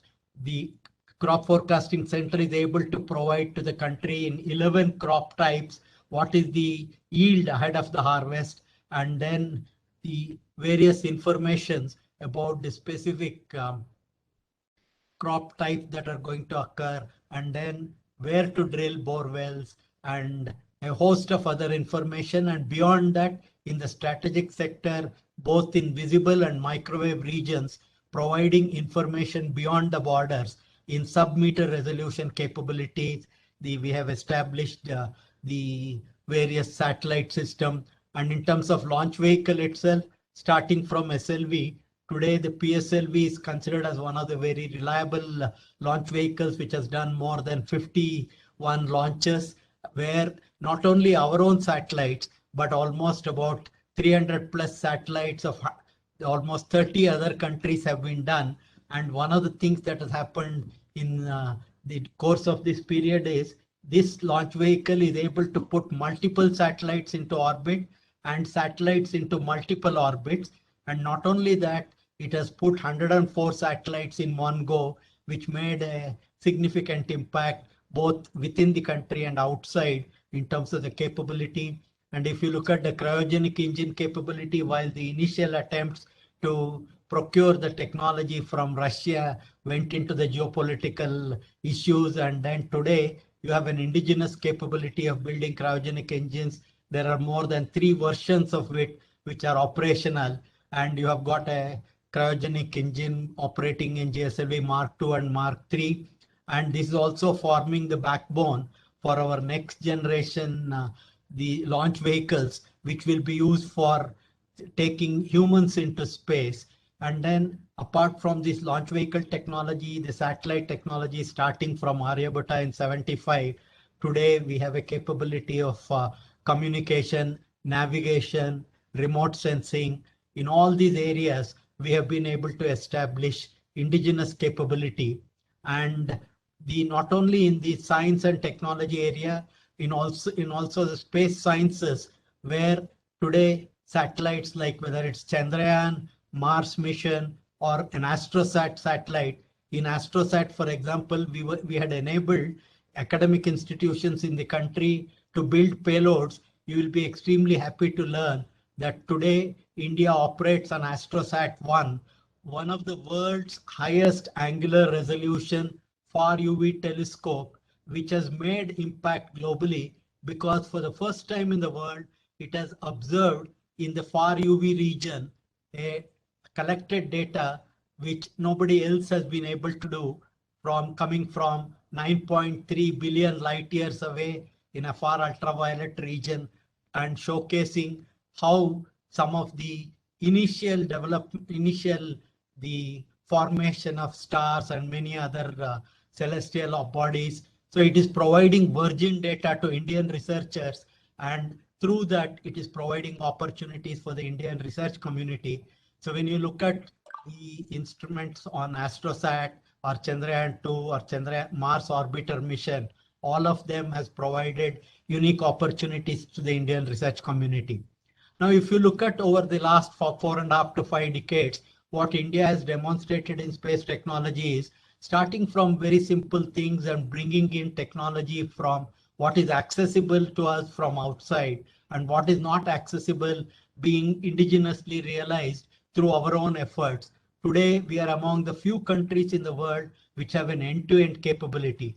And what you are seeing the country is doing today, the government is trying to make this capability of space technology should be utilized by a large number of industries and academia, and the entire country should benefit from this capability of space technology, because the space economy is talked about almost $400 billion, where the space technology itself may be 10 to 15% of this. A lot of service sector related to space is significant. And it is in this context that the government is trying to open up and unlock the potential in the space technology. And it's coming up with new policies where it is enabling the Indian industry not only to build launch vehicles, build satellites, build applications, and do the host of these activities.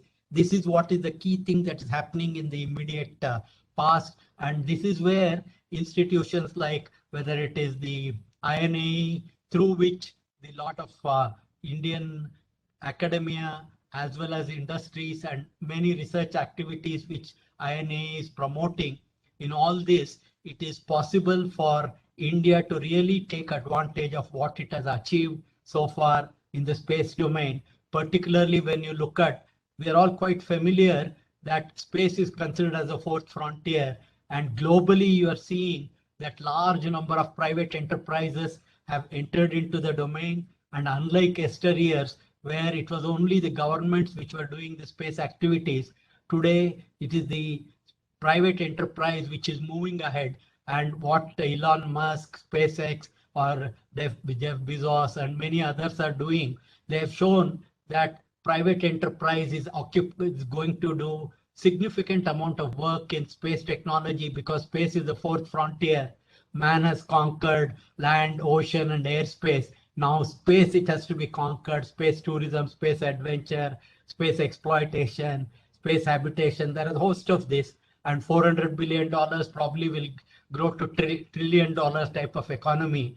And if in this India has to take advantage, it's only when the government entities open up and then promote and support Indian enterprises and then work as partners with them, both in academic area as well as in industry, supporting them.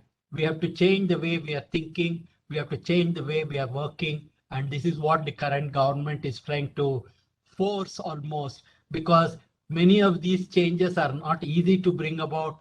As scientists and technologists, we are all quite familiar. When we have spent our lifetime building a particular capability, we tend to stick to that, and we are not ready to share many of these things. So we also need to really change the way we think, and it's only when we enable the people in this country to take advantage of what technology we have developed. Otherwise, very soon, the private enterprises globally will make us obsolete and move ahead. So it's only the dynamics of the private enterprise which can overtake the speed, or the, you can say, tortoise-like speed the governments can run.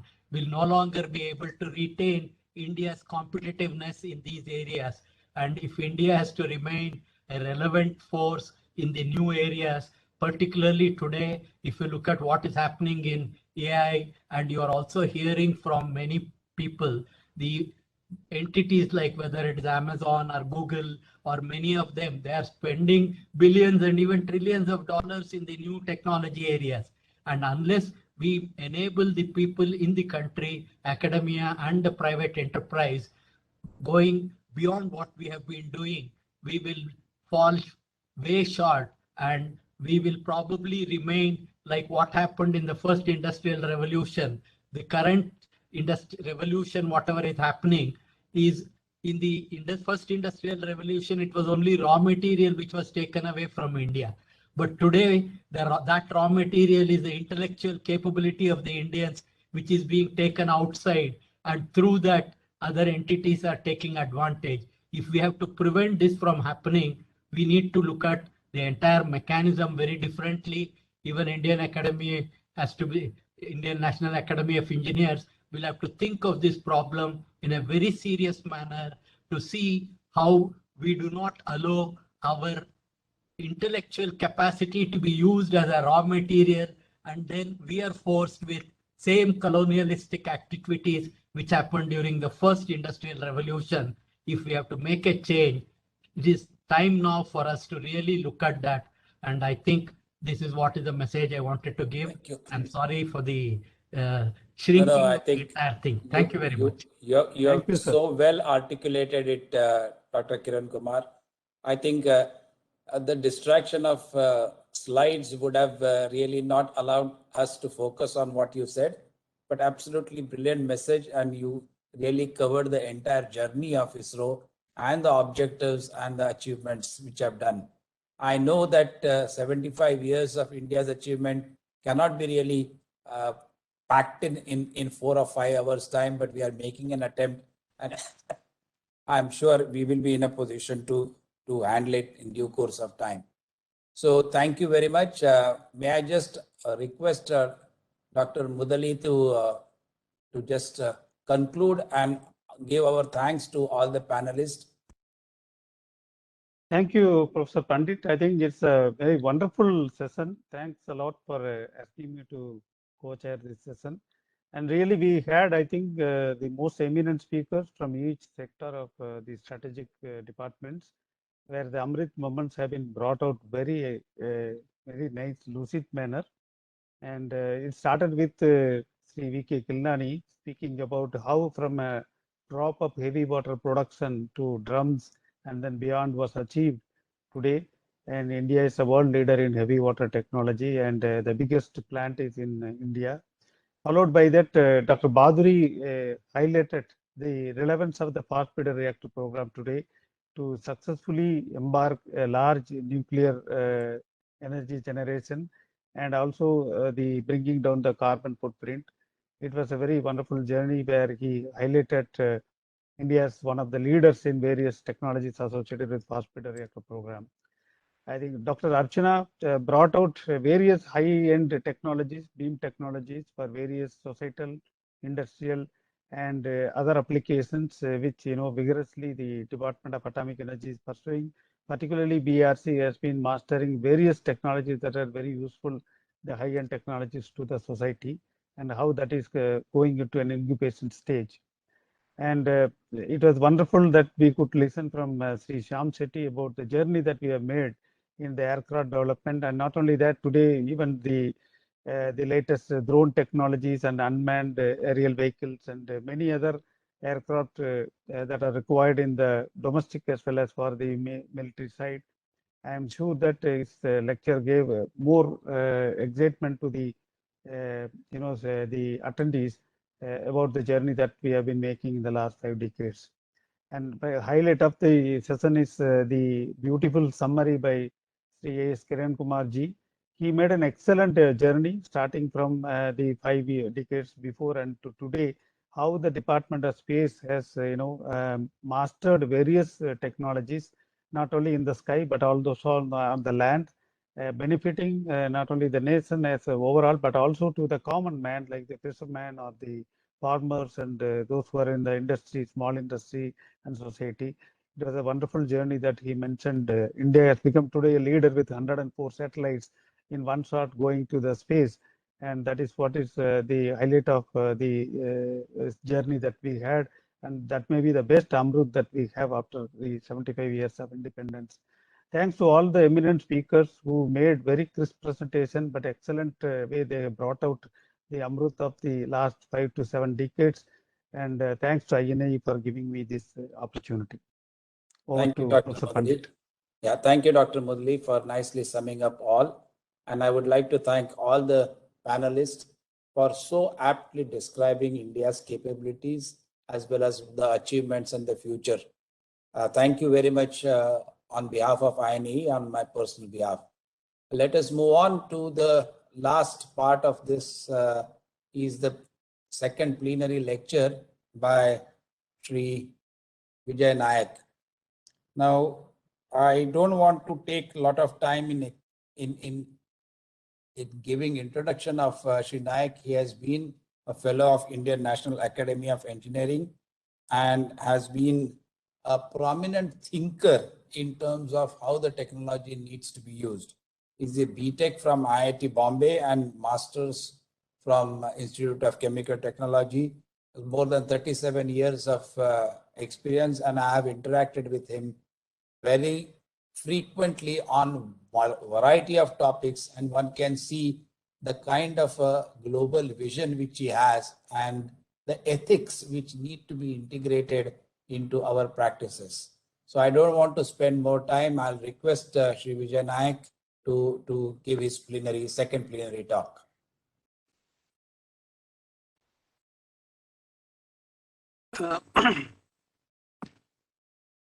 Thank you, Professor Pandit.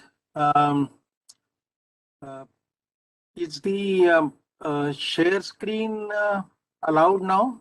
Yes, sir, you should be able to. Yeah. Yes, we are able to see it. You are able to see it? Okay. Yeah. Yes, this is fine. Please limit your talk to 20-25 minutes if possible. Okay. So I can understand the constraint on time. Yeah. I had prepared it for about 30 minutes, so I will try No, to that's see okay. how I I think, can yeah. compress it. I think you can focus on the, So without any ado, let me get to the subject of itself. yeah. So the background is very clear that technological endeavors impact society both positively and negatively. And in this background, technology is galloping at a very frightening speed. And therefore, there are a lot of anxieties and concerns on several fronts from my colleagues, from my friends, and the people at large. The institutes of academic excellence, like the Harvard University, the MIT, have earlier started the courses on engineering ethics as electives, but now they have become core courses. And definitely, therefore, as members of Indian National Academy of Engineering, we as the technology creators and policymakers ought to apply our mind to issues of engineering ethics. The scheme of my presentation is like this. I will just give a background and provocation for adopting codes of ethics by professional bodies of engineering in the early 20th century. Then talk about the post-World War II dilemmas about societal determination of technology and technological determination of society. Then I will move on to the discourse on value neutrality of technology and inclusion of social justice in the theory of engineering ethics as it is taught today. I will give a summary of the concept of scientific temper and how this theory, this particular way of working has resulted into a theory of justice developed by John Rawls, and then I conclude. Okay, so since the time constraint is there, I may not be able to dwell on all the topics equally. So I may skip some of the topics and move on to the ones which are most relevant as I go along. It is quite apparent, the 19th century really witnessed a large number of very spectacular developments in technology when engineers applied the newly discovered principles of laws of nature and science for designing artifacts which were of far superior and distinct quality than the earlier practices.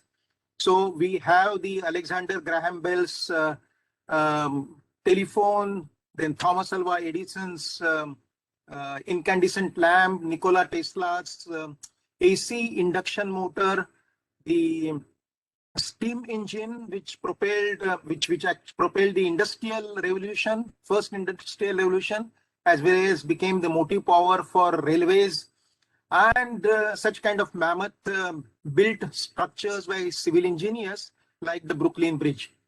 However, around the same time, in the same century, there were some equally horrific technological failures leading to distrust towards engineering profession and their honesty. Okay, one of them is this Stay Bridge collapse, which happened in Scotland in 1879, and nearly about 70% died in this particular collapse.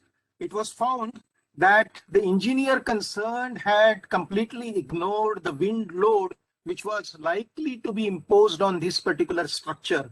And instead of really estimating at about 120 kilometers per hour wind speed, a trace of about 2.7 kilopascals, he assumed a much lower value, and that was the cause of this disaster. So it was really a negligence on the part of an engineer that related to this. The Johnston flood caused by the South Fork Dam failure in Pennsylvania in 1889 led to loss of nearly 2,200 people. Similarly, the Grove Shoe factory in Massachusetts in 1905 came up with an explosion of their steam boiler, and steam boiler explosions were very common. But in this particular explosion, 50 people died, 150 were injured. And the last but not the least, Edison's discovery of incandescent lamps really was the basis of his dream for electrifying United States of America and providing light to every American as though it is water on the tap. But it also was associated with such kind of massive webs of electrical cables and wires overhead in New York. So this is the picture of New York in 1888. And during one occasion, some of these wires broke down because of a blizzard and people died because of electrocution. So this was the background. And on this background, because the reputation and integrity of professional engineers was being challenged by people and raised doubts about them, the codes of ethics became a necessity, and the first code of ethics for engineering professionals was adopted by the American Institute of Electrical Engineers in 1912. The American Society for Civil Engineers adopted the code in 1914, and ASME also did the same thing in 1914. So this was the origin of the early codes of ethics which were adopted by the various bodies of professional engineers. If you look at the contents of this code, you can call them as micro-ethical components. And the most dominant motivation behind that was this one: behave honorably, responsibly, ethically, and lawfully, so as to enhance the honor, reputation, and usefulness of the profession. So the code really focused on honesty, sincerity, loyalty to the clients and bosses, etc., etc., etc. So it was a micro-ethical code. Now, come World War II, and after the World War II, newer kind of macro ethics dilemmas were faced by the engineers. This is a gas chamber in which this woman with the 3 children was being shoved in and died in this gas chamber. So should the engineers, the German engineers, have declined to build gas chambers for Hitler? This was a question which became very prominent in this discourse. Look at this. This is a napalm bomb. What is napalm bomb? If you take simple soap, replace the sodium with aluminium and part of the palmitic acid with naphthenic acid, and then put into that some petroleum, you get a jelly which is extremely inflammable. And when it really explodes, it can go to a temperature of 1200 degrees centigrade. The mass is sticky. If it sticks to you, you can't remove it very easily. And this girl, for example, she became known as the napalm girl because in 1972, the American forces dropped a bomb on a South Vietnam village on civilians. And this girl, who was 9 years old, she's running to a shelter, and one of the photographers took the picture of this girl, and that led to an enormous internal revolt within USA against such kind of brutality of war in Vietnam. And that is how the war actually came to an end.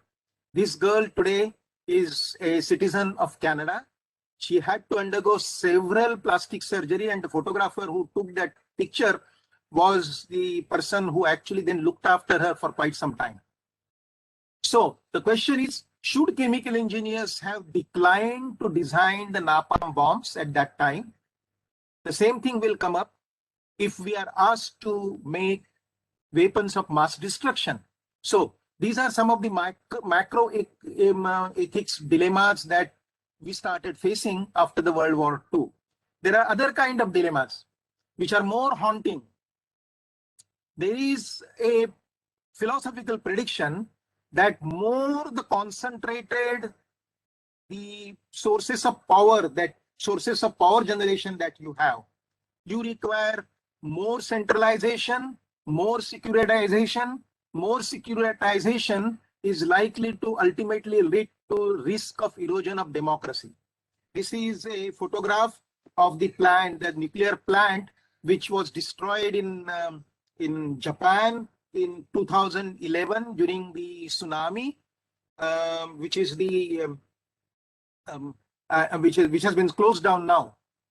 Similarly, there is a debate on the kind of thermal power station which is being set up in a place called Morocco. So Morocco is a huge desert, and many European companies are trying to set up huge thermal power stations like this in order to generate solar power to solar thermal power generation to supply this solar power to Europe. Now, this, it is suspected, or it is something which is a scary situation, because it can become also a seed for World War III, because that is how the European countries really started dominating the Middle East.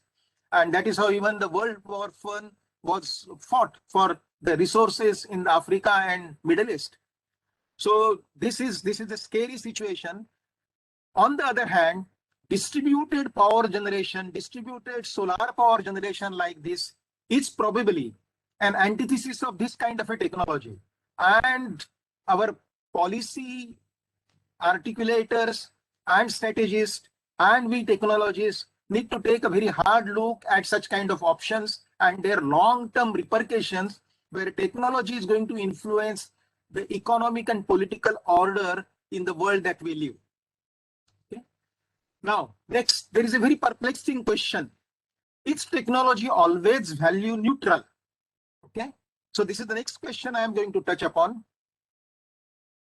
The example of why of a engineering endeavor, why such question arises, is this particular the parkway in the Long Island of New York, which was built by a celebrated builder, Robert Moses, in New York in 1930s.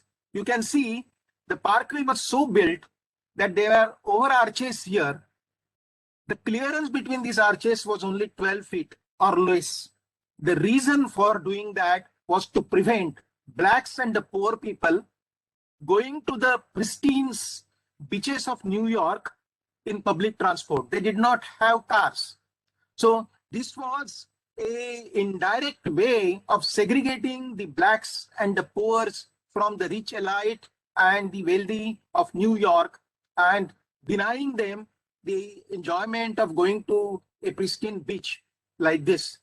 So this is something which is a topic which has been hotly debated, and this man, Langdon Winner, his paper, Do Artifacts Have Politics, published by MIT, is one of the very celebrated papers on this particular topic. They are both pro and against papers against this paper, but this is a fact which is no denying. Whether the objective was that or not, the result was certainly this kind of a racial discrimination which Robert Moses was able to achieve because of this engineering endeavor. Now, this is something which can be further looked at with a very trivial kind of an example.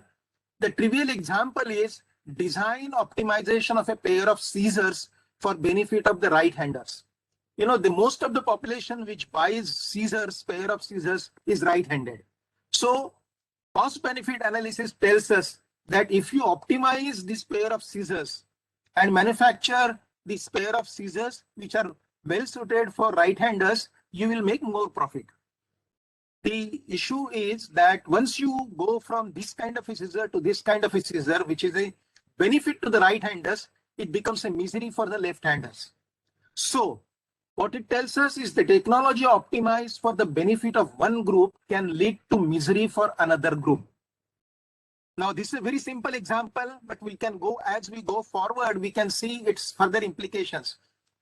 This group could be the group of haves versus have-nots, women versus men, population of today versus population of tomorrow, generations of tomorrow, which is really the environmental issue that we are tackling and the climate issue that we are tackling. So therefore, in abstract, this example tells me that yes, how technology can be intrinsically non-neutral. Okay. let us go forward from this. You can see the actual manifestation of this topic. Beneficiaries of large dams versus those who are displaced. This is an actual reality everywhere in the world. Everywhere in the world. Okay. Look at this another issue. The advent of artificial intelligence and robots. McKinsey report tells us that in 2017, more than 85 crore adults in United States, UK, Germany, Japan, Britain, China, and India together were out of the available force, were unemployed. And if we are able to use even the presently achieved level of automation and artificial intelligence, this figure will touch 120 crores. So this is the level of employment which was pre-COVID. After COVID, what has happened? Despite COVID, profits of listed companies as a proportion of GDP hit a 10-year high of 2.6%, whereas even as unemployment rate shot up, and around the same time, the unemployment rate shot up to about 23.5%, according to a CMIE report. You can see what is really in the store. The AI and IR4, on the one hand, it is going to be a technology intensive option for the people to really achieve greater efficiencies. On the other hand, there is going to be a complete scare about what is going to happen to the future of work and the jobs. Now, there was a time during Industrial Revolution when people thought, and John Baptist said theoretically that when one job is lost, 5 jobs are created because of the new technology. But here the situation is very, very different as compared to what happened in the first Industrial Revolution. Now, you can actually take it to a very extrapolated asymptotic limit. Supposing everything is done by the robots, then what do? Then you will have production, but for which, because the value created is not shared with the people who are employed, there is no consumption. And then what happens? The profits which are generated, they have to be invested somewhere else. And because you are not manufacturing anything now, because nobody is buying that, you keep on investing that in the financial capital. Therefore, fictitiously, the prices of shares keep on going.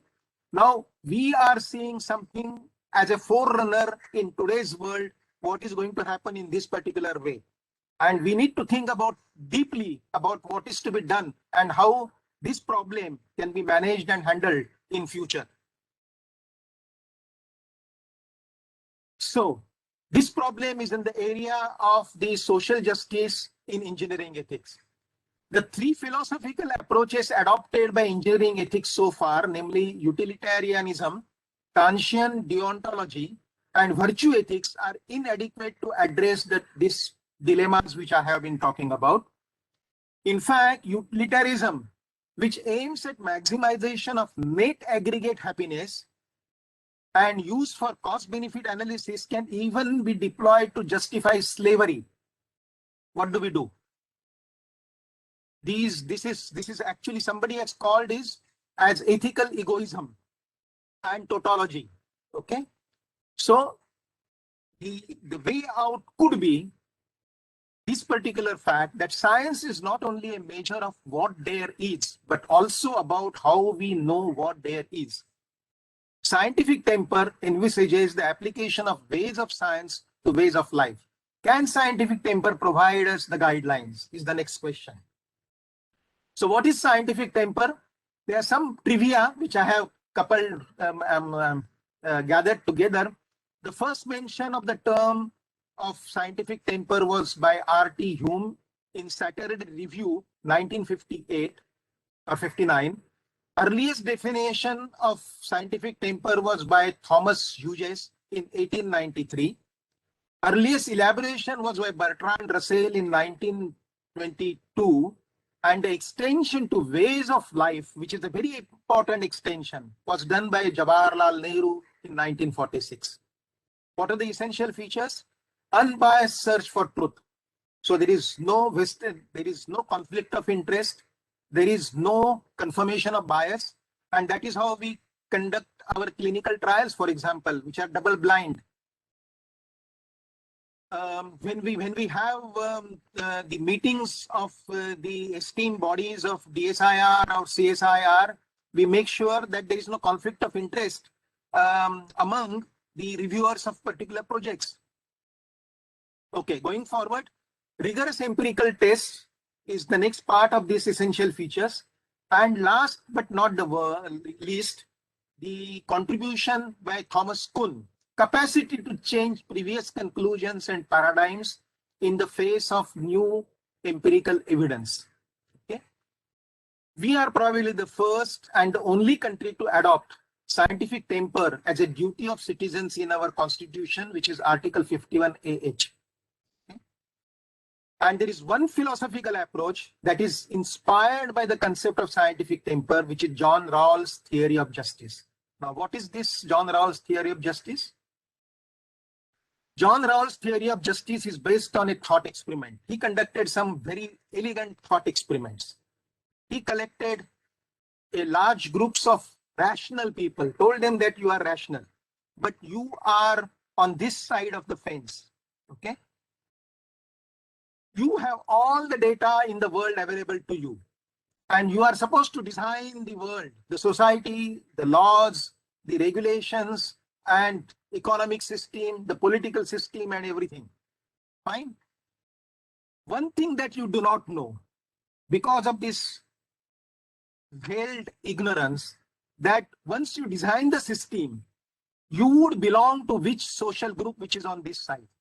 Whether you will be a Dalit, whether you would be a Brahmin, whether you would be a son of a large capitalist, whether you would live in a jhopdi in the slums of Bombay, that you would not know. All you know is that you have all the knowledge available in the world at your disposal, and you are designing a society which is fair and just as you want. And number of such kind of thought experiments ultimately resulted to his final conclusion that design of fair and just society is one in which free citizens holding equal basic rights cooperate within an egalitarian economic system. This is a very, very important conclusion. Earlier, it was really stated as some kind of a invocation or revelation or some kind of a inner voice by people. But he conducted these experiments and he has come up with this. When your own personal interest you keep aside and think as a statesman without knowing where you are going to be placed in the society. This is what most rational people arrive at. Okay, so I'm coming to a conclusion.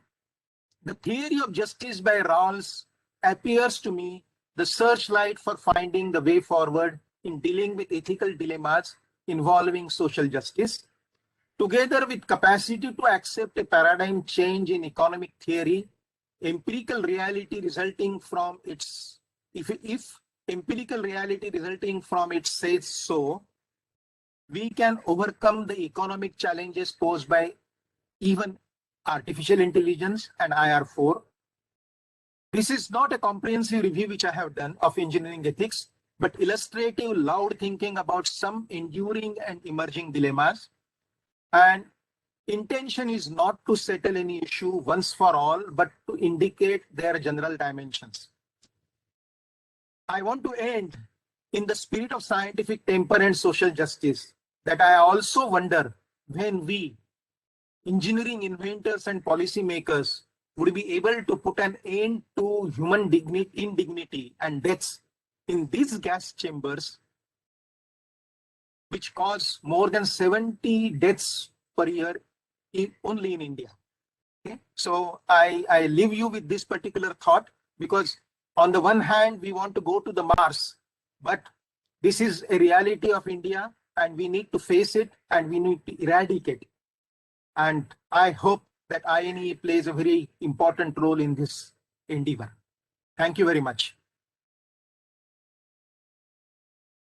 Thank you, Mr. Naik. I think this is the exact conclusion which we were hoping for, is when we look at our skies and moon and try to reach the moon, we tend to forget what is happening on our own earth.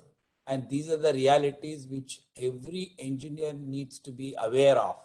So whenever they are designing something, practicing something, it is absolutely essential for them to have their feet on ground and then do the designs. So don't only look at the cutting edge science, but also try to find engineering solutions to the common day problems. Thank you very much, Sri Naik, for outstanding talk. And this is really summarized in terms of what our philosophy should be and what should be the philosophy in terms of practice of Indian National Academy of Engineering. I appreciate your efforts in doing this. So let us conclude this function or the last plenary lecture, and then we can move on directly to the valedictory function. I'll hand over the mic to President Dr. Professor Indranil Manna, and he can take over from me. Thank you. Well, thank you, Professor Pandit. There is no room for any wastage of time. It's absolutely power-packed. You know, I was doing just a little bit of scribbles at the rate of 1 o'clock until 6 o'clock. So 5 hours a day, 2 days, 10 hours, 600 minutes.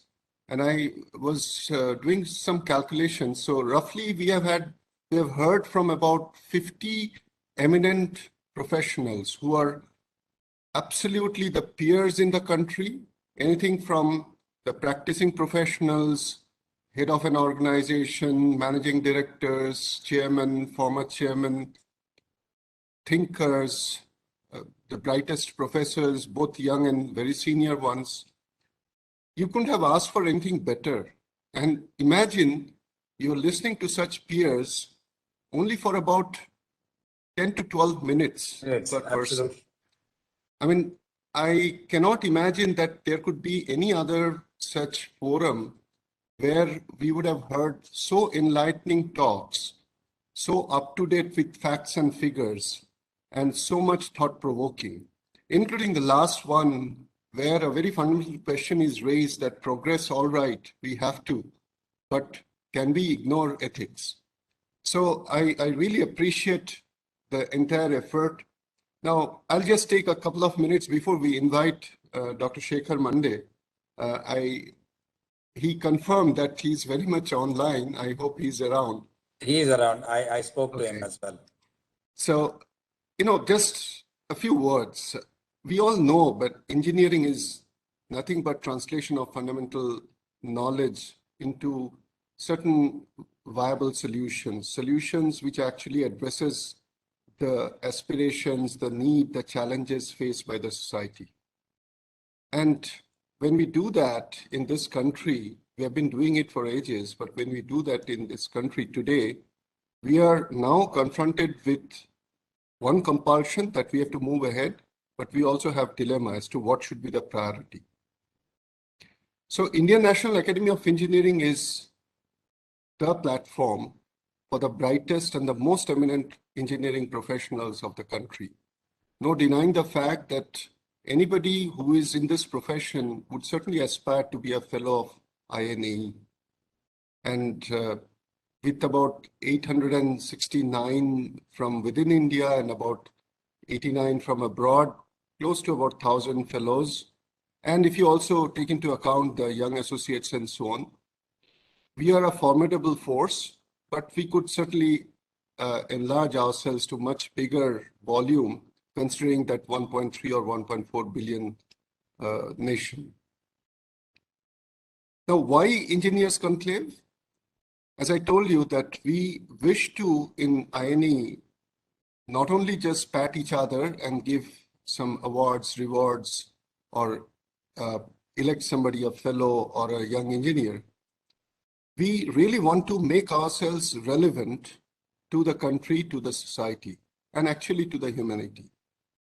In order to do that, we create this platform called Engineers Conclave, and this is the 8th time we are doing it.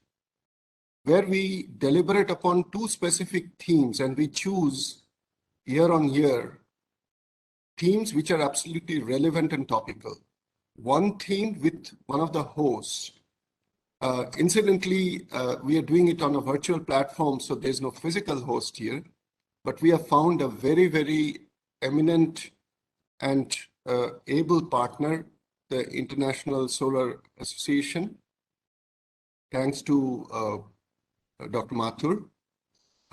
We have had a wonderful deliberations yesterday on decarbonizing Indian economy. I would rather say low carbon economy. Like when we say vacuum, absolute vacuum, there's no absolute vacuum.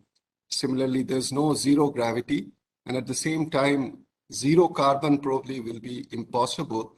But certainly we should aim towards a low or ultra low carbon economy, without which will not endanger the environment. So if you look back into the history, 2013, we started our journey. So we partnered with DRDO, we talked about production and manufacturing. 2014, we partnered with ISRO, we talked about emerging space applications. 2015, with DAE, we talked about green energy. 2016, we partnered with IIT Madras. We deliberated upon engineering education. 2017, we partnered with NAL, and we deliberated upon regional air connectivity. 2018, with L&T, we spoke about urban infrastructure.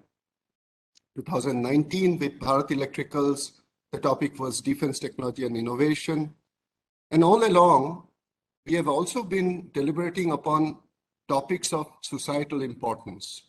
So serially, we talked about Sundarban, we talked about technology for hilly regions, we talked about clean India, smart cities, digital economy, urban infrastructure, rural India, and this year, as I said, decarbonizing or low carbon Indian economy, and today on Azadi Ka Amrit Mahotsav.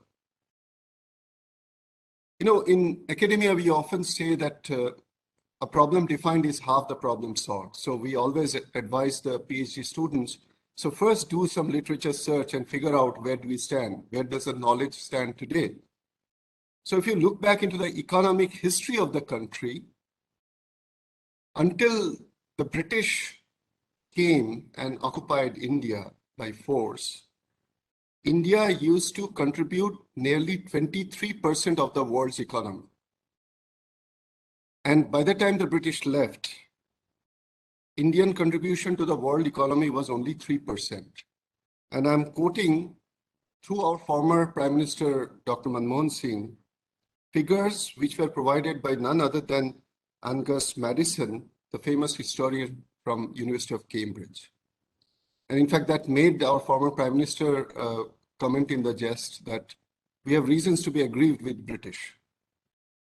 But leaving aside that, the fact remains that the entire, this particular era, since the first century, until the 18th or 17th century, India was one of the topmost destination and the topmost economy in the whole world. We were born, or we had a reincarnation on 15th of August 1947, independent India, the Republic of India. And since then, it was a very hard journey. So the present government has decided that as we approach the 75th year of our independence, the Diamond Jubilee, it is time for us to take a pause, look back, and understand how was the journey since our independence and how well can we regain our pristine glory. So it is only for this reason we decided this year that while we talk about economic growth and the perils of carbon-dependent economy, and we should find how we can find solutions towards that. On the other hand, it is also time that we look back and understand how we have progressed and how we are going to actually reach the target and be among the top in the whole world. Going by numbers, one may take solace looking at $2.6 trillion or close to $3 trillion economy, being fourth or fifth. But there's a flip side. And if you look at that, we heard many speakers point out in terms of the Human Development Index, in terms of per capita income, in terms of electricity consumption, steel consumption, we have a long way to go.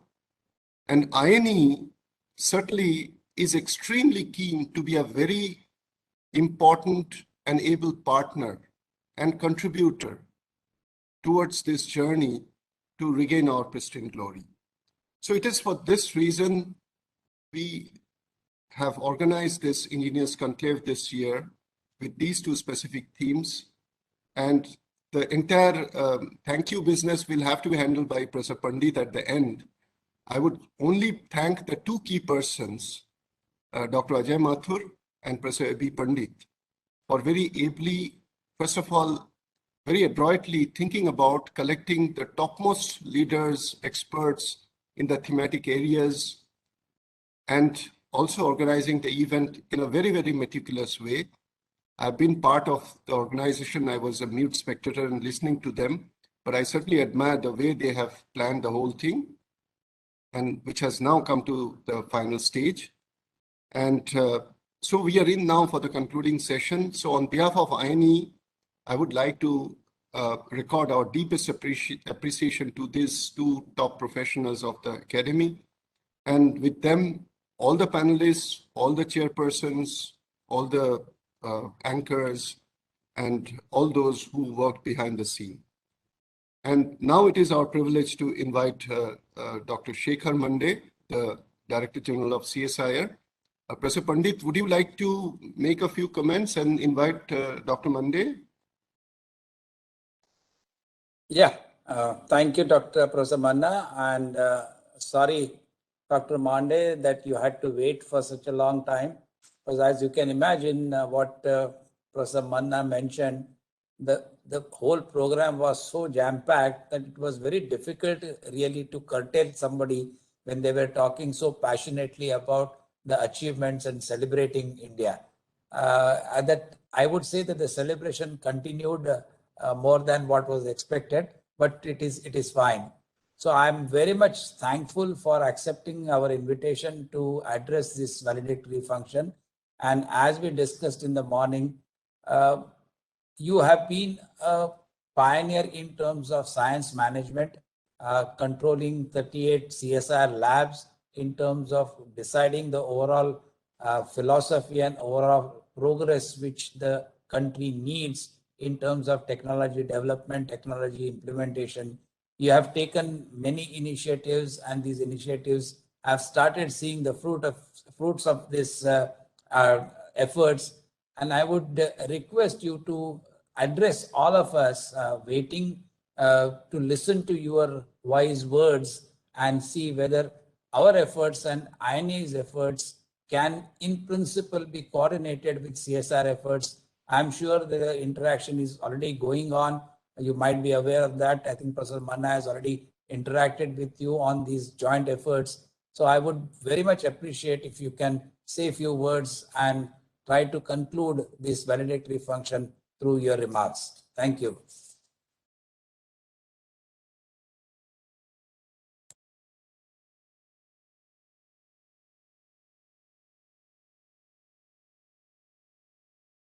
Dr. Mande, you have to unmute yourself.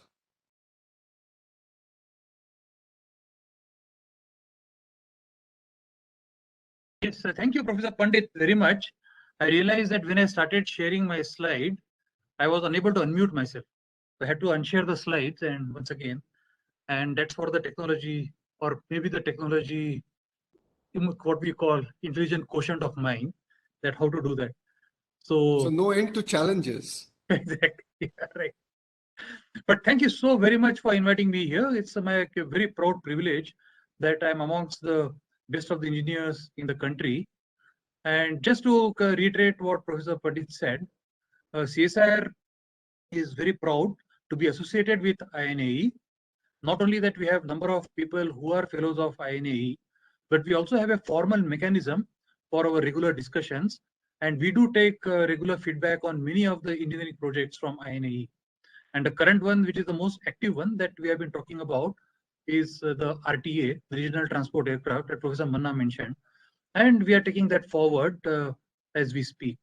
So it's very important that this dialogue actually continues amongst the different academies and also amongst the academia in general, academic community in general. And we are very happy that we do that in a very formal mechanism like this. Now, CSR also has formal mechanisms to talk to organizations like DRDO and DAE and Department of Space and so on and so forth, who are actually extraordinarily good organizations in terms of their engineering skills and having been implemented many solutions across. Now, I had the pleasure of listening to the last few lectures. I've been hearing for last about 1 hour. I joined in when Dr. Shyam Chetty was speaking, but I also enjoyed all of them, Dr. Kiran Kumar and the last one, Mr. Vijay Naik. And Mr. Vijay Naik actually ended his talk about the sewerage cleaning or manhole cleaning.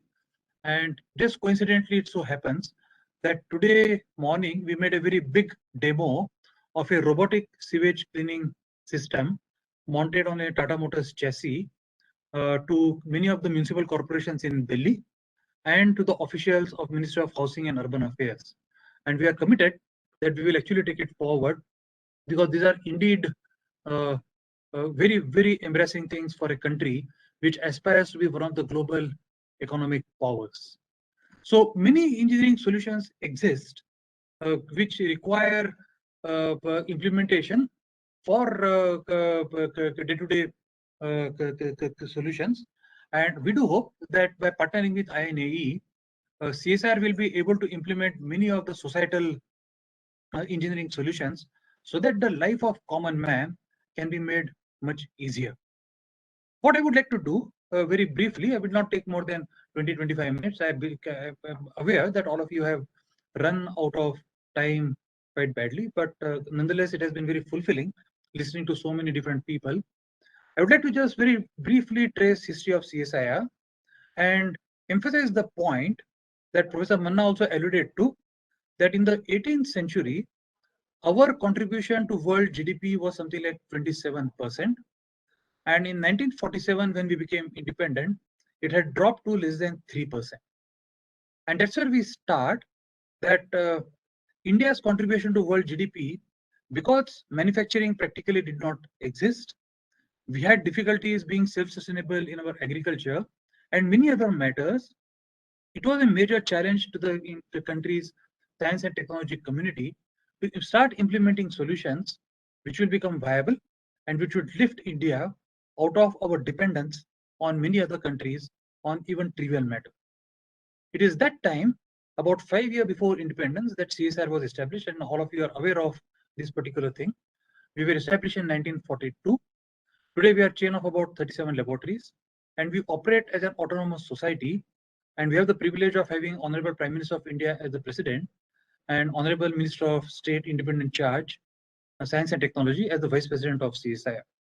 And in terms of sheer manpower, we have close to about 10,000 people who work. But if you include all the project fellows and students and all, that exceeds about 20,000. What I would like to do is recount a couple of examples, and I've just chosen examples randomly.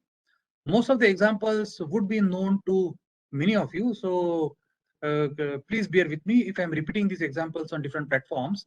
But nonetheless, I mean, our journey towards being self-reliant and our journey through technology denial has been very fascinating. And I'm sure that people like Dr. Satish Reddy or Mr. Vyas or Sivan have actually talked a little bit about technology denials and other things, but also we like to talk about self-reliance. And everything that we do did not necessarily always be rocket science. What I would like to tell our engineering fraternity here who have joined me, that not everything needs to be such high level or high intensity technology or science that it is kind of a rocket science. There are many things which are very simple. If they can be implemented, they can make our lives easier for a common man. And the example that Mr. Vijay Naik mentioned towards the end about a manual cleaning is a very good example of that. For a country which aspires as a major economic power, all these solutions have to be implemented, and we have to do it collectively. All the scientists and engineers have to do it collectively. And I will give you a few examples of something very trivial, something which is not rocket science, but what CSR implemented, which has made difference to common people in the past 75 years. This example, all of you are aware that India's first general elections were held in 1942, and rising to the challenge of fraudulent voting, we developed this indelible ink. The technology was transferred to Mysore Paints and Varnish Limited 10 years later, but has been used in practically every election since then. And as I said, it's not rocket science. All that it needed was only implementation by simple principles, scaling up, and we were able to do that, and has been used in every election. So National Physical Laboratory developed in 1952 during the first general elections and has been used in practically every election since then. In fact, there are many other countries which use the indelible ink, and in fact, many of the advanced economies don't use such a practice, which is actually surprising to me. One of the challenges, once again, for the sake of those who know these examples, please bear with me, was how do you convert buffalo milk into milk powder? And because there is high fat, it used to form clumps. And to avoid forming clumps and forming milk powder was a challenge in the 1960s. And at that time, our laboratory, Central Food Technology Research Institute, CFTRI Mysore, came up with a very simple solution. As I said, everything need not be rocket science. And a simple solution here was centrifugation of the milk so that the fat separates out, and then you can form milk powder out of the remaining milk. And it's so fantastic. This is actually, as I said, it may bring so much value to society. We transformed this technology to Amul, and every milk powder sachet that you see in the market today is made through this particular technology that CFTRI developed. Something which is very simple, something very easy to implement, but yet makes a huge difference into the life of common people. Now, these are the kind of solutions that we should think of, and there is a big scope and a big opportunity to have these kind of solutions to be implemented. We, of course, have aspirations to go to Mars and Moon, manned missions to Moon. But at the same time, we also must have aspiration to solve common people's problems by simple technological solutions. This is yet another example, the last of the examples that I give since independence, what we have done. And this example is actually very important because in the 1960s, almost all the menthol was imported in the country. Today, India is one of the largest producers of mentha around the world, and we export menthol to many different countries. It was made possible by bringing in varieties of mentha in the country, cultivation of them, and improving these varieties and scaling up by having very proper connections with the farmers and so on and so forth. So the scale up has been extraordinarily good in this particular case, and it has benefited a large number of farmers around the country. I'll take a small break here and narrate one small incident, which is very fascinating incidents.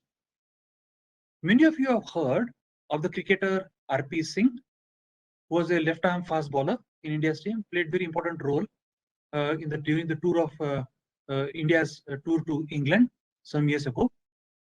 And we had invited R.P. Singh for one of our functions, and he refused to come. And at the time he realized that it's CSIR which is inviting him, one of the CSIR laboratories, he called back and said that although I refused, I would like to come now. And when he came to our function, he narrated saying that his father was a very poor farmer close to Lucknow. And somebody told his father that he should go to CSIR institute called Central Institute of Medicinal and Aromatic Plants, CMAP. There you will get quality planting material of mentha. And if you use that, you will actually get very good economic returns by cultivation of mentha. And his father started doing that. Indeed, he earned a lot of money out of it. And that money was used to send R.P. Singh to Cricket Academy in Lucknow. And R.P. Singh said that my entire career, I owe to this particular transformation in my father's life, which is thanks to CSIR. And many such examples actually exist. When I go around in the country and talk to people, I get literally overwhelmed by hearing these kind of examples, how much simple technologies have touched lives of common people. And it's a huge opportunity for doing that even today. As I said, we must have aspirations of going to Mars, and we must have aspirations of sending man missions to Moon. At the same time, we must have aspirations to solve common people's problem in the coming time. How are we doing that in the present times? And I'd like to give a couple of examples of what we have done in the last 2 years. Once again, these are not very hi-fi science or hi-fi technology, but nonetheless, very useful. What we believe the future of fuels, aviation fuels, is literally going to be in biofuels, biojet fuels. And biojet fuels, of course, there are technologies that are available around the world, but many of these technologies have to be adopted for the local conditions here. So our laboratory, Indian Institute of Petroleum in Dehradun, they work with many other stakeholders around the country, including ICR, Ministry of Agriculture, Ministry of Civil Aviation, and so on and so forth. And they tested the first flight that ran on a mixed biojet fuel in 2018, about 3 years ago. And this flight flew from Dehradun to Delhi in a very successful flight. So much so that about 2 years ago, we were able to demonstrate Air Force's AN-32 flying during Republic Day parade on completely biojet fuel. And not only that, very recently, we have been able to show on the bottom left that you see is that we are able to land the flight in Ladakh at high altitude using the biojet fuel. So this is one of the things that what we believe would be the future of the fuels, less utilizing carbon. And we believe that, I mean, towards greener aspect, this could actually be one of the answers using biojet fuels. The second example that I'm very fond of giving, and I've given this at a number of different forums, so if some of you have heard this, once again, bear with me, is about spent wash that is used in ethanol generation. So spent wash, as all of you and the chemical engineers, of course, here would be aware of this particular example. When we are using molasses to convert them into ethanol, the effluent that comes out, the spent wash, has very dark color. It pollutes groundwater. It pollutes the ground in general, and it's not allowed to be disposed of in running water. So what do we do? So our laboratory in Bhavnagar, the Central Salt and Marine Chemical Research Laboratory, they realized that the simple contents of the spent wash are organics and inorganics. If you separate the organics actually make a very good cattle feed. And we are able to show that in partnership with NDRI Karnal, that it actually indeed makes a very good cattle feed. And the inorganics, if we separate them out, we can actually get potash out of it. So potash, India is a net importer of potash today. And by utilizing the spent wash that comes out, what we can do is we can make cattle feed, we can get potash. So the import burden on potash is reduced significantly.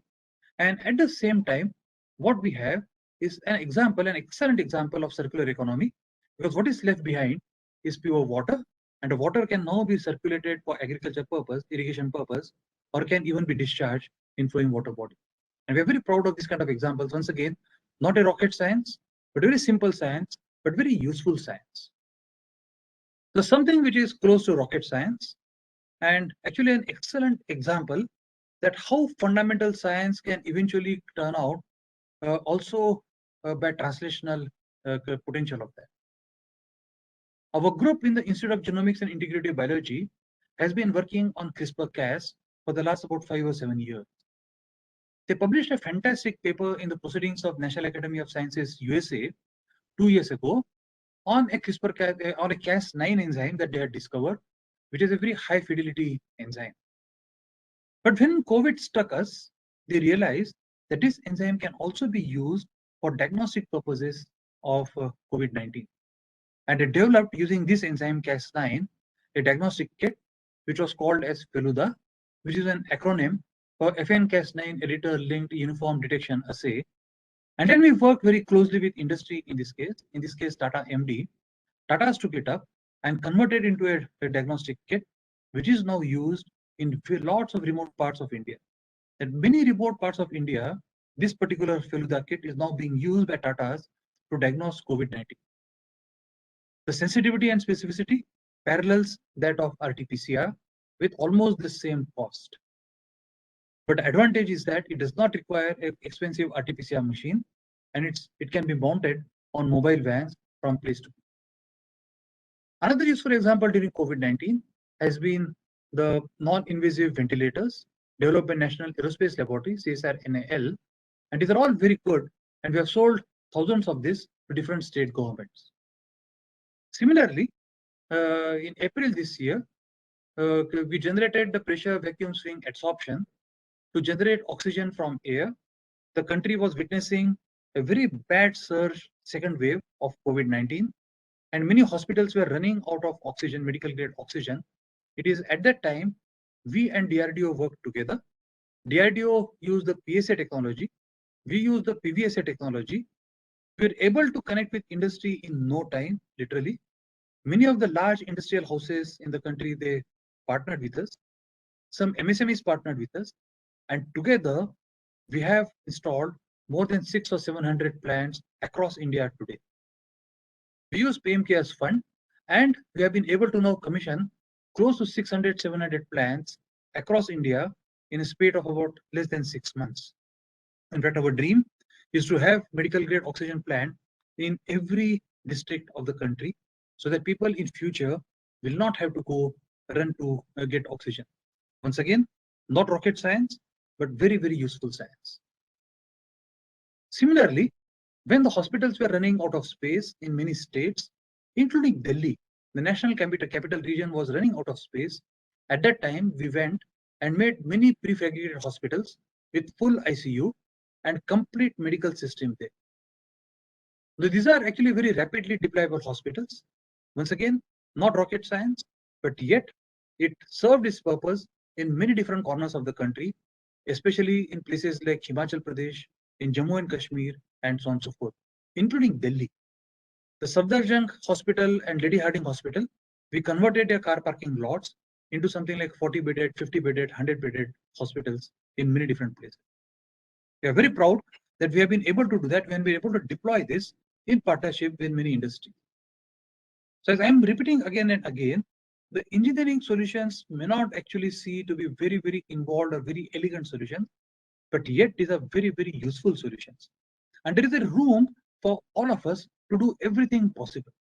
We are a very large country, and for large country, the needs are very different, varied needs in different kinds of geoclimatic regions. And if we put our heads together, for all the citizens, we can develop solutions and really make our country a developed country in the coming 10 or 20 years, if we can actually start implementing very simple solutions like this. And the last of the examples that I want to give in the COVID-related thing is once again a very, very simple solution. We know that ultraviolet light kills organisms. It kills viruses very effectively. And we know that the virus SARS-CoV-2 or the COVID-19 spreads essentially through air. And if the air is sanitized, the probability of transmission is way less. And one way of sanitizing the air is expose it to UV. But UV is also damaging to humans. And if the UV is therefore concealed, one can actually make air sanitization very well. And what we did in the air handling units of many different buildings, including the central hall in the parliament and including Lok Sabha, we went there. At the entry point where the air is entering the hall, at that point we retrofitted UV lamps, and those lamps are now concealed from human bodies. And those places now are actually bringing out sanitized air into the central hall and into the central Lok Sabha. We have gone there, we have sampled the air, and we have now shown that essentially the air that comes in these buildings is essentially virus free, or rather it is essentially free of the live virus. Now, based on these solutions, we contacted AICTE, and we told AICTE that almost all the educational institutions in the country, and many of you are here from IITs and IISc and other places, I would like to urge you to install these kind of solutions in your lecture halls, in your auditoriums, and so on and so forth, so that the probability of transmission of live virus through air is much reduced. So all the academicians here, I would like to urge to promote these kind of technologies in your institutions so that we can get students back to the hostels very easily. And in fact, AICT has written to all the engineering colleges in the country to install these kind of solutions. Not a rocket science, but very useful science. We have demonstrated this also in the Uttar Pradesh road transport AC buses. And we have a coach running right now between Chandigarh and Bandra of railway. And railways have promised us in all their 60,000 coaches in the next few months, we'll be installing this solution. So even for travelers or commuters, this kind of solutions would reduce the probability of transmission in those places. We are very proud that very, very useful thing, although it is not very deep science or something. I would like to take 2-3 minutes to talk of the future. At the future, we are staring at us many large different kinds of issues, very important issues for our country and for humanity in general, and what the engineering faculty fraternity of India can do to contribute to our future in this particular regard.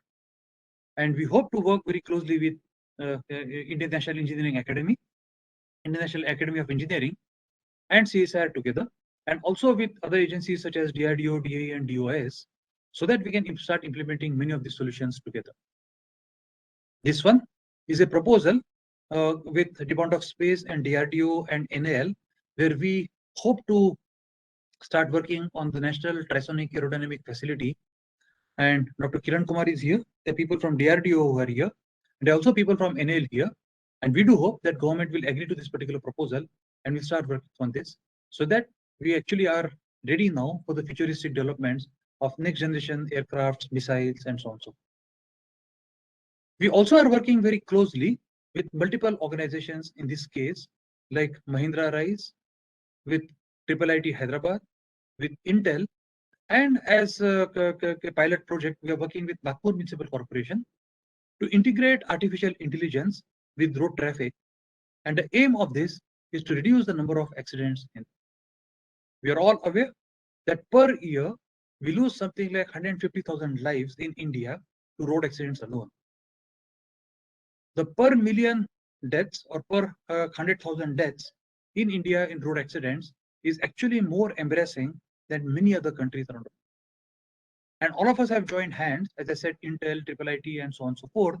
And we're trying to see whether we can identify gray spots using advanced driver assistance systems, and whether we can leverage AI in trying to reduce total number of road accidents. Our lab, the Central Road Research Institute, is doing this in partnership with them.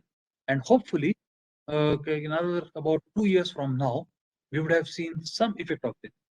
If we do find that it is very useful, we'll be willing to scale up at that particular stage. I've given this example at many different platforms. The high altitude platforms, it appears to be in some way future of telecommunication, surveillance, remote sensing, disaster recovery, and so on and so forth. NAL has already started working on this, and we do hope NAL has started working on it. HL also has started working on this, and we do hope by next year, this time, we would have a prototype of this ready. And if we do indeed actually utilize this particular one, if we are able to exploit this one, the future of telecommunication, once again, we will be on par with other countries and so on. And we cannot end a discussion, any discussion, without discussing the environment and two particularly important issues. One is the green hydrogen and other is the carbon capture. Green hydrogen is very close to heart of all of us.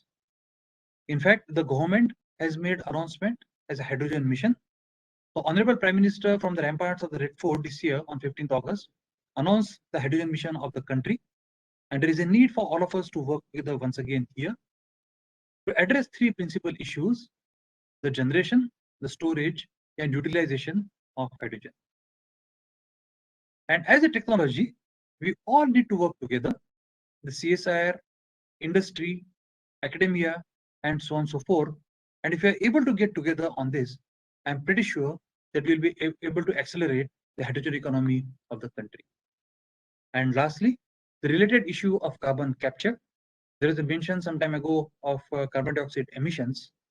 And as we know that we will not be able to bring carbon dioxide emissions to zero, but we can definitely aim to reduce carbon dioxide emissions significantly. And a large number of sectors which would benefit by it, things like buildings, things like steel industry, the thermal power plants, the automobiles, all of it would help if we are able to generate technologies for carbon capture, utilization, and storage. And with this in view, we have decided to fund internally a Center of Excellence in Carbon Capture, Utilization, and Storage.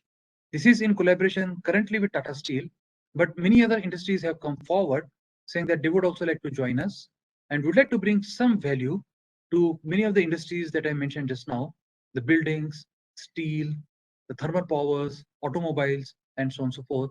And let us all work together once again in this particular area to see whether we can bring some benefit to the mankind using the green technologies.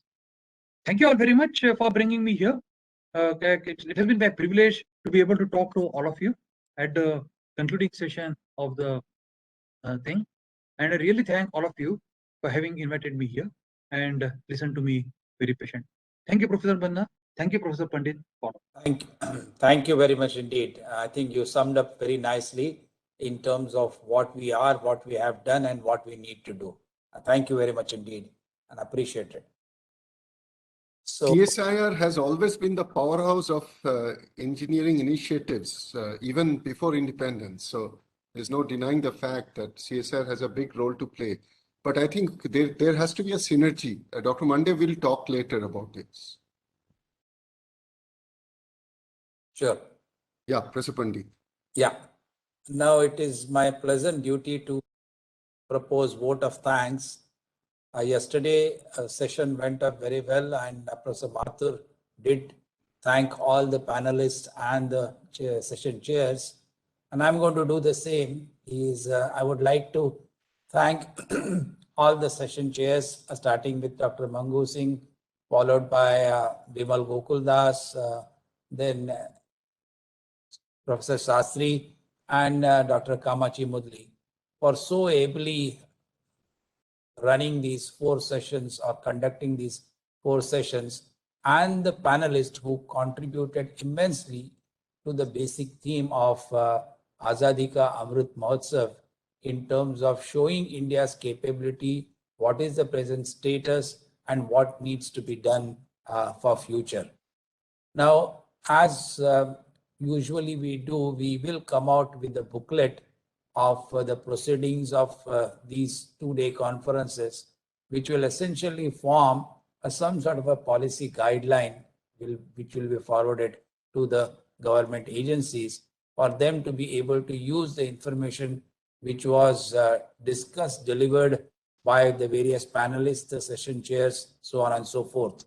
So my sincere thanks to all the session chairs and all the panelists for so ably contributing to the success of today's seminar or today's function, a second day of the Engineers Conclave.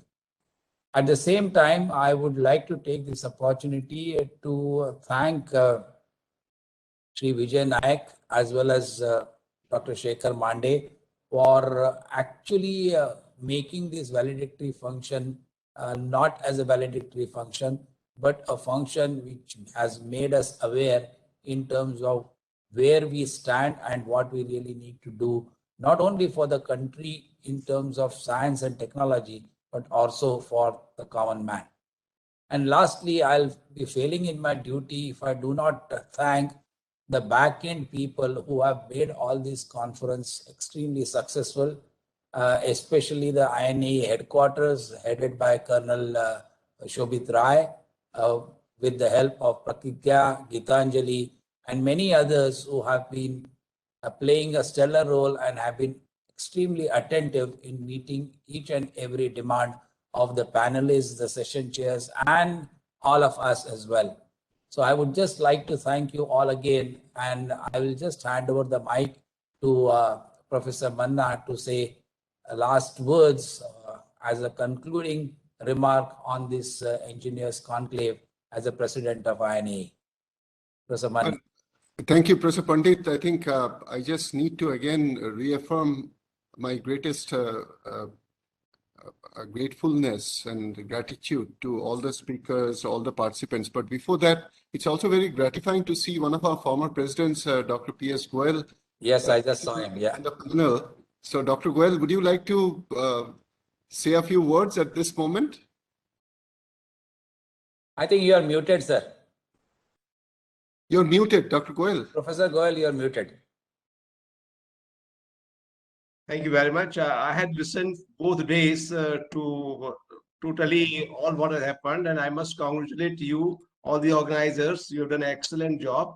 It's a great listening to you. So both Dr. Mathur, Dr. Professor Pandit, you have done a great job. So thank you very much for carrying this legacy forward. Thank you. Well, thank you, Dr. Goel. We just need to conclude now. I would just again reiterate what I said in the beginning of this valedictory session. INAE really wants to make ourselves available, ready, and relevant to the progress of the nation. We want to be an able participant and a keen participant. And in engineering and technology, we would like to contribute not only in terms of policy, but also be a very active partner in forging ahead with some of the major initiatives. We did mention in course of the deliberations, we are very keen on civil aviation aircraft initiative. We are very much involved in creating policies for catering to the national disruptions. We are working on the civil infrastructure, on advanced materials and so on. But we always would like to evolve with time. So thanks to each and every participant, thanks to every single panelist, all the organizers, all the panel chairmen, session chairs, vice chairs. I cannot certainly take all the name. I counted actually. Professor Manna, I think there is one thing which has been missed out, was just pointed out by Colonel. Shri Satish Chaturvedi and Shri Shastri would like to just sum up the 2 days in brief. Okay, sure. So one other person which will be failing in our duty if we do not acknowledge is Dr. Vijay Raghavan, the principal scientific advisor. I mean, he literally had a meeting with the Prime Minister's office, and that exactly coincided, and yet he kept on texting me that I'll somehow manage to give you my input, and eventually he managed to do that only just about an hour before his session. So we are really grateful to each one of them. Yes, thank you indeed. Yeah, I think let me hand over the mic to Shri Satish Chaturvedi for his comments, please, followed by Shri Shastri.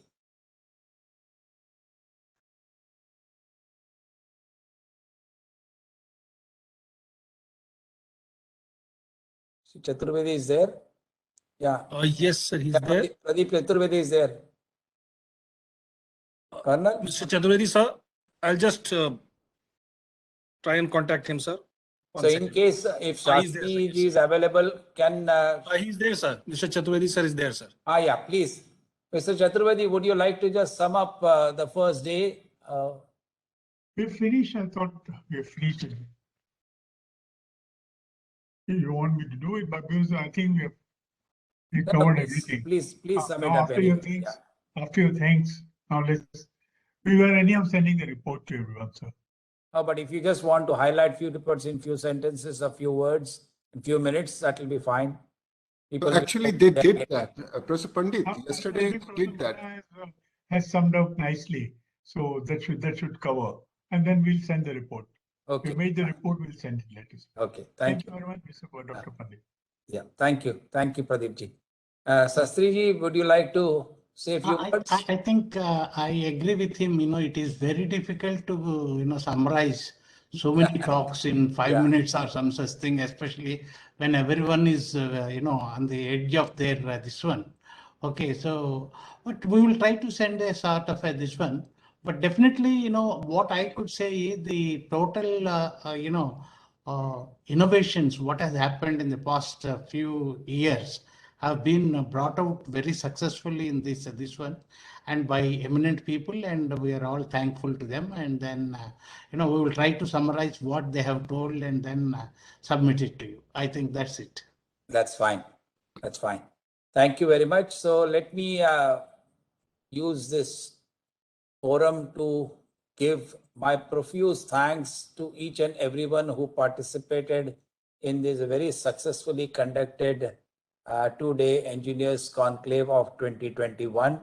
And thank you all very much. And we hope to see in the near future, possibly at our annual function. So thank you and all the very best. And everything is recorded and the summary of it will be uploaded in YouTube. So this is to share with the community. Thank you, Colonel. Thank you very much. Thank you. And namaskar and Jai Hind. Namaskar and Thank you Jai for the Hind. PowerPoint, but you can clear and then Thank you you. wanted to help your